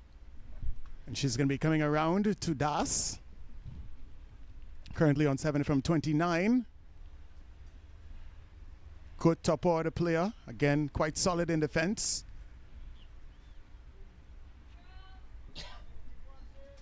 Likes to take her time, play the ball on its merit. Do want to see a few more fielders closer to the bat at this stage. Perhaps just putting a bit of doubt at the back of the batter's mind. Yes, and you can imagine coming out for your first senior inter-county tournament. They are going to be a little bit of jitteriness, they say. You don't want to get too many people as close as possible. 21 overs gone, 73 for the loss of 3. Sometimes preservation of the body is more important. On another day, as they develop experience, you know, you're going to have those silly, maybe short mid on, short mid off. I agree with you. You must be aggressive by nature. 33 needed from 174. Huge, huge advantage here to Demerara. Most definitely scoring at a run rate of 3.48 runs and over. They've done the bulk of the work already in the JIT. It's just for them to finish well. As we see Fiona Benjamin reintroduced into the attack. Already picked up a wicket, 1 for 19 from 5 so far. She did play an important hand with the bat, 15 important runs at the back end. Now she's an important cog in the wheel as far as the bowling department is concerned. That's a fine shot, trying a one-handed, gone through two of the girls. And they will take the single. Good looking shot. The basic there, get the body behind the line of the ball. Both of them did not. And in the end, the single was allowed very, very easily. And 𝑾𝒐𝒎𝒆 will play like this. She's going to be aggressive. If it's short, she's going to pull. If it's pitched up, she's going to look for the offside drive or driving straight. On the other hand, Mahadian Das, she's going to be defensive. And if it's in her slot, maybe heading down the leg side, she's going to paddle it. This is the way she has played. I think Das should just be looking to rotate the strike and play a supporting role to her senior partner and captain, 𝑾𝒐𝒎𝒆. Perhaps she should just be thinking about where she could pick up a single from.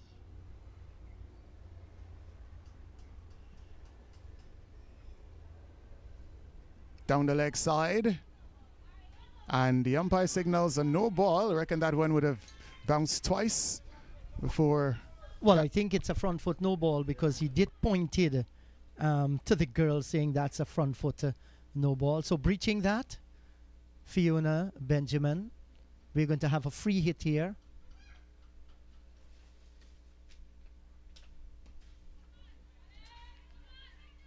And you could see Das leaning on the back foot, looking for power. But there aren't too much muscle build up there into the arms.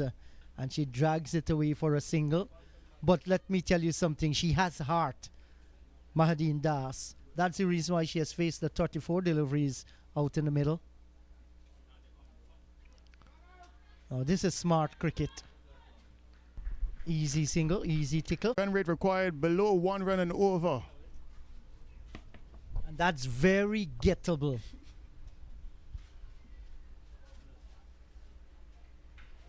Trying too much here now, Fiona Benjamin. She's bowling her heart out, but just straying in doing that. She's going to learn that cricket is a tough game, especially when you play it on a competitive level. First timers here, the girls from the hinterland.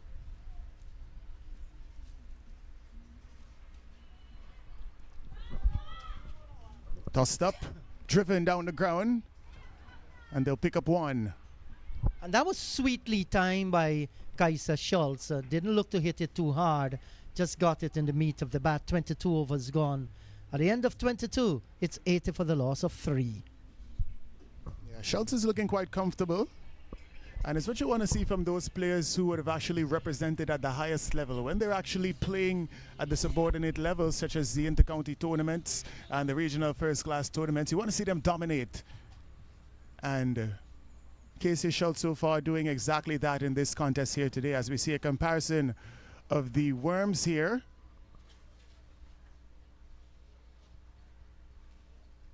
Both teams putting together good opening partnerships.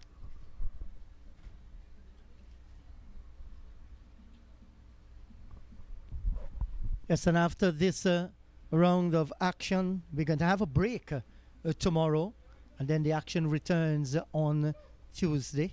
That's the 2nd of December.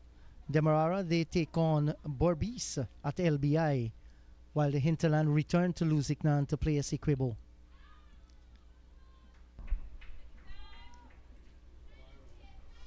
Yeah, you mentioned Demerara. They're going to be in action again on Tuesday. The captain of the Demerara men's side and also West Indies test player, Tevin Imlach, is actually celebrating his birthday today. So we want to say happy birthday to Mr. Tevin Imlak as Sarah Beer gets into her 4th over. And some scores coming in from LBI. Good to know that match is on. 23 overs aside between Berbice and 𝒐𝒏𝒊. Berbice batting first. They're 7 without loss. 𝒐𝒏𝒊 rather. 7 for 1. That's right, 7 for 1. So good to know that they're having some cricket there at LBI. And, you know, people can get a chance to get some points in the competition.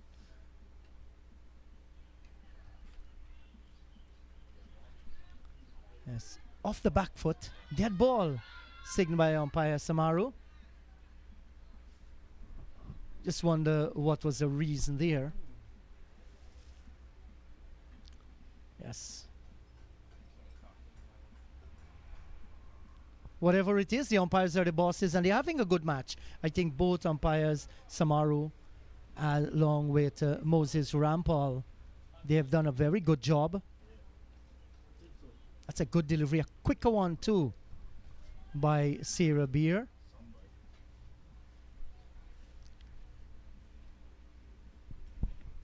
Desperately in need of another breakthrough here. 3 wickets down. Hinterland All-Stars require 7 additional wickets for a victory here. Not a lot of runs to play with. And one of the things at their disadvantage, that's the disadvantage of the Hinterland All-Star team, is that they're not accustomed playing 50 overs cricket. You know, but given the opportunity, they relish the opportunity, and it's good they have come out here. So you get some tiredness will step in, and when tiredness step in, we all know that concentration levels sometimes will tend to go. They look very strong out in the middle, but you might look strong, but you just begin to lose that energy level. So what happens after the inter-county tournament? It simply means that the coaches will have to be with these girls, working with them. That's a good looking shot off the back foot by the minute Mahadine Das. She gets a single and she's showing a lot of heart, this youngster. Yes, and you need the coaches to work with them, where the coach is sent to the hinterland area, and you get them out frequently on the coast to take part in cricket, especially cricket in 𝒐𝒏𝒊, which is more close by to them. Yeah, Indrajit, wide there from Sarah. You mentioned, well, no signal, so end of the over.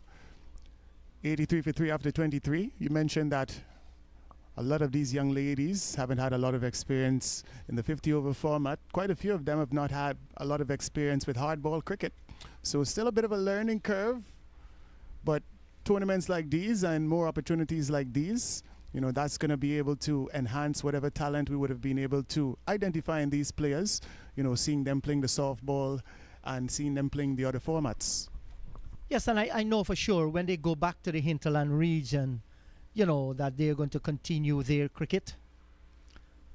𝒐𝒏𝒊 women versus Berbice women. 𝒐𝒏𝒊 women, Kumari Prasad. Yes, at LBI, 2 marks, Tremaine marks, 1 from 13. Millington, 1 for 1. She continues to do well. Yeah, already picking up a hat-trick in this tournament, Plafiana Millington.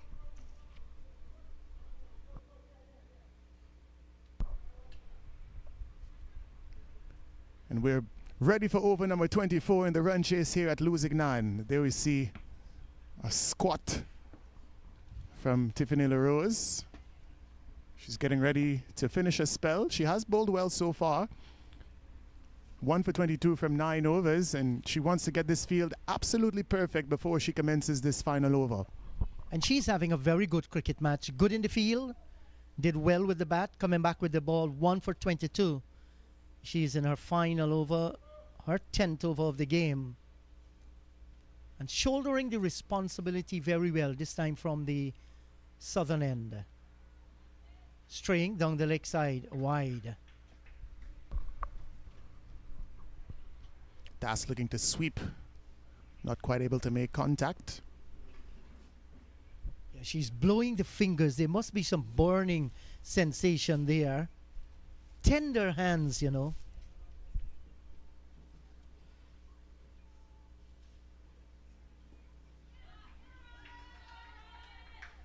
That's a good looking shot. Nice little paddle around the corner, down through backward square by Das. She picks up another single. It was short, very, very slow. She rolled the wrist nicely on it, playing well within her limitation. And this is exactly what is required. Singles will do it. So Demerara quite content to just keep the scoreboard ticking en route to that score of 106. Flighty delivery from LaRose, big appeal. Ball lobs into the gloves of the keeper. I reckon they were appealing for LBW first. And the umpire, he's unmoved. Yes, I'm wondering, did I see umpire Moses asking the umpire at square leg, was the catch taken cleanly? He said no, he did not carry. So I think it was for a catch there, actually. Good effort by the keeper. That's good to see. Schultz survives. But she will definitely go after the bowling.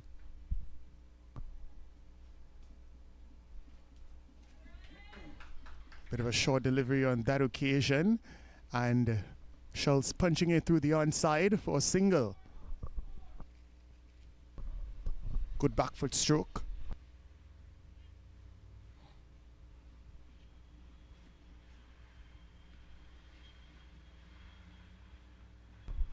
This match just slipping away from the Hinterland All-Star side. Demerara need 20 runs to get from 159. They've got 7 wickets intact. Make that 19. Another wide from LaRose. Yeah, and I think it has to do with the endurance level. They were very, very bubbly while they batted. The spectators that are here supporting them, teammates, you know, while they were running between the wickets and so on, supporting each other. But as the sun continues to sap the energy level out of them, just running a little bit cold here this afternoon. You look at them out in the middle, you aren't seeing the pep in the step that you expect of them. But that's understandable. And I think this tournament, the participation of the Hinterland ladies will continue to grow and develop. Yes, that's the way to appeal. Eyeballing the umpire, pointing him in the face. How's that, Holmes? But Moses is a big man. He's a surveyor. He works at MMA, so he understands directions.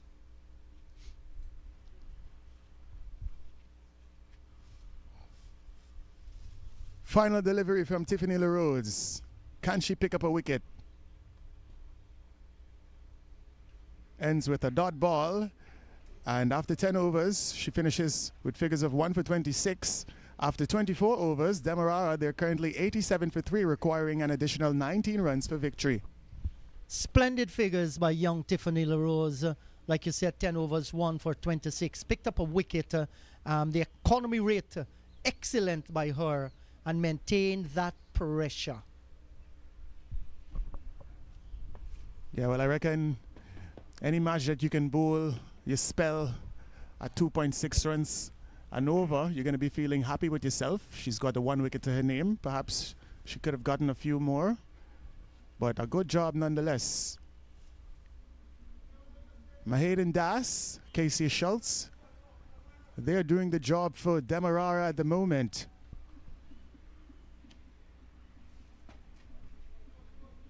$19 runs required of 156 deliveries. We can forget about the balls there.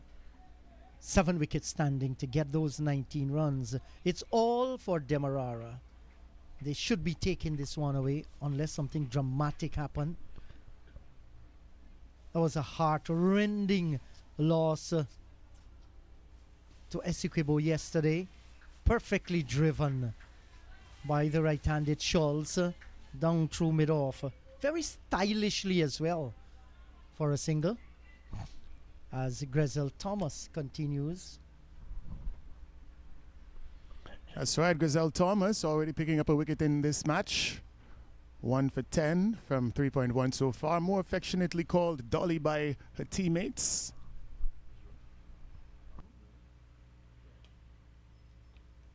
That's a good looking shot, and she's growing in confidence. Das moving into the defensive shot, cocking the arm nicely, nice smooth flow of the bat in the meat of it.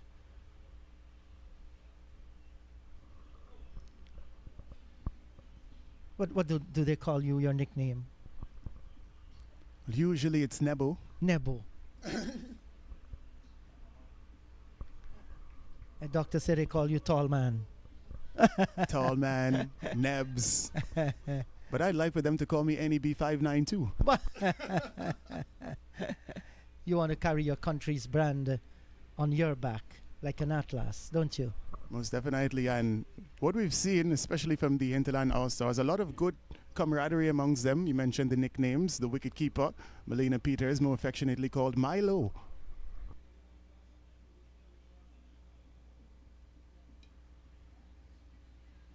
Now look, the intent here, I think the shot was on, but that's just the only thing. The power isn't there. Maybe a little bit more of Milo in her diet. She can get that. And this is what happens, that family atmosphere. As you tour with each other, you spend time with each other, you know, you eat together, you practice together. You have to become a family, unless you're a black sheep. And this is what it does. And it creates a lasting relationship. You might not at all times play together, but because of those precious moments, you might be at different part of the globe, but when you see each other, you know, those memories come back. Is the relationship, and that's all about life. It's not about money. It's not about status. It's a relationship we built over the years. Yeah, most definitely. I think that would be one of the characteristics of any good sporting franchise, that good camaraderie even off the field. And a wicket. Cut away quite hard, but a good catch from Tamar Fredericks. She is one of the outstanding fielders in this Hinterlands All-Star side. Absolutely, that's a spectacular catch indeed. Off the bat, it looked as though it had some power, and it went into the palm of the hands that she's still wringing, looking at the palm. Maybe the redness is there. Stinging catch, but she held on to it. Somebody said that's the Quinton Sampson version. Good catch indeed. And maybe because of that ponytail, that's a muffy muff just behind at the back of the head. It's a famous hairstyle. Yeah, most definitely. You weren't here this morning when John said a certain fella spent some time under some pipe and changed the color of the hair. I reckon I was focused on the match. So 88 for the loss of 4. Are there going to be any more drama in this game? We saw a lot of drama yesterday when actually 15 singles were scored.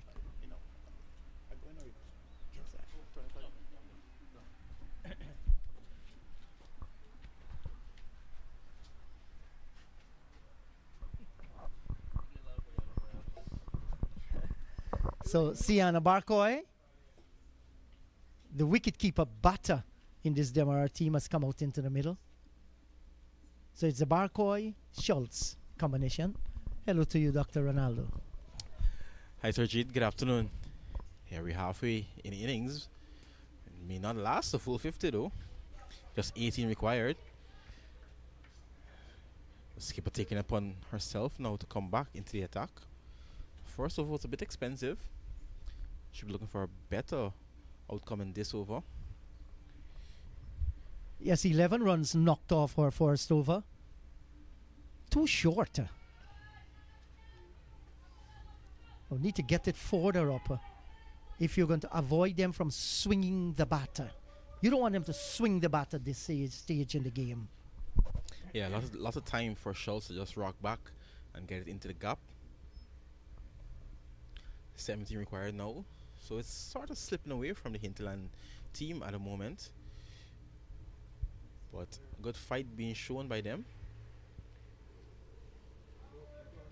Barcourt to face her first now.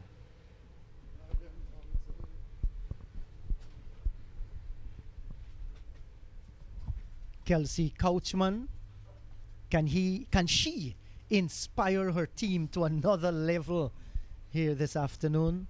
Forgive me of saying he, right? We're accustomed to so much male cricket. Yeah, Coachman. Good start. Good ball there from Coachman. Yes, she won't mind bowling those type of deliveries further up, asking the batter to look for the drive. That one was right into the block hole by Coachman.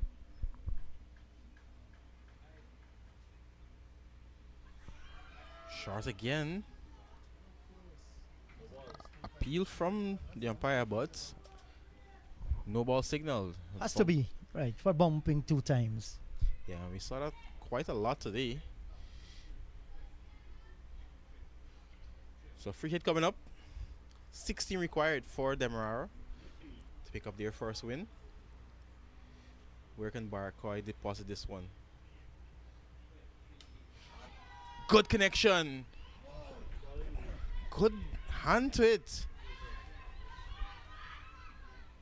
But they're going to get back for 2. Or is it just 1? Just 1.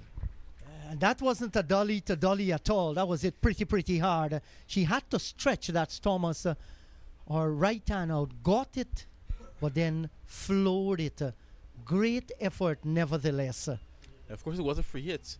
So yes, it was. A brilliant piece of feeling to actually stop it from going to the boundary. That's inspiration. Yeah, solid hand to stop that one. So it's good to see that they're still fighting. Even though it's, you can say, slipping away, they're still fighting. Not going to go down without a fight. Should be wide. Well, this is one of the ways that they can go down. If you're going to continue to, bowl those kind of wide deliveries, you don't want to give away extras.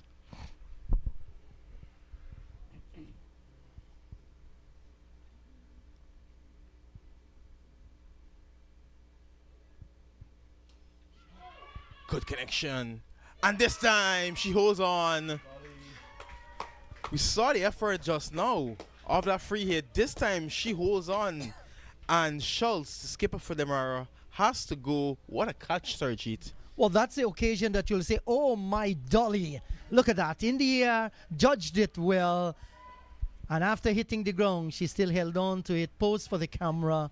That's the 5th wicket going down. That's a big wicket to get at this time. Kaisia Schultz going back for 12 from 22 deliveries. And is there another twist to this one here now? 5 wickets gone. Yeah, crucial wicket. Crucial time in the game. The skipper picking up the wicket. Yes, and our combox is blessed with the presence of West Indian player, Kevin Sinclair. It's always good to have Kevin around, one of our most talented cricketers. He was here yesterday. He's back here today. And despite female cricket, coming out to support with his presence. And that's good to see. Absolutely. The love for cricket is there. And it's always good to see local players, regional players, even West Indies brand players come in to support this level of cricket and support women's cricket. We know women's cricket is growing around the world, not just here in the Caribbean, but across the world. So they need the support, and it's always great to see persons coming out to watch and support these young ladies.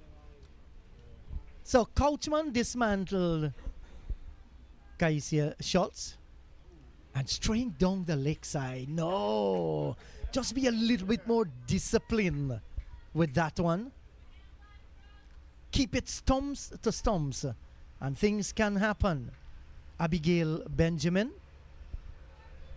Yeah, with that wicket there, I'm just thinking, can they now put a foot back into this game? Can they set the cat among the pigeons?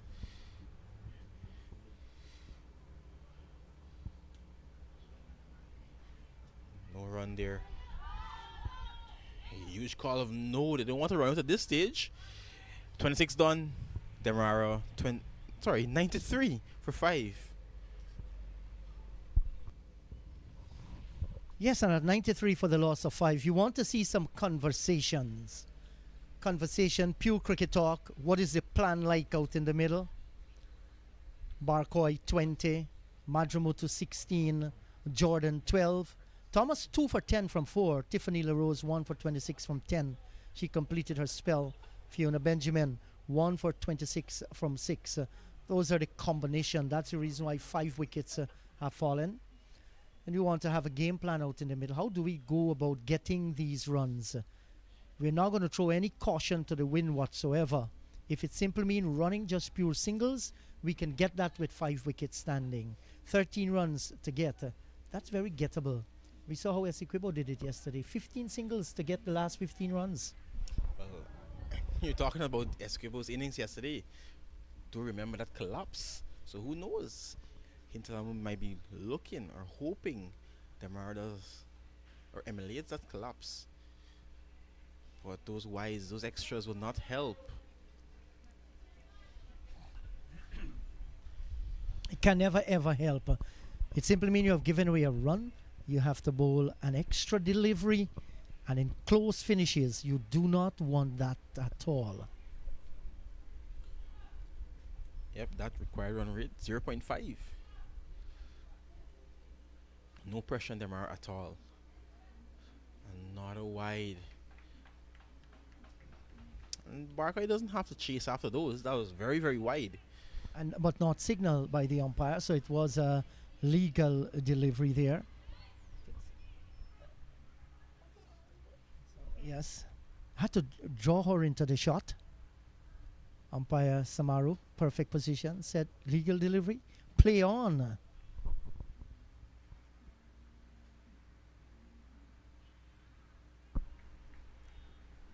Much better on this occasion from Thomas. She's picked up 2 wickets, looking for her third. Hinterland ladies just gone silent for a bit. Maybe another wicket, you'll see that's like a shot of steroid. You're going to see them bobbing and weaving and jumping and clapping. They should be doing that a little bit more often, just to throw the opposition off and support your own.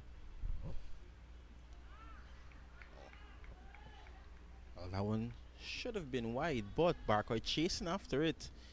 Getting a bit of bat on it. So dot ball, not a dot. And usually we'd say after 3 dots, pressure's building. But I mean, you shouldn't feel the pressure if the required run rate is less than 1 run and over. It's okay to have a maiden. It's okay to have a dot ball.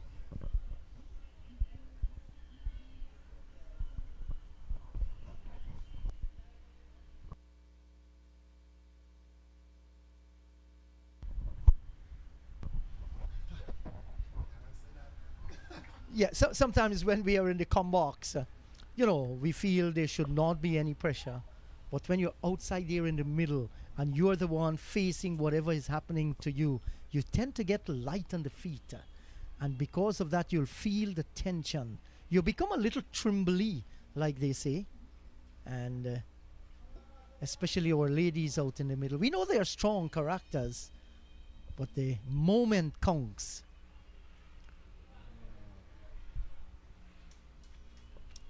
Yeah, Thomas just losing it a bit here. Another wide. So we have had 2 wides so far in this over. 6 deliveries bowled. If were not for those wides, it would have been the completion of the over. And here and where they will realize how important it is to be very disciplined. It's just not another ball. It's another ball according to your plan. Just get it right.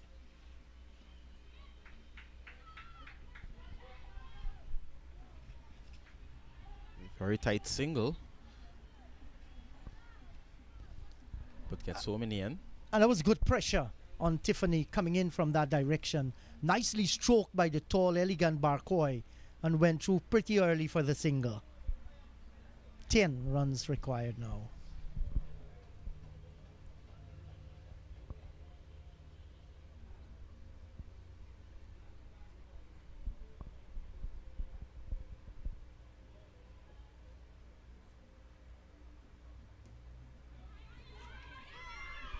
Early call, but not the cleanest of pickups. And 𝒏𝒔, even though she responded late, got home in the end. 27 done, 97 for 5.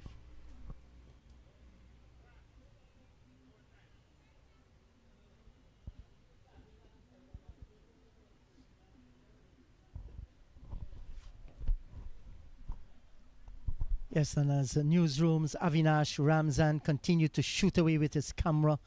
The girls, I think, are going to take a little bit of a water break. We too shall take a break. No? Well, just wetting their throat there a little. That's the story of what transpired so far here at Lusignan, with the Hinterland girls scoring 105 of 28 overs. Did not bat out their 50 overs. Top score, Sarah Beer, 34, supported by Fiona Benjamin and Tiffany LaRose. Now Demerara replied they have lost half their side, and we're in the 28th over that's about to be started. 97 for the loss of 5.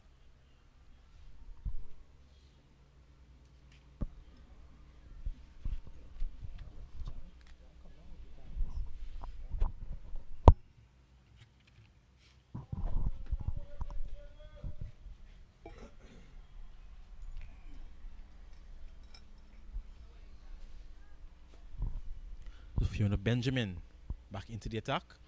Top edge! Over the fielder at third man. And they get a single. Was that a chance? John Ramsing, welcome back. Thank you very much.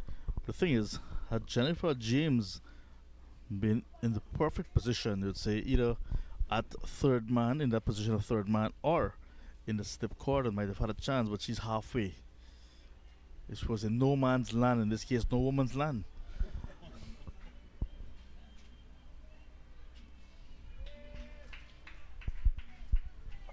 And now the body language of the players on the field suggests that they're just waiting for the final run to be scored. Yes, turned out to be a brilliant day of sunshine. Very hot out there. That heat probably draining some of their energy as well.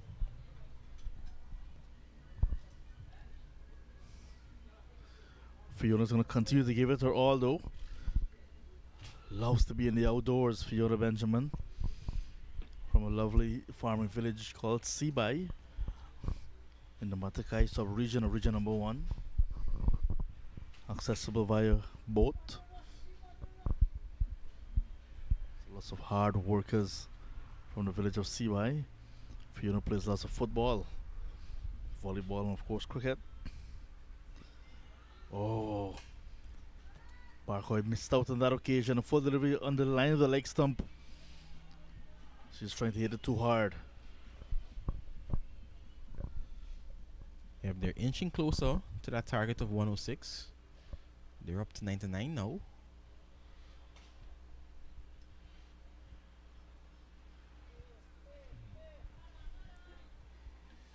Barcoy is going to take her time to get there. She realizes she has a lot of time. She's just spending some time out in the middle. 7 to get.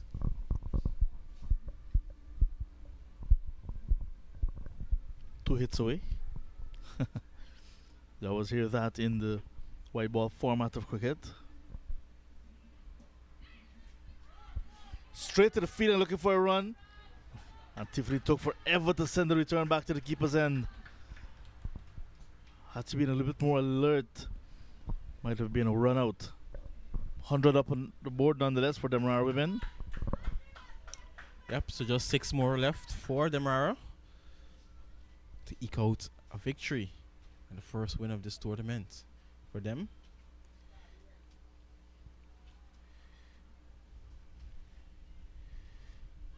Oh boy, Fiona gets the reward for the good lines she's been bowling, and off the last ball of her 7th over, she bowls Benjamin. I think she's deceived for pace there. Very full as well, looking to sweep, going under the bat and knocking back the stumps. So 100 for 6 now. Is there one more twist, Johan? You never know. Funny things happen in this lovely game of cricket. That's a full delivery playing across the line. Another batter falling to such naughty stroke today. playing across the line. It's ill-advised, especially this format of the game. But Benjamin picking up her second, she'll be very happy. She has that ability to bowl stump to stump. Just sometimes you get a little bit wayward, but generally she's been stump to stump, and that's why she's getting the rewards. Tend to have a plan. If the batter misses, she will hit, and she's done so to get her second wicket. 28 overs completed nonetheless. 6 runs away for Demerara. Anita Chetram, one of the new faces for Demerara women, in the middle now. Yeah, I didn't have a good time with the ball. Her 1 over costing 14 runs. She did take a good catch towards the end of that first innings. But here she is. She has a chance to take her team home. Maybe remain not out.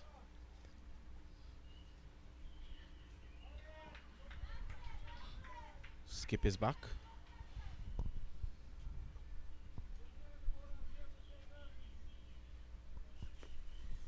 It's good to see the coach of the Hinterland team still on the boundary edge, still supporting the girls, still shouting advice and directives. It's good to see that he hasn't given up. Another double bounce, no ball. So Barclay is going to get a free hit. Runs needed now down to 5. And the extras really have hurt the Hinterland team. They started off the innings well, not many extras, but then during that middle phase of the game, just went away from them. Free hit time. Pace off is really causing a lot of issues for the batting side. Kelsey Coachman realizing that they're not too comfortable with pace off, but she's also not getting her radar right and serving up a number of no balls in this spell.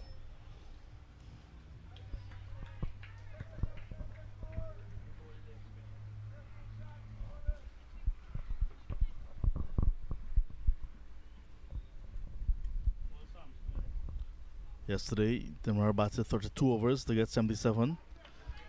Today, they've gotten to this position that they're in much faster. 101 for 6 in the 29th. Whereas the Hinterland All-Stars batted 28 overs to get to 105.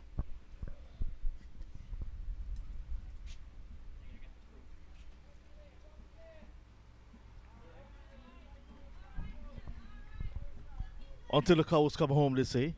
She's going to do that all day.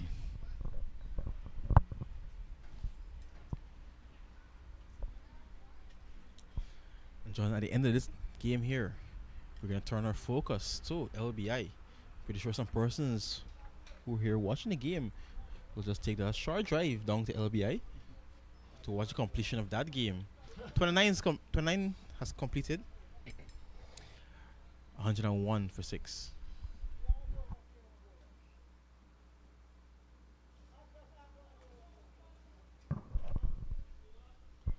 So the relaxed look in Demerara side. So head coach Clive Grimmond with a guy in a Harper Eagles shirt. He was saying the manager, former national player. And Kerwin Ross, assistant coach. And the players there just having a close view and enjoying the game, knowing that they're about to take 2 points from this encounter.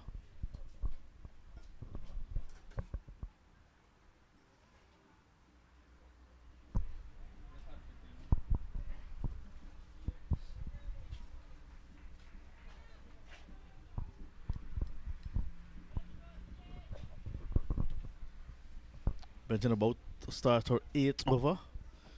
2 for 29.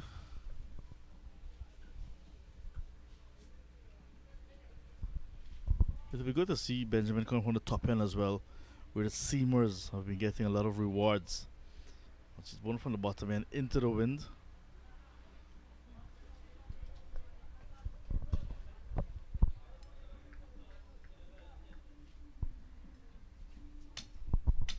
Yeah, that's always a challenge for a pace bowler running into the wind.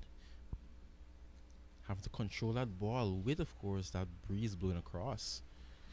But so far, she's done a good job.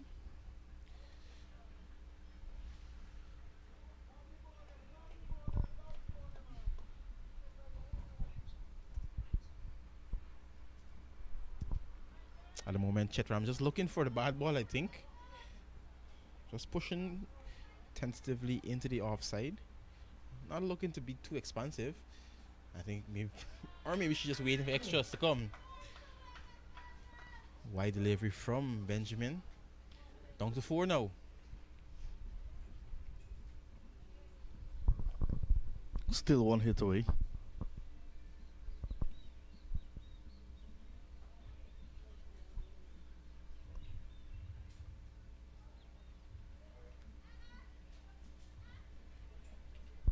Yeah, much closer, much better.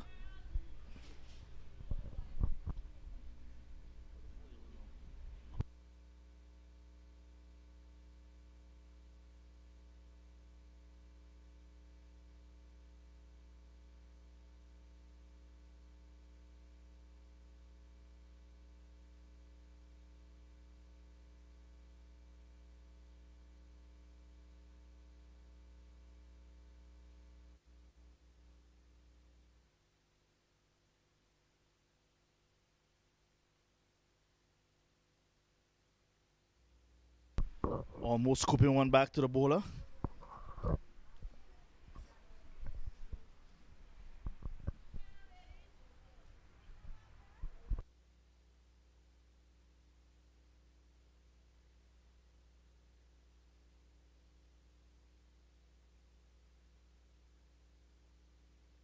Full toss. Tiffany LaRose settles. Tiffany LaRose takes it. And Benjamin gets a wicket in her 8th over. And another twist in this game. Oh my, my. It was a low full toss to begin with. And she just found the safe hands of Tiffany LaRose off the leading edge with what ballooned in the air.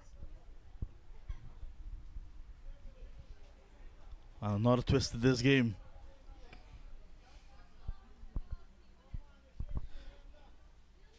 $102 now for the loss of 7.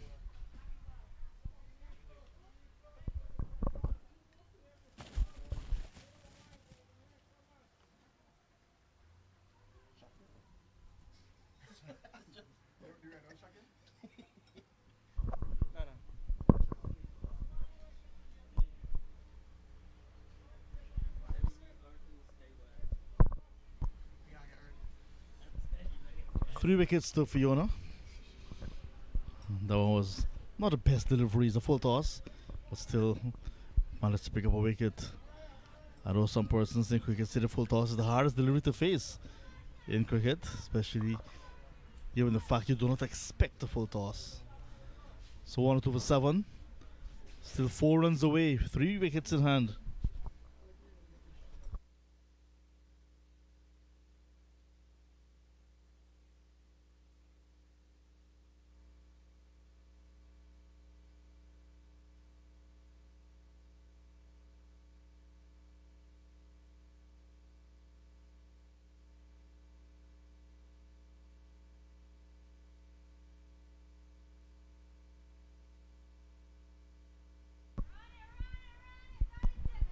This is going to release the shackles just a little bit. They're contemplating the second as the new batter, Talia Hack, is now in the middle. Sienna Barcoy is still there. Who's going to have to take the responsibility of getting the last few runs? 1 with 3 now for 7. But Ronaldo, it's been a good comeback in terms of what we've seen from the Hinterland All-Stars in this game compared to their first game. Definitely. You always want to see the fight.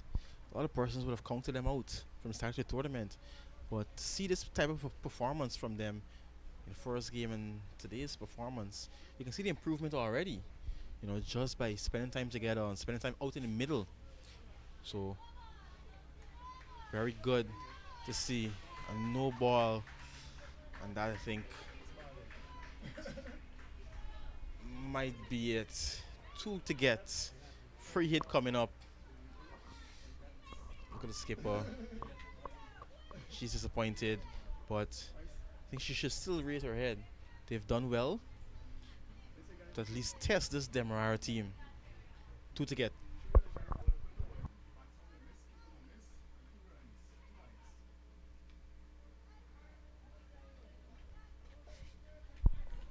Not taking advantage of the free hit. New batter, Tariyahak.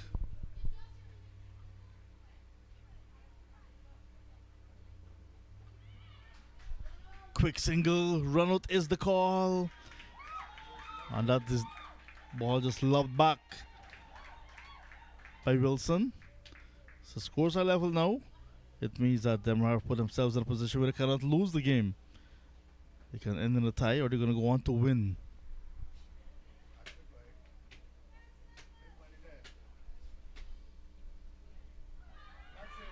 And it's a beamer to end the game.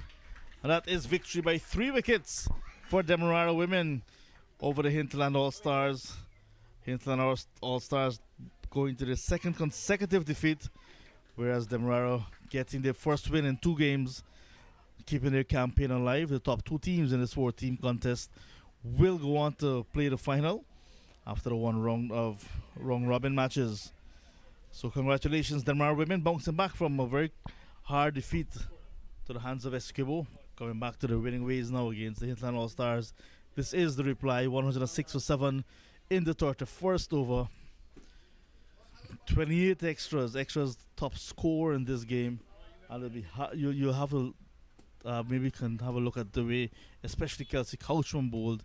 Lots of no balls that she bowled, ball bouncing twice before getting to the battle. 3 wickets nonetheless for Fiona Benjamin. Grazelle Thomas in the wickets column as well. 1 apiece for LaRose and Captain Coachman.